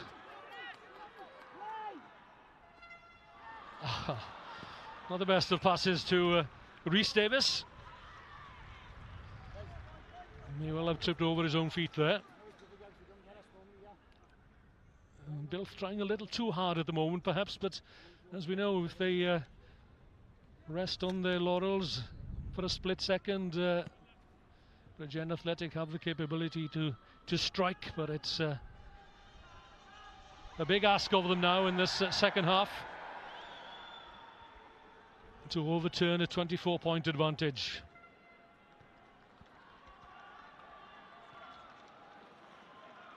Builth Welsh clearly have done their homework. And they know how technically sound this Bridgend Athletic outfit is. And they want to spread the ball wide, but Builth, well, they've played them at their own game.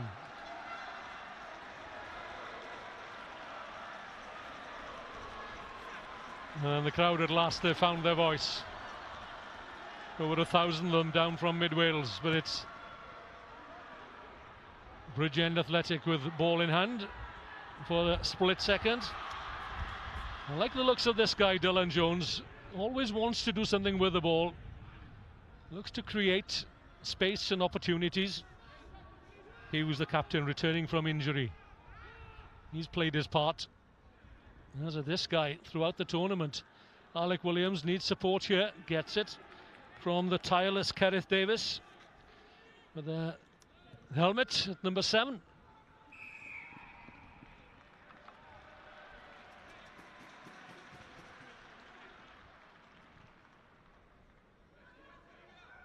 It's a little respite perhaps, but it's a penalty against Bridgend Athletic. Clear, concise explanation delivered to the Bridgend Athletic captain, Charlie Ashpole.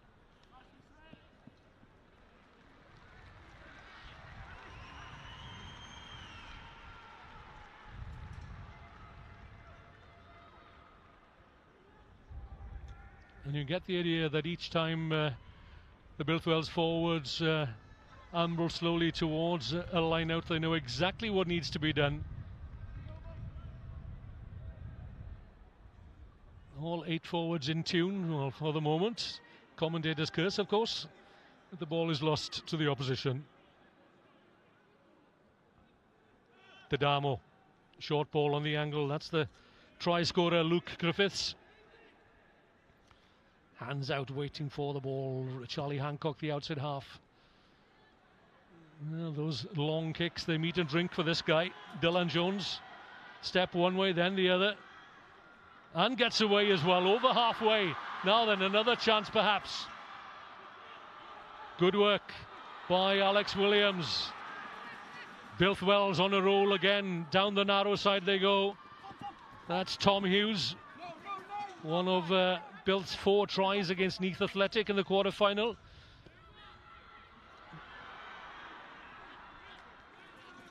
Thanks very much, says Archie Lloyd. Coyle, Williams, Kieran Price, there's danger here. Pins his ears back, it's a 4th try. That has to be a record, surely, for an individual in a cup final. Kieran Price in at the corner, and it's curtains for certain now for Bridgend Athletic. It's a day that this young man will forever remember. 4 tries, that's phenomenal.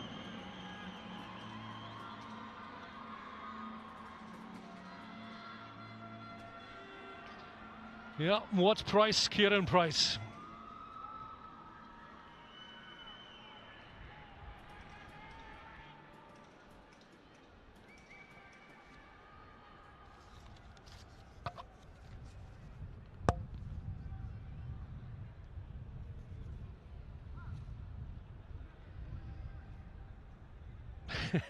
Price doesn't make it easy, does he, for young Rhys Davis?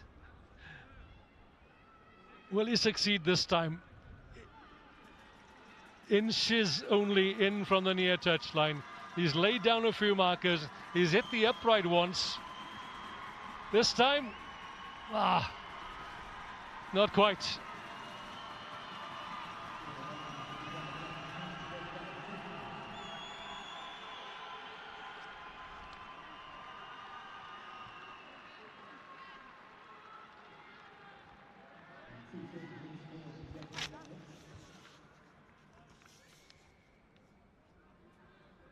So Dan McLaughlin is on for Kieran Heatley at the second row.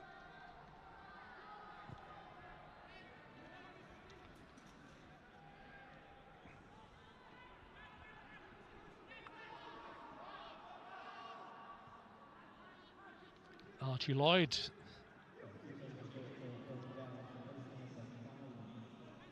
No prizes for guessing who that man was. That's Johan Coyle again.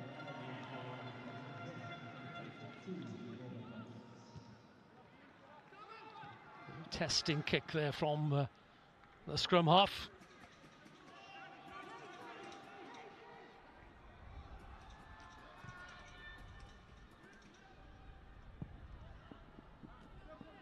Jones again. Oh, brilliant work.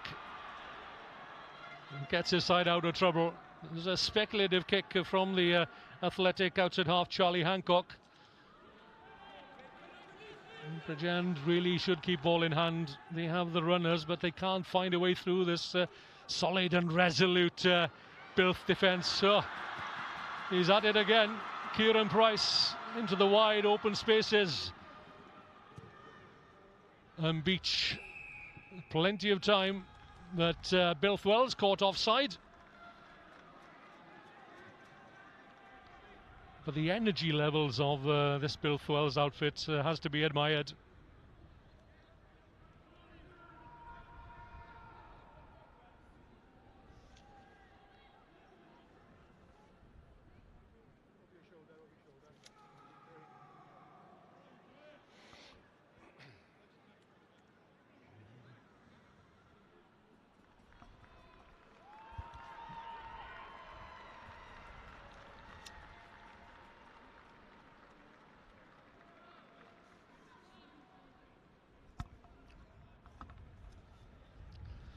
So some replacements on for Bridgend Athletic. Luke Florence wears 21 for Sam Matthews in midfield.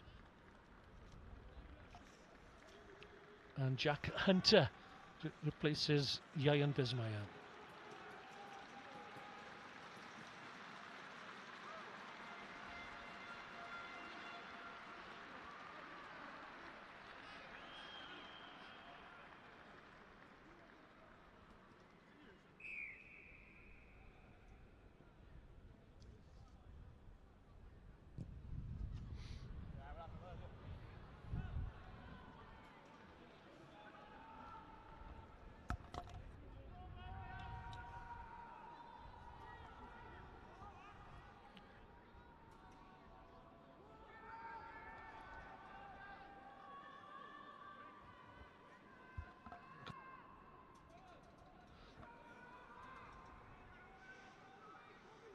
39 points to 10.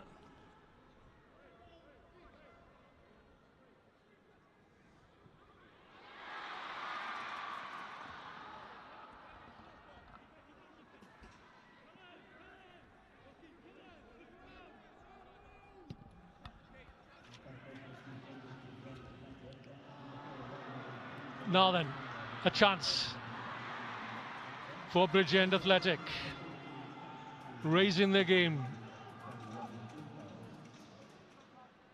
Up from fullback, that was Evan Beach. Oh, charged down by Alex Williams, but they'll have to come back.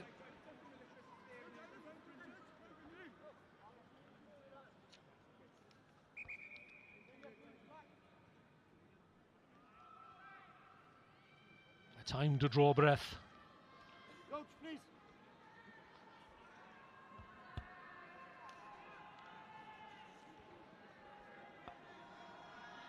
27 points to 5 at half time.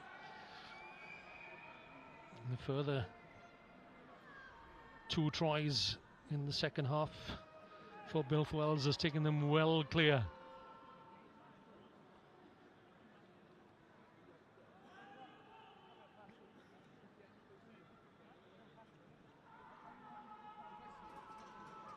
Treatment is being applied to one of the Builth Wells players.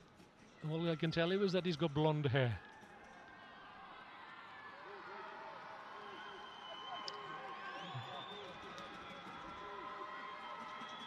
I'm just trying to shake off that injury. Oh, no sooner had he come on than he's off again, and that's Morgan Price. Well, he'll be disappointed.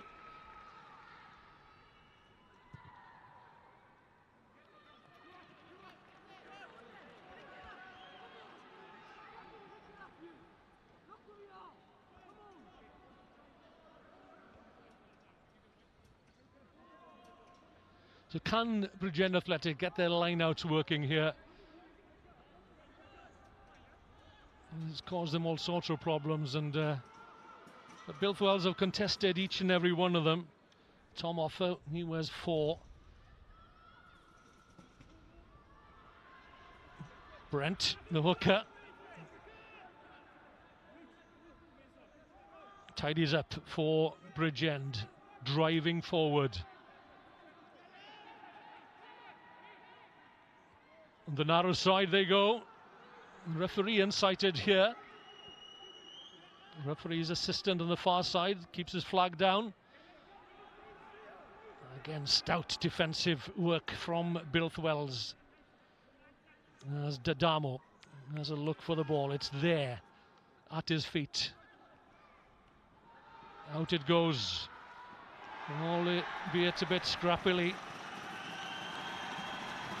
Whatever they try, and full credit to the Athletic for their efforts, but they've been undone by a very efficient Builth Wells outfit here.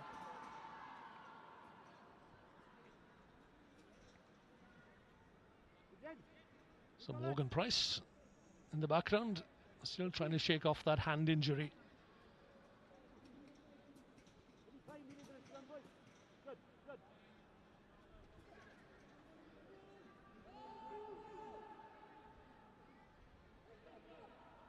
Coyle picks up.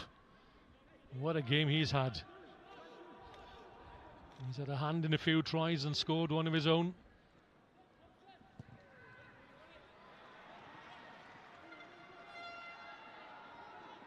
Sent way downfield, but good chasing by Morgan Price.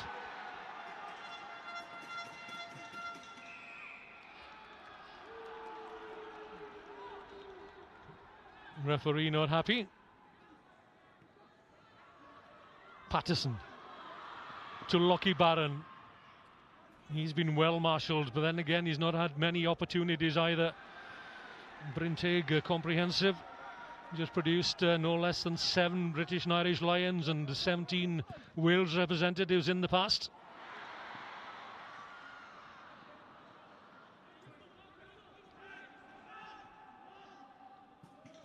Out it goes from Dadamo. pass was forward from Jacob Perkins, so they'll come back for the initial knock forward.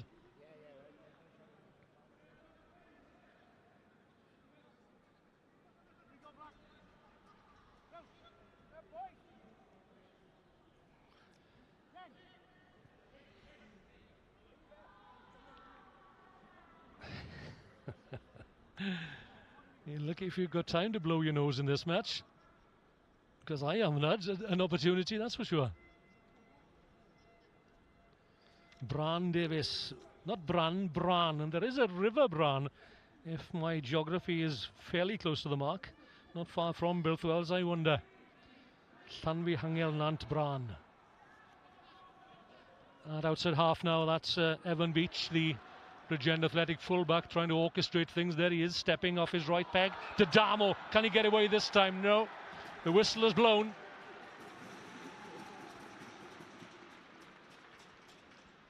Hey, don't blow your nose at the citadel of Welsh rugby.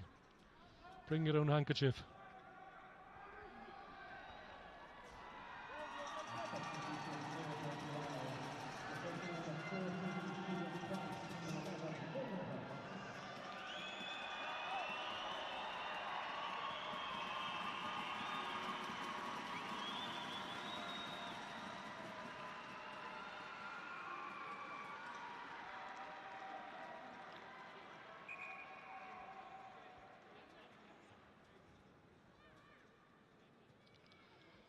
So Liam Powell is back on, but operating on the right flank this time as Kieran Price walks off. And as he goes around under the grandstand over there, he's going to get a rousing reception, that's for sure, from more than 1,000 fans who've made their way down from Builth Wells, and richly deserved. At the best of passes.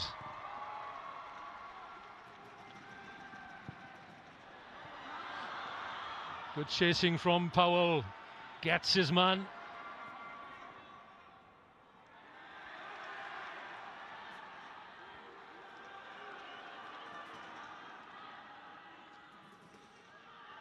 Damo sends it out towards Luke Griffiths. Lloyd Anthony was there also. That's Hancock. The Athletic. Well corralled in their own half. As Beach again looks for the runners. Almost so near. Well, that's meat and drink, isn't it, for the likes of Iwan Coyle. The offload to Tom Offer. As Builth Wells build steadily. Coyle, good hands, finding Kerith Davis. Another 5 meters gained. They're lining up outside Rhys Davis. That's Tom Hughes cutting back inside and then outside. He's still going. In the shadow of the Athletic posts. Now, somebody deserves a try. It's this young man, Dylan Jones. Not this time though. His hands let him down, and they've been so safe for the greater part of this match. The Builth Wells fullback.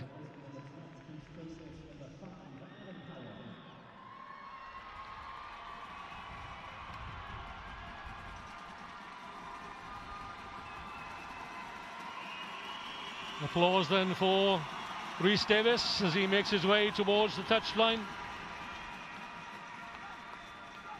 And being replaced. Tom Hughes now stands at outside half.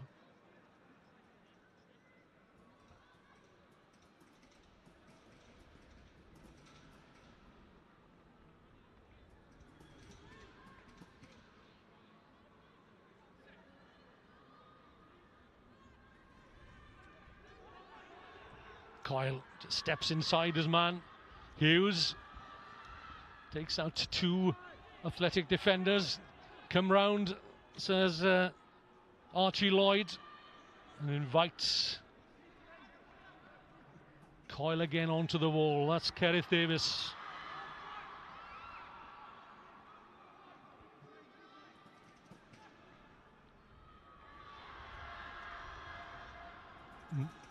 Gloughlin. Giving way to Heatley, and it's yet another score.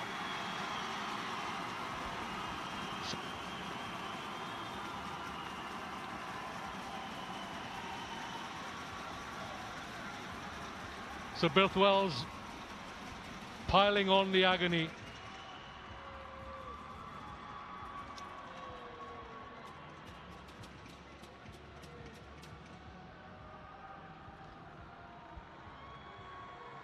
So although he's wearing the number 11 shirt, that's the replacement Morgan Price.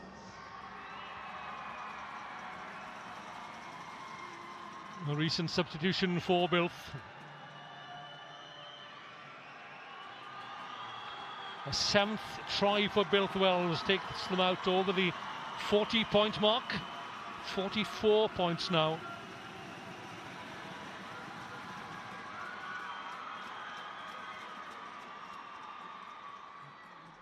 And one can safely say that they got both hands on the cup final, on the cup itself.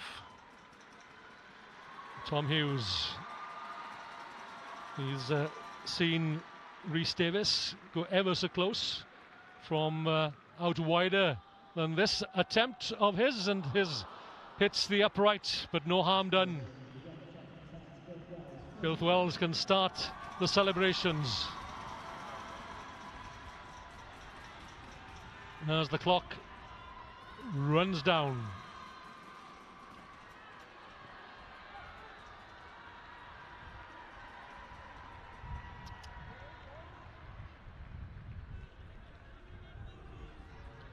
The Athletic, well, they've tried their level best, but all their best endeavours have come to nothing bar that early score for James Poaka, and then the forward effort from Luke Griffiths.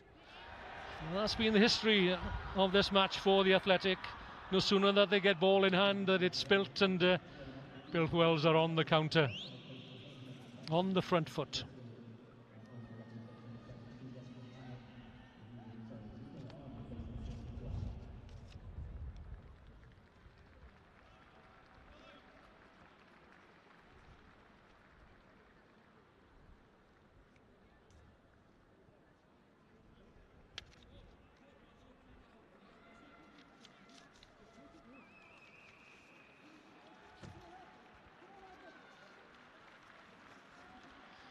So the Athletic emptying the bench, so that all members of the squad can claim that they've had an opportunity to play at the Principality Stadium.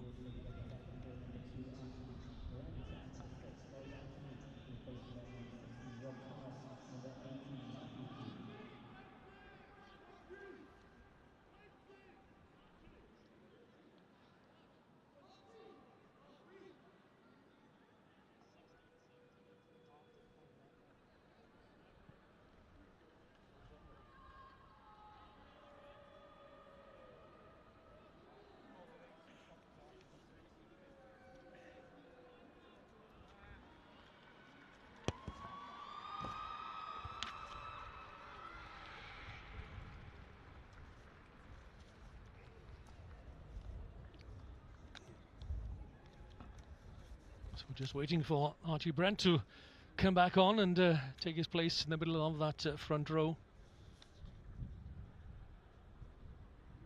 Matthew Pugh wears the red helmet on the far side. Luke Griffiths has gone up to prop, where the 16, that's Rob Thomas on this side of the scrum. Tom Hughes to Alec Williams, on the loop is Hughes. Dylan Jones.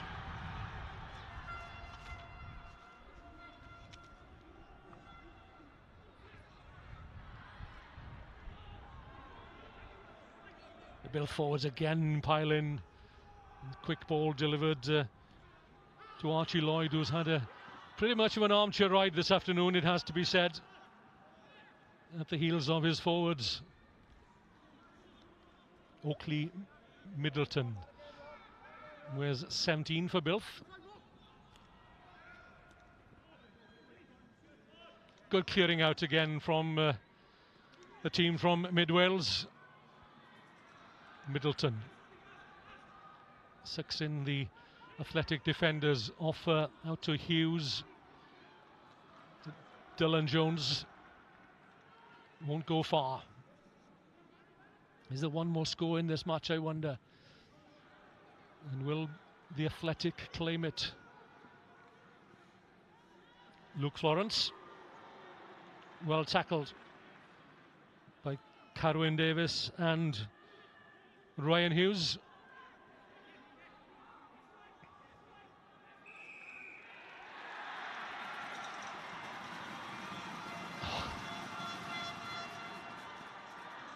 Archie Lloyd deserves a score, if only for his endeavours.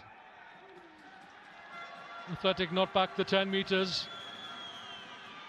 So Hughes will kick for the corner here and lay the platform for one final flourish, as Builth Wells have swept all before them and retained their unbeaten record for this season. It's been a very impressive performance by them at the end of what has been a very impressive season.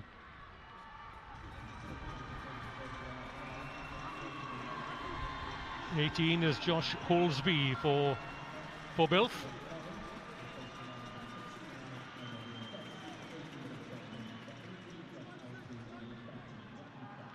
Number 20, that's Brad Price, yet another Price. And the Prices have certainly made their presence felt this afternoon.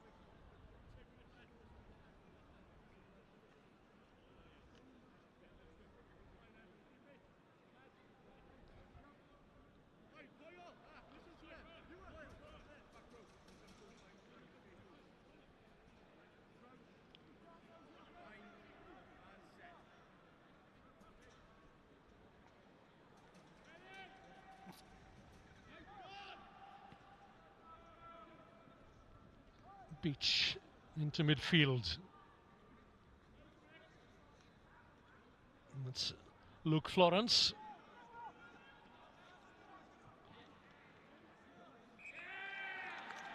Schofield didn't quite manage to keep his feet on the field of play, so it'll be a Builth Wells line out.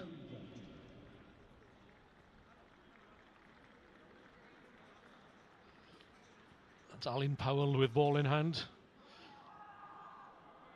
Tremendous depth in this Builth Wells squad. They've all played their parts throughout this season. And no doubt there'll be huge celebrations, and deservedly so.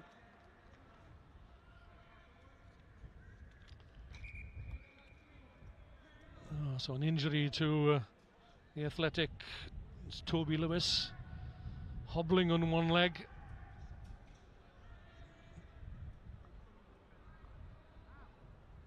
And needs some attention.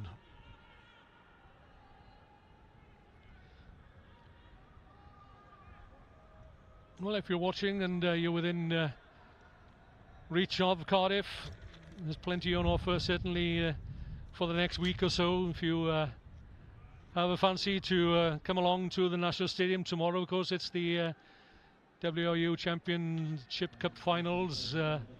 They'll be televised, and that's a ticketed match, but there are many and numerous opportunities next week to come along and support the youngsters of all ages and diversity as well, mixed abilities.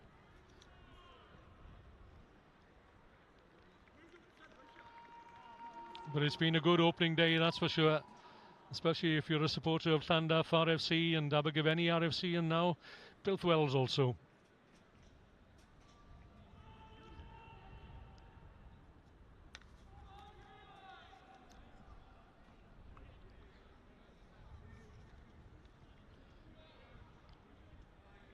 Bridgend Athletic, they promised so much. They've had a good season, but they've been outplayed this afternoon by a spirited Builth Wells side. But they come again, they still look for that score.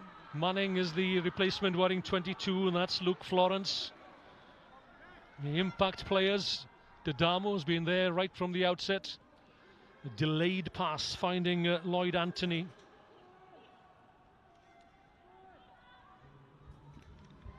This time perhaps into the 22. The pass back inside to Florence. 7-8 metres out. And even at this late juncture, Builth Wells do not want to let Bridgend Athletic have the better of them. A two-man tackle as the ball is sent wide.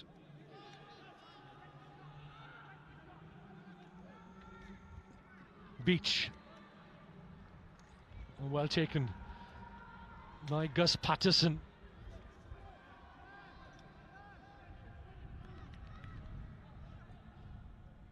Didamo to Hancock, to Ashbull, the captain. Powerful Tom Hughes holds up his man. Good angle. Slow ball again for Didamo. Athletic finishing with a flourish. Didamo himself, and over he goes. Oh, he's deserving of that score.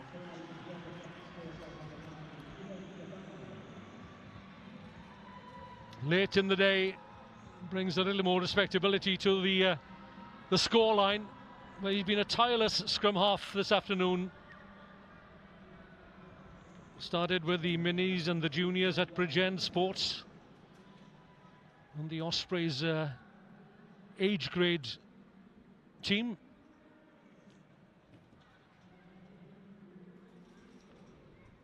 So Evan Beach rather. Assumes the kicking duties. Adds the conversion, and that is the final act of what has been, to all intents and purposes, a one-sided match right from the outset. 4 tries for Kieran Price, and Builth Wells are the Youth Cup champions for 2022. They've defeated Bridgend Athletic by a wide margin at the end. Bridgend Athletic 17, Builth Wells 44.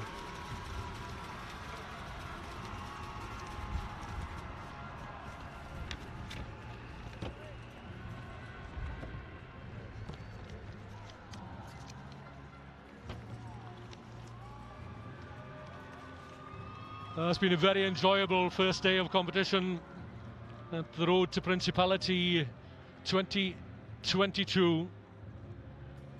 3 worthy games of the best of the youth talent that we've seen in Wales, and from clubs with a proud tradition, it has to be said. And strength in depth amongst the junior teams. And augurs well, certainly, for the future of those clubs. But what more can you say about this Builth Wells outfit? A snide remark it might have been about the mullets and the blonde hair,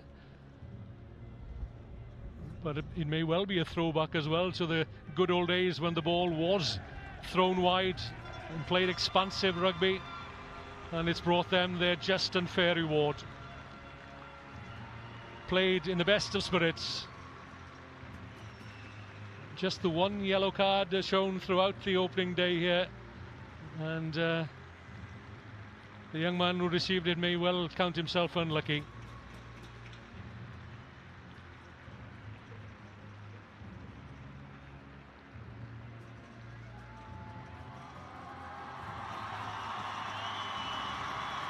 The Builth Wells supporters in the stand are on their feet, as indeed I should imagine are the Bridgend Athletic supporters as well, to congratulate a fine side and on a fine performance. The Builth Wells banner flying proud. The young Bulls, as they are known. And all credits to Bridgend Athletic as well for entering into the spirit of the match. They had their opportunities, their line-out didn't function as they would have wanted, But Builth Welsh had clearly done their homework, and they retain their proud unbeaten record for the season. And shortly they will come up to receive their medals and also the trophy itself.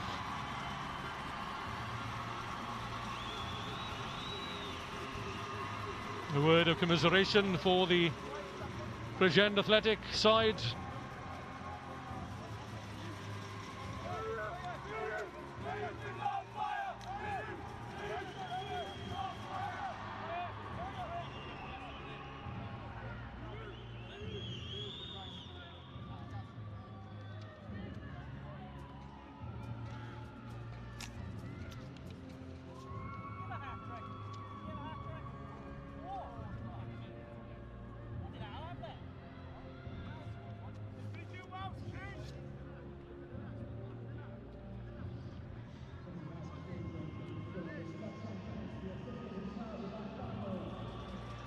Geraint John, the Community Rugby Director of the Welsh Rugby Union, presents the medals to the officiating team.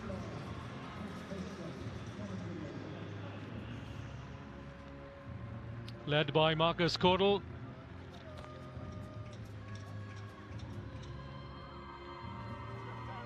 And there is the trophy that awaits the victors of the climax of the youth finals here today at the Principality Stadium. But first up, it's Bridgend Athletic. A valiant effort from them. The club celebrating its 60th anniversary this year, and appearing for the second time in the final at the Principality Stadium after 2017, and they come away on the wrong side of the scoreboard. Plenty to work on, plenty to build upon, and they will for sure be back next year.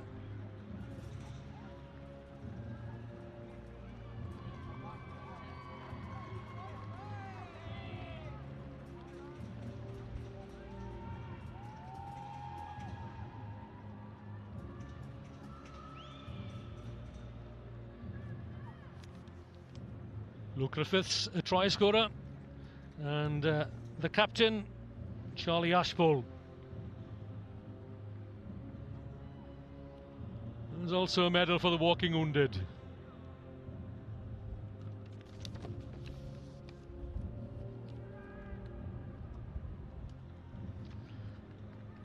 So to the victors, the spoils. There's a proud young man with number 14 on his back. 4 tries in the cup final at the Principality Stadium. He will dine out on that for years to come.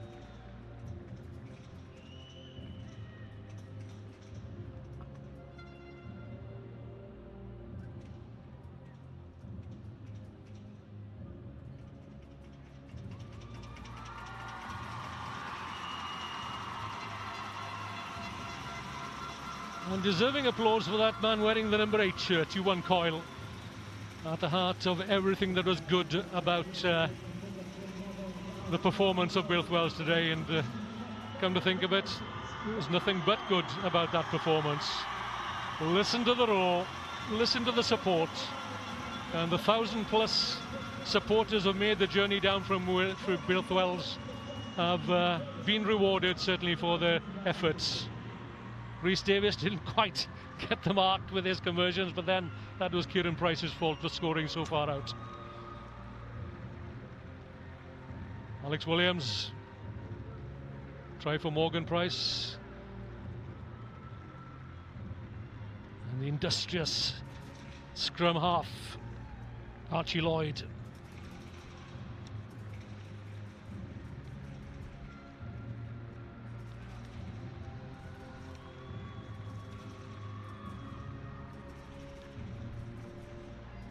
And wait for it. There's the man of the moment, Kieran Price. And closely followed by Iwan Coyle. It wasn't always like that on the field for the last 70 minutes or so, where Coyle led, Price followed.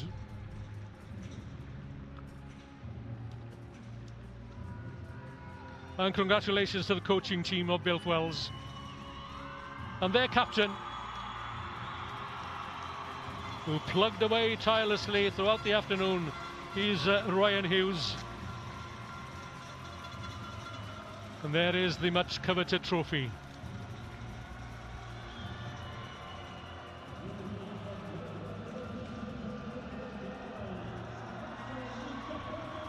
And up into the air here at the Principality Stadium goes the cup, to denote that Builth Wells are the Youth Cup champions of 2022, and deservedly so. There's 7 tries in the end, and a final scoreline which reads Bridgend Athletics 17. All credit to them, but the honours go to Builth Wells. 44 points to 17, the final scoreline. Congratulations to the young bulls of Builth Wells.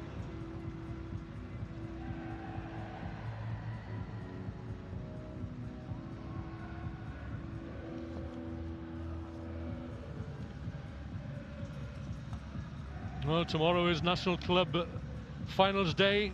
We'll see teams compete for the Admiral Championship plate. That's Trebanos and Bedworth, the WRU Cup final.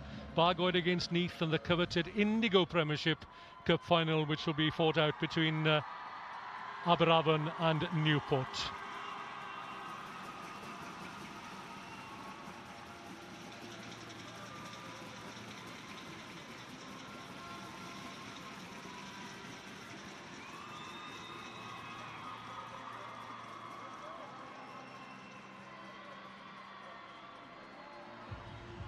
So plenty more rugby to come here on WRU TV on YouTube next week.